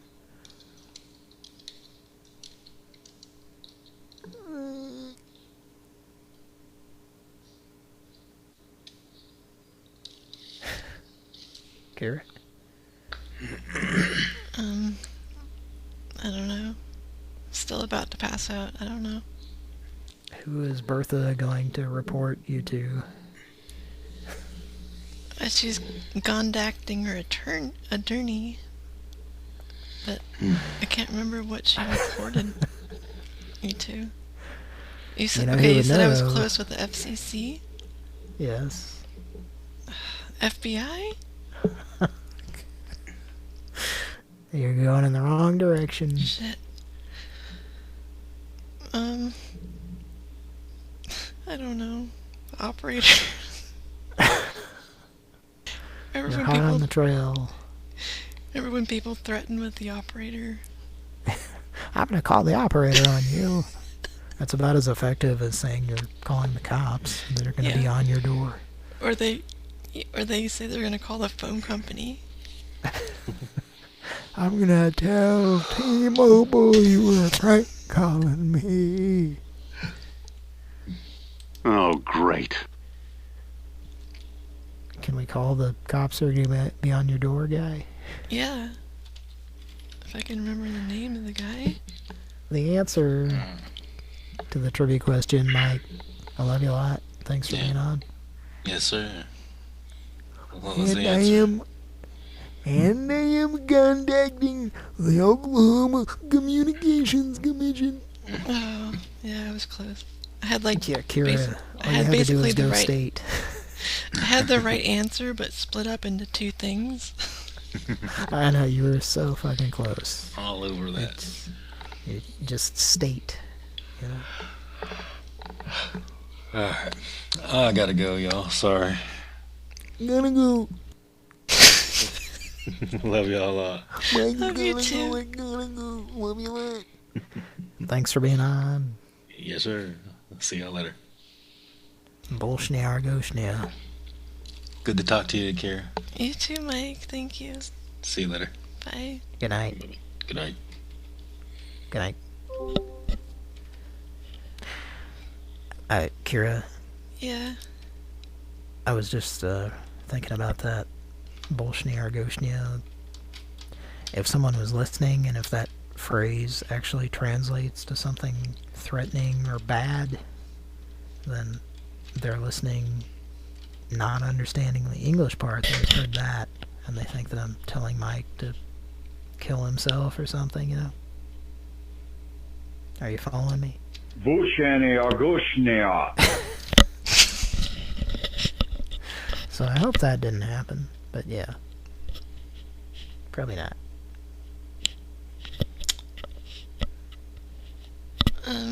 It was kind of debatable whether that came from the Snappy couple or it came from the Here Lemmy guy. I don't even remember what exactly happened with that. Or if it was I'm pretty sure it was somebody spoofing the number. I thought it was I thought we were pretty sure it was the Here Lemmy guy, but I could be wrong. Yeah, I can't. The memory is hazy on that, but it could have been easily spoofed as well, so I don't know. If you're the 9th caller and you sound like this, Bolshnia or Goshnia. you get a Pran Funkels Beefy t-shirt. And it's a t-shirt that I've rubbed beef all over. Not ham like in the casino. Nice. I use ham for metallic spray painted devices that are spray painted to look metallic but are actually plastic mostly. We should. I think we've had a very low ratio of prank call to talking tonight. Yeah, you want to make a call? Yeah. Did you read that last one that I posted, or should I post it again? I thought I read it. Okay. About the security guard? Oh wait, that's the wrong one. Fuck. It's this one. That's okay. Okay, someone who picked up food at a drive-thru and had ranch dressing leak through the paper bag that contained their food while they were driving home. Let's give him a call.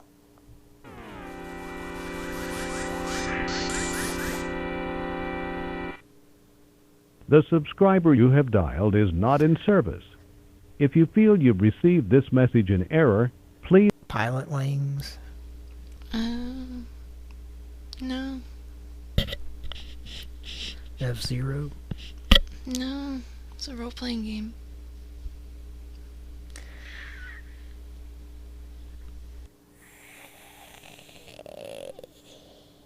Zelda? It's not... I mean, that's not technically role-playing. That's why I wasn't sure if you were calling... I was going to also debate that, if you were calling it that, but then I was like, it kind of sounded like Zelda. Yeah. It is that kind of fantastical composition. Final Fantasy? No. It's kind of obscure.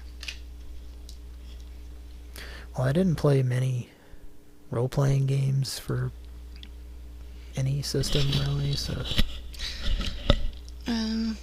It's Mother 2.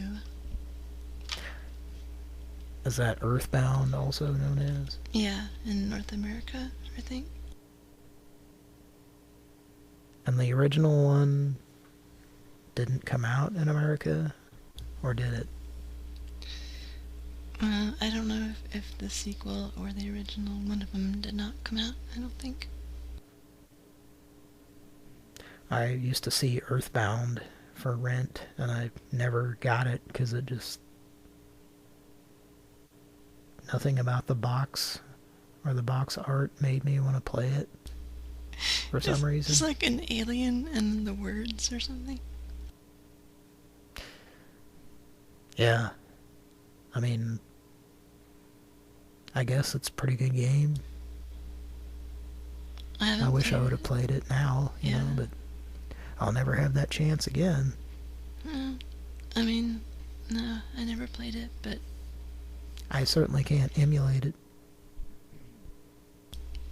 It took like 10 years for it to get popular or something. Yeah. 10 or 20. Yeah, something like that. Pen or pencil. Pen or pencil.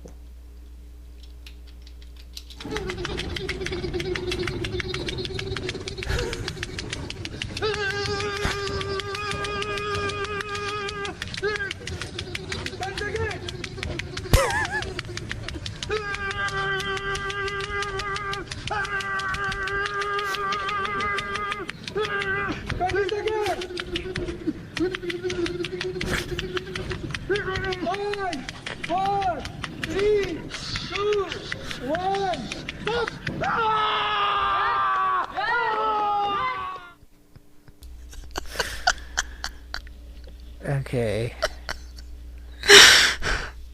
Now, before you tell me what that was,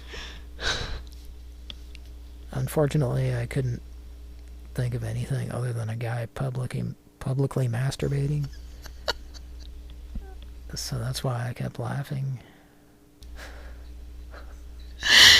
It's like, the guy who holds the Guinness Book of World Records for crushing, like, walnuts or something with his elbow. Walnuts? Yeah.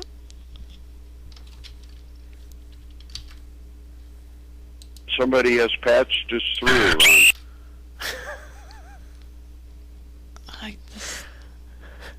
That man was playing with his walnuts. Would you like some walnut pudding, huh? Walnut.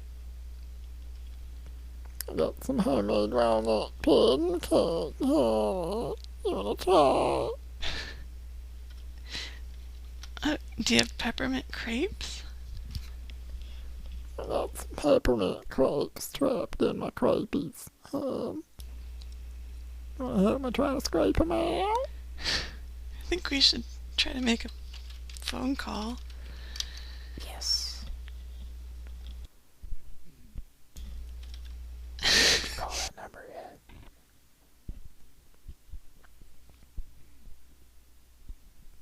Did you call that number? You talked about the person who had the ranch dressing and that stuff. Let's call them, I guess. Okay. On Pran Funkels.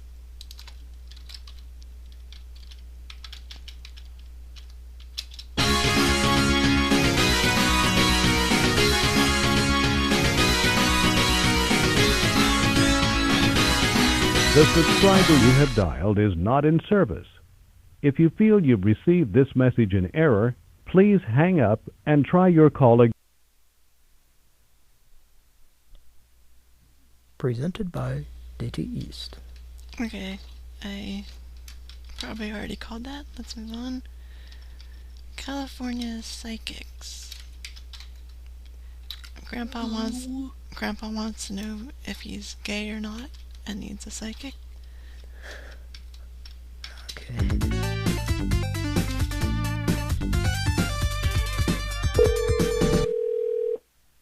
Thank you for calling California Psychic. Sounded like a Please hold sassy while we transfer shinobi. your call to customer care.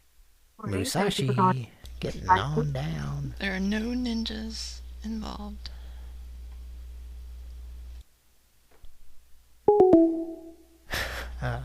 Fuck. They heard mention of ninjas, and they were like, fuck this. I think it's time for another cocaine injection of... I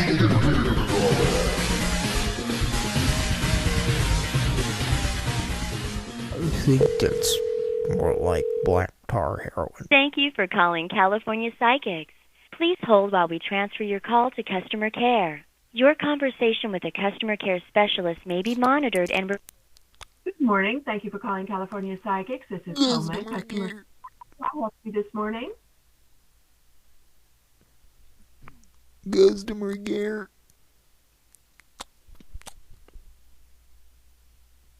Hello? Hello, ma'am? No patience, I tell you. Okay, I'll show you. Let's play the actual clip where Mike said it was a cocaine callback. What did he say? Yeah.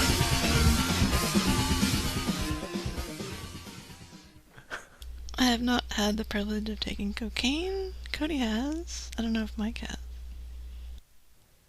I don't know if he has either. Well, if you got it, bring it over. I don't got it. Alright. Let's call back. From what I hear, it's unsafe. Thank you for calling California Psychics. Please hold while we transfer your call to customer care. Your conversation with a customer care specialist may be monitored and recorded for quality and training purposes. However, all conversations with your psychic are private and confidential.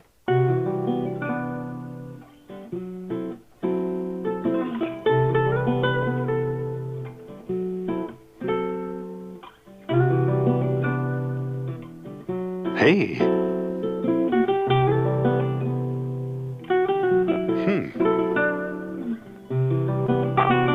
Hey.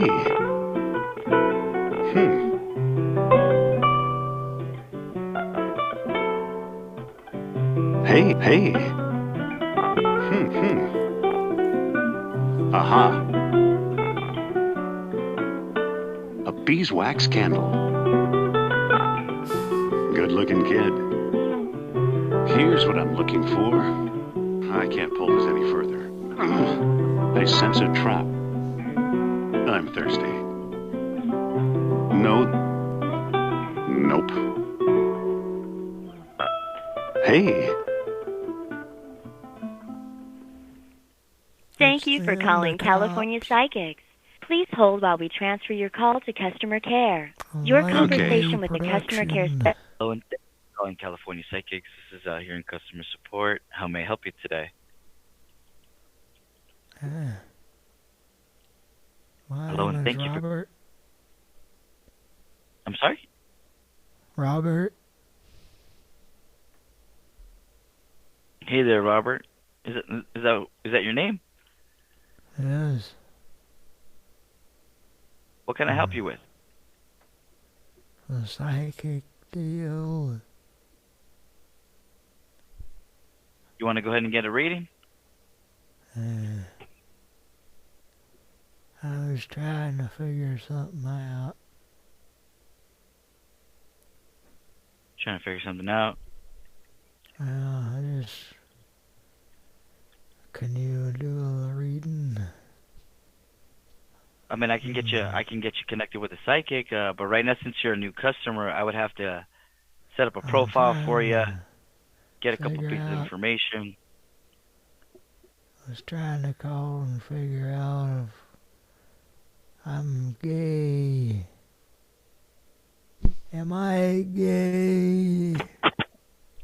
I'm sorry? I wanted to call a psychic to try and figure out if I suspected something, but I don't know. Am I gay? Well, look, I'm sorry, Robert. I apologize. I didn't know if I was or not. No, I know, but I don't think they can answer that type of question. I don't think that's appropriate. They would know better than me, maybe. I don't have a lot of self-examination abilities. I drank a Cragmont, though.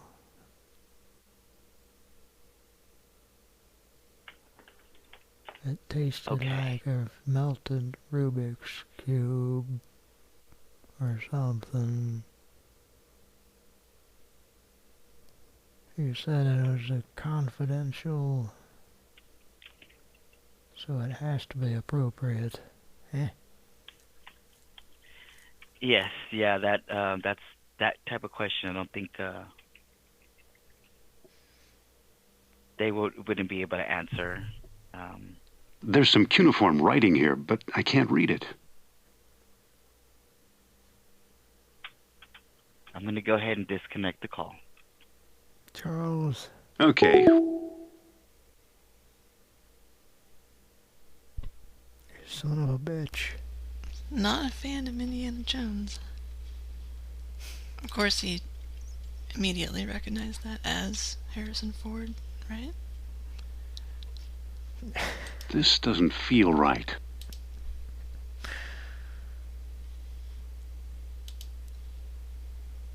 Let's see here. Aha. Let's make a Pran Funkel. I received a confusing text. I'm sorry, I was a little bit distracted there. From whom? I don't know. Can you read that, please? Person who wrote a message on your lawn using simply mayonnaise. I'm Casey Casey.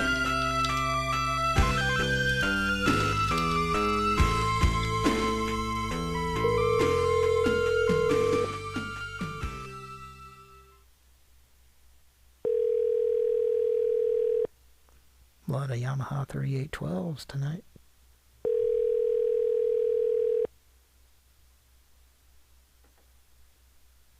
Leave a message after the beep.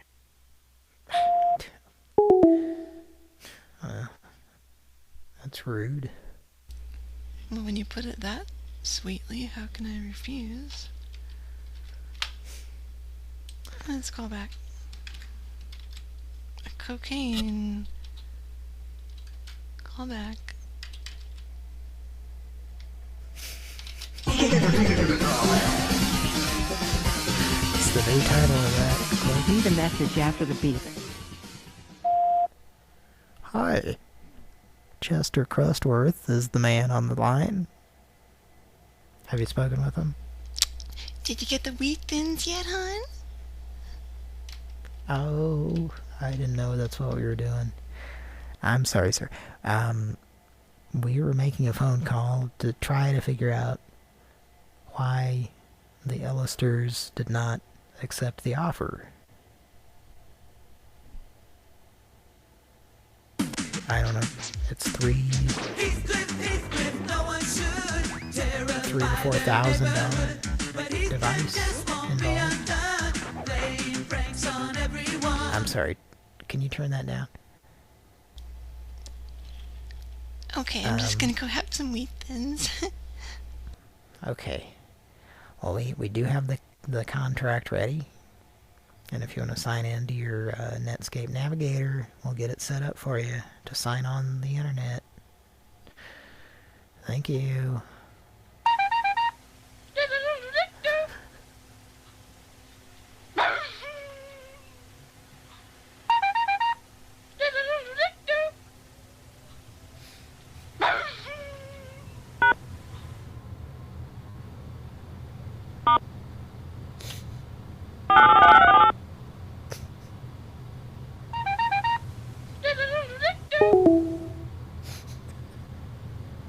Okay.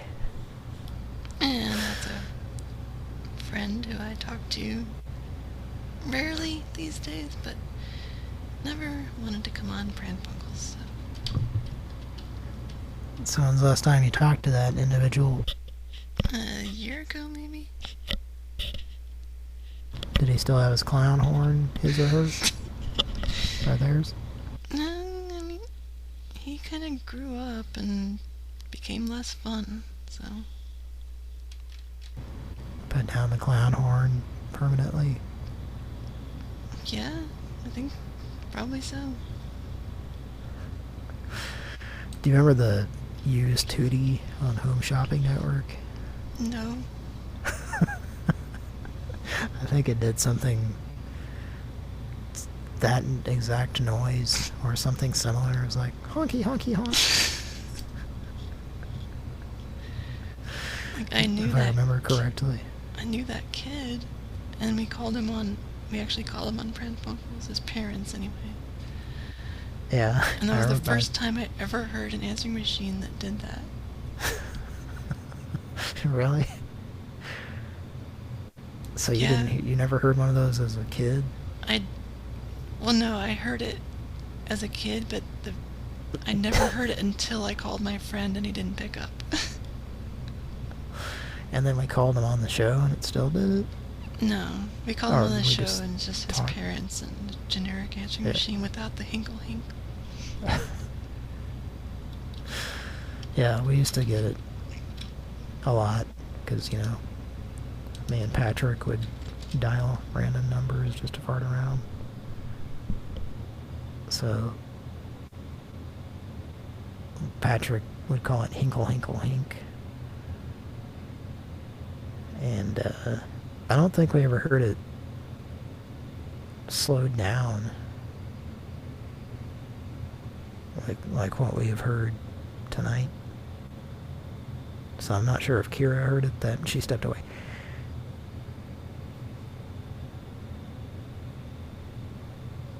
Do we ever call that number? Well, let's take a look at the chat.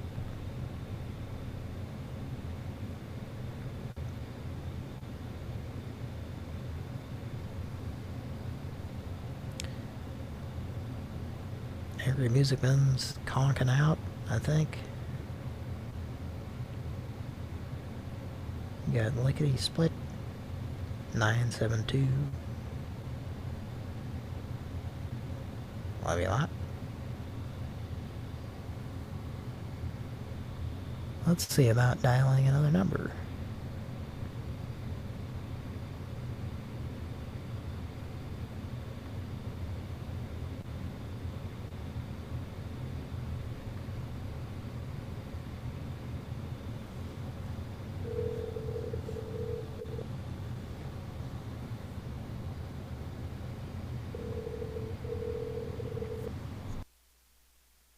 Ken Boyer Bubbones. I need the deal for the bail. What was that? Need a post for the bail of my son. The county What, Oklahoma County?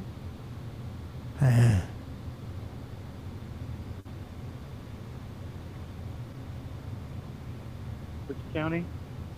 Oklahoma. Okay. What's his name? Thomas.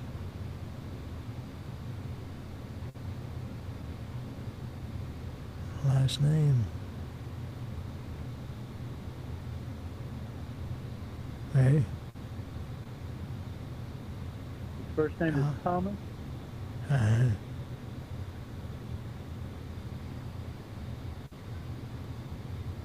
What's his last name? Dolby.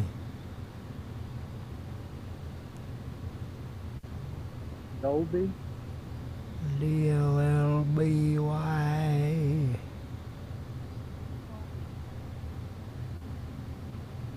D as in David or C as in cat? D as in David. All right, sir. Let me check it out and I'll give you a call back. He blinded me with the science. Okay. What was that? With science. I got my phone numbers on the deal. Yeah, I've got your phone number. Where are you calling from? Mortimer's department.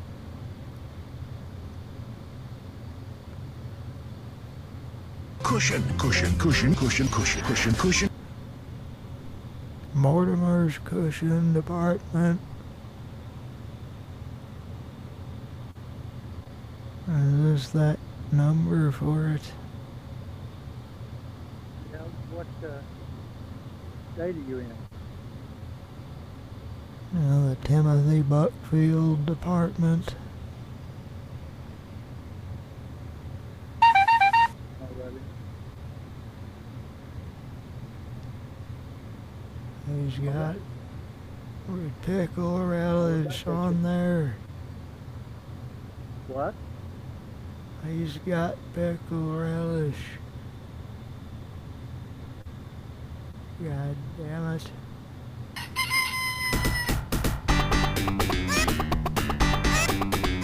What is that? What is it? It's on your end, I don't know. You put me on hold or something? No. Or is that It's sack on your of shit? end. You using somebody's phone that's got a weird ring in it or something? Not on my end. Anyway, I'm gonna check this out for you. I'll call you back. What time is it? It's 4:30 in the morning. It's time for leprechauns.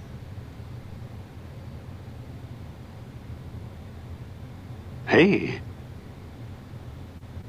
Kenneth, stop talking. I have no idea. I just came in at the very end and it hung up. That guy just would not hang up. I missed everything. I came in at the end and I said hey and it hung up. What? I don't know. I kept trying to make it weird enough for that guy to hang up and he just would not. Oh, that was fun. Who did you call? Let me look. That was, oh, I'll give you a hint. A voyeur. Kenneth J. He Warrington. likes to peek in the windows of Diane Sawyer. The next thing you know, he's about to need a lawyer. Maybe. Ken Boyer is a lawyer. I just felt like the kiss of death. I just put my headphones on, I clicked hey, and it hung up. That's all I knew of it. In a way, it was a good way to finally fucking end it. Because like I said, he just seemed to not want to hang up. So, for whatever reason, that got him too. That's, I've come into my Conoco full circle to where my goal now is to get them to hang up, because they either hang up instantly or they stay on indefinitely and they're not giving you a satisfying response, so then it just becomes like, can I get them to hang up at least? Yeah. But apparently Indiana Jones just instantly goes into his psyche and that's it.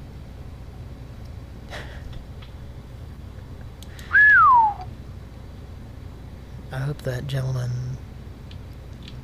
had a psychedelic experience from all that. Psychedelic. I need to go. Do you want to take over the... Nah, let's end this debauchery. Okay. Did we check in with the weekly word on the show? This is Oklahoma City Weather Now. The time and temperature weekly word is from John chapter 11. Okay, it's the same one for the last 3 years or so. Just making sure. Every 3,000th weekly word. I'd like to thank our patrons on Patreon. Love you lot. Oh yeah, let me get Hector out of the closet. Do you have a song, or should I provide that? I can pick one at random, I guess.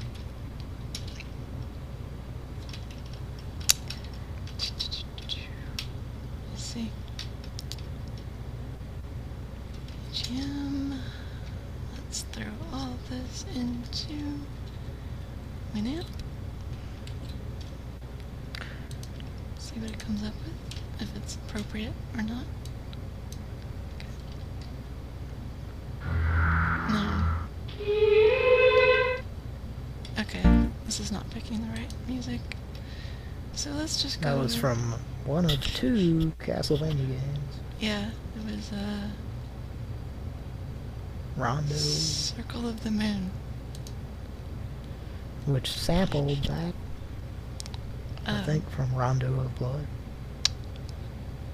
Something like that. Let's go with, Dark Spire on the Nintendo DS.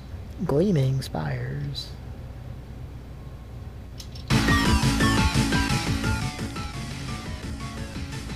Like to thank our patrons on Patreon. Angry music then. Have a nice evening.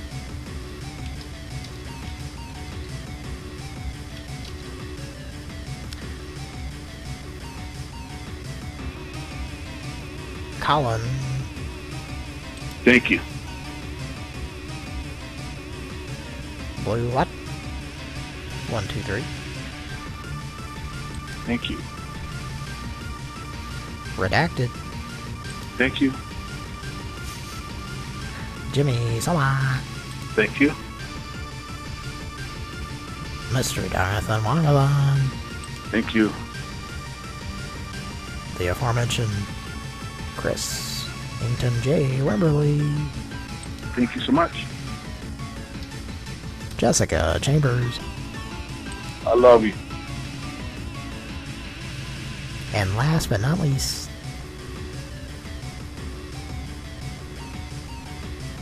the man who loves to wear fleece.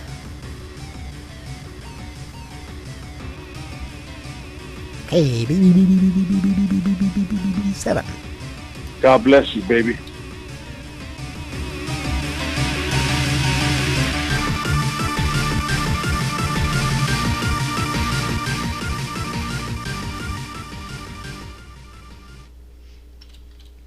Well, that was not a good fade. I'm sorry. That was pretty good. It's manual junk. But I guess it works. Asshole. What character do you like on Streets of Rage? Asshole. Wait, say that again? Is that a character? Asshole. Axel. Yeah. Oh. Also a character on Final Fight. That's true. And also Slash. A little bit of copyright infringement onto similar games there. Aren't they, like, doesn't Final Fight have Axel and Slash on it? But they're both, like, the same character or something? Did I imagine that? They might. Or something, like, really close to that word, but not quite. So they don't get sued. I can picture it like AXL with the life meter on there. You can picture whom? Oh, AXEL. Or just AXL. Yeah, it might be AXL, because they were trying to do Guns N' Roses. Yeah, over there at Capcom there. Huh? Well, thanks for listening to this first edition of however many for the 10th anniversary. Yeah, we're gonna get some ideas for the next next episode or 2 or 3 or however it turns out. But thanks for being here, Kira. Yeah, thank you for having me on my own show. Yeah.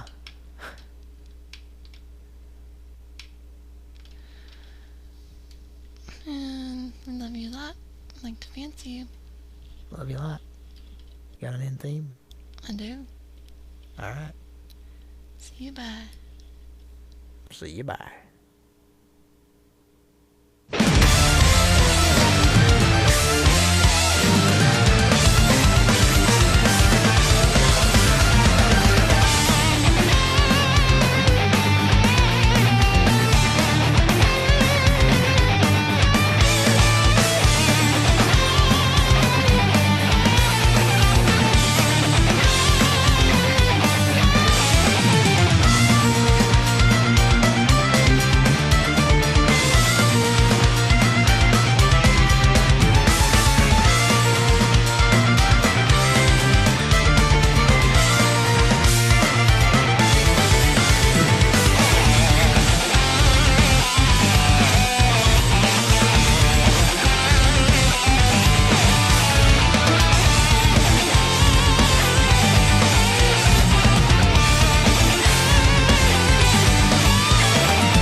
Hello. Thank you for calling to order the all-new Hilo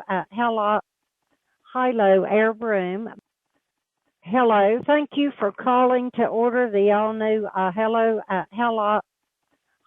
Air Broom.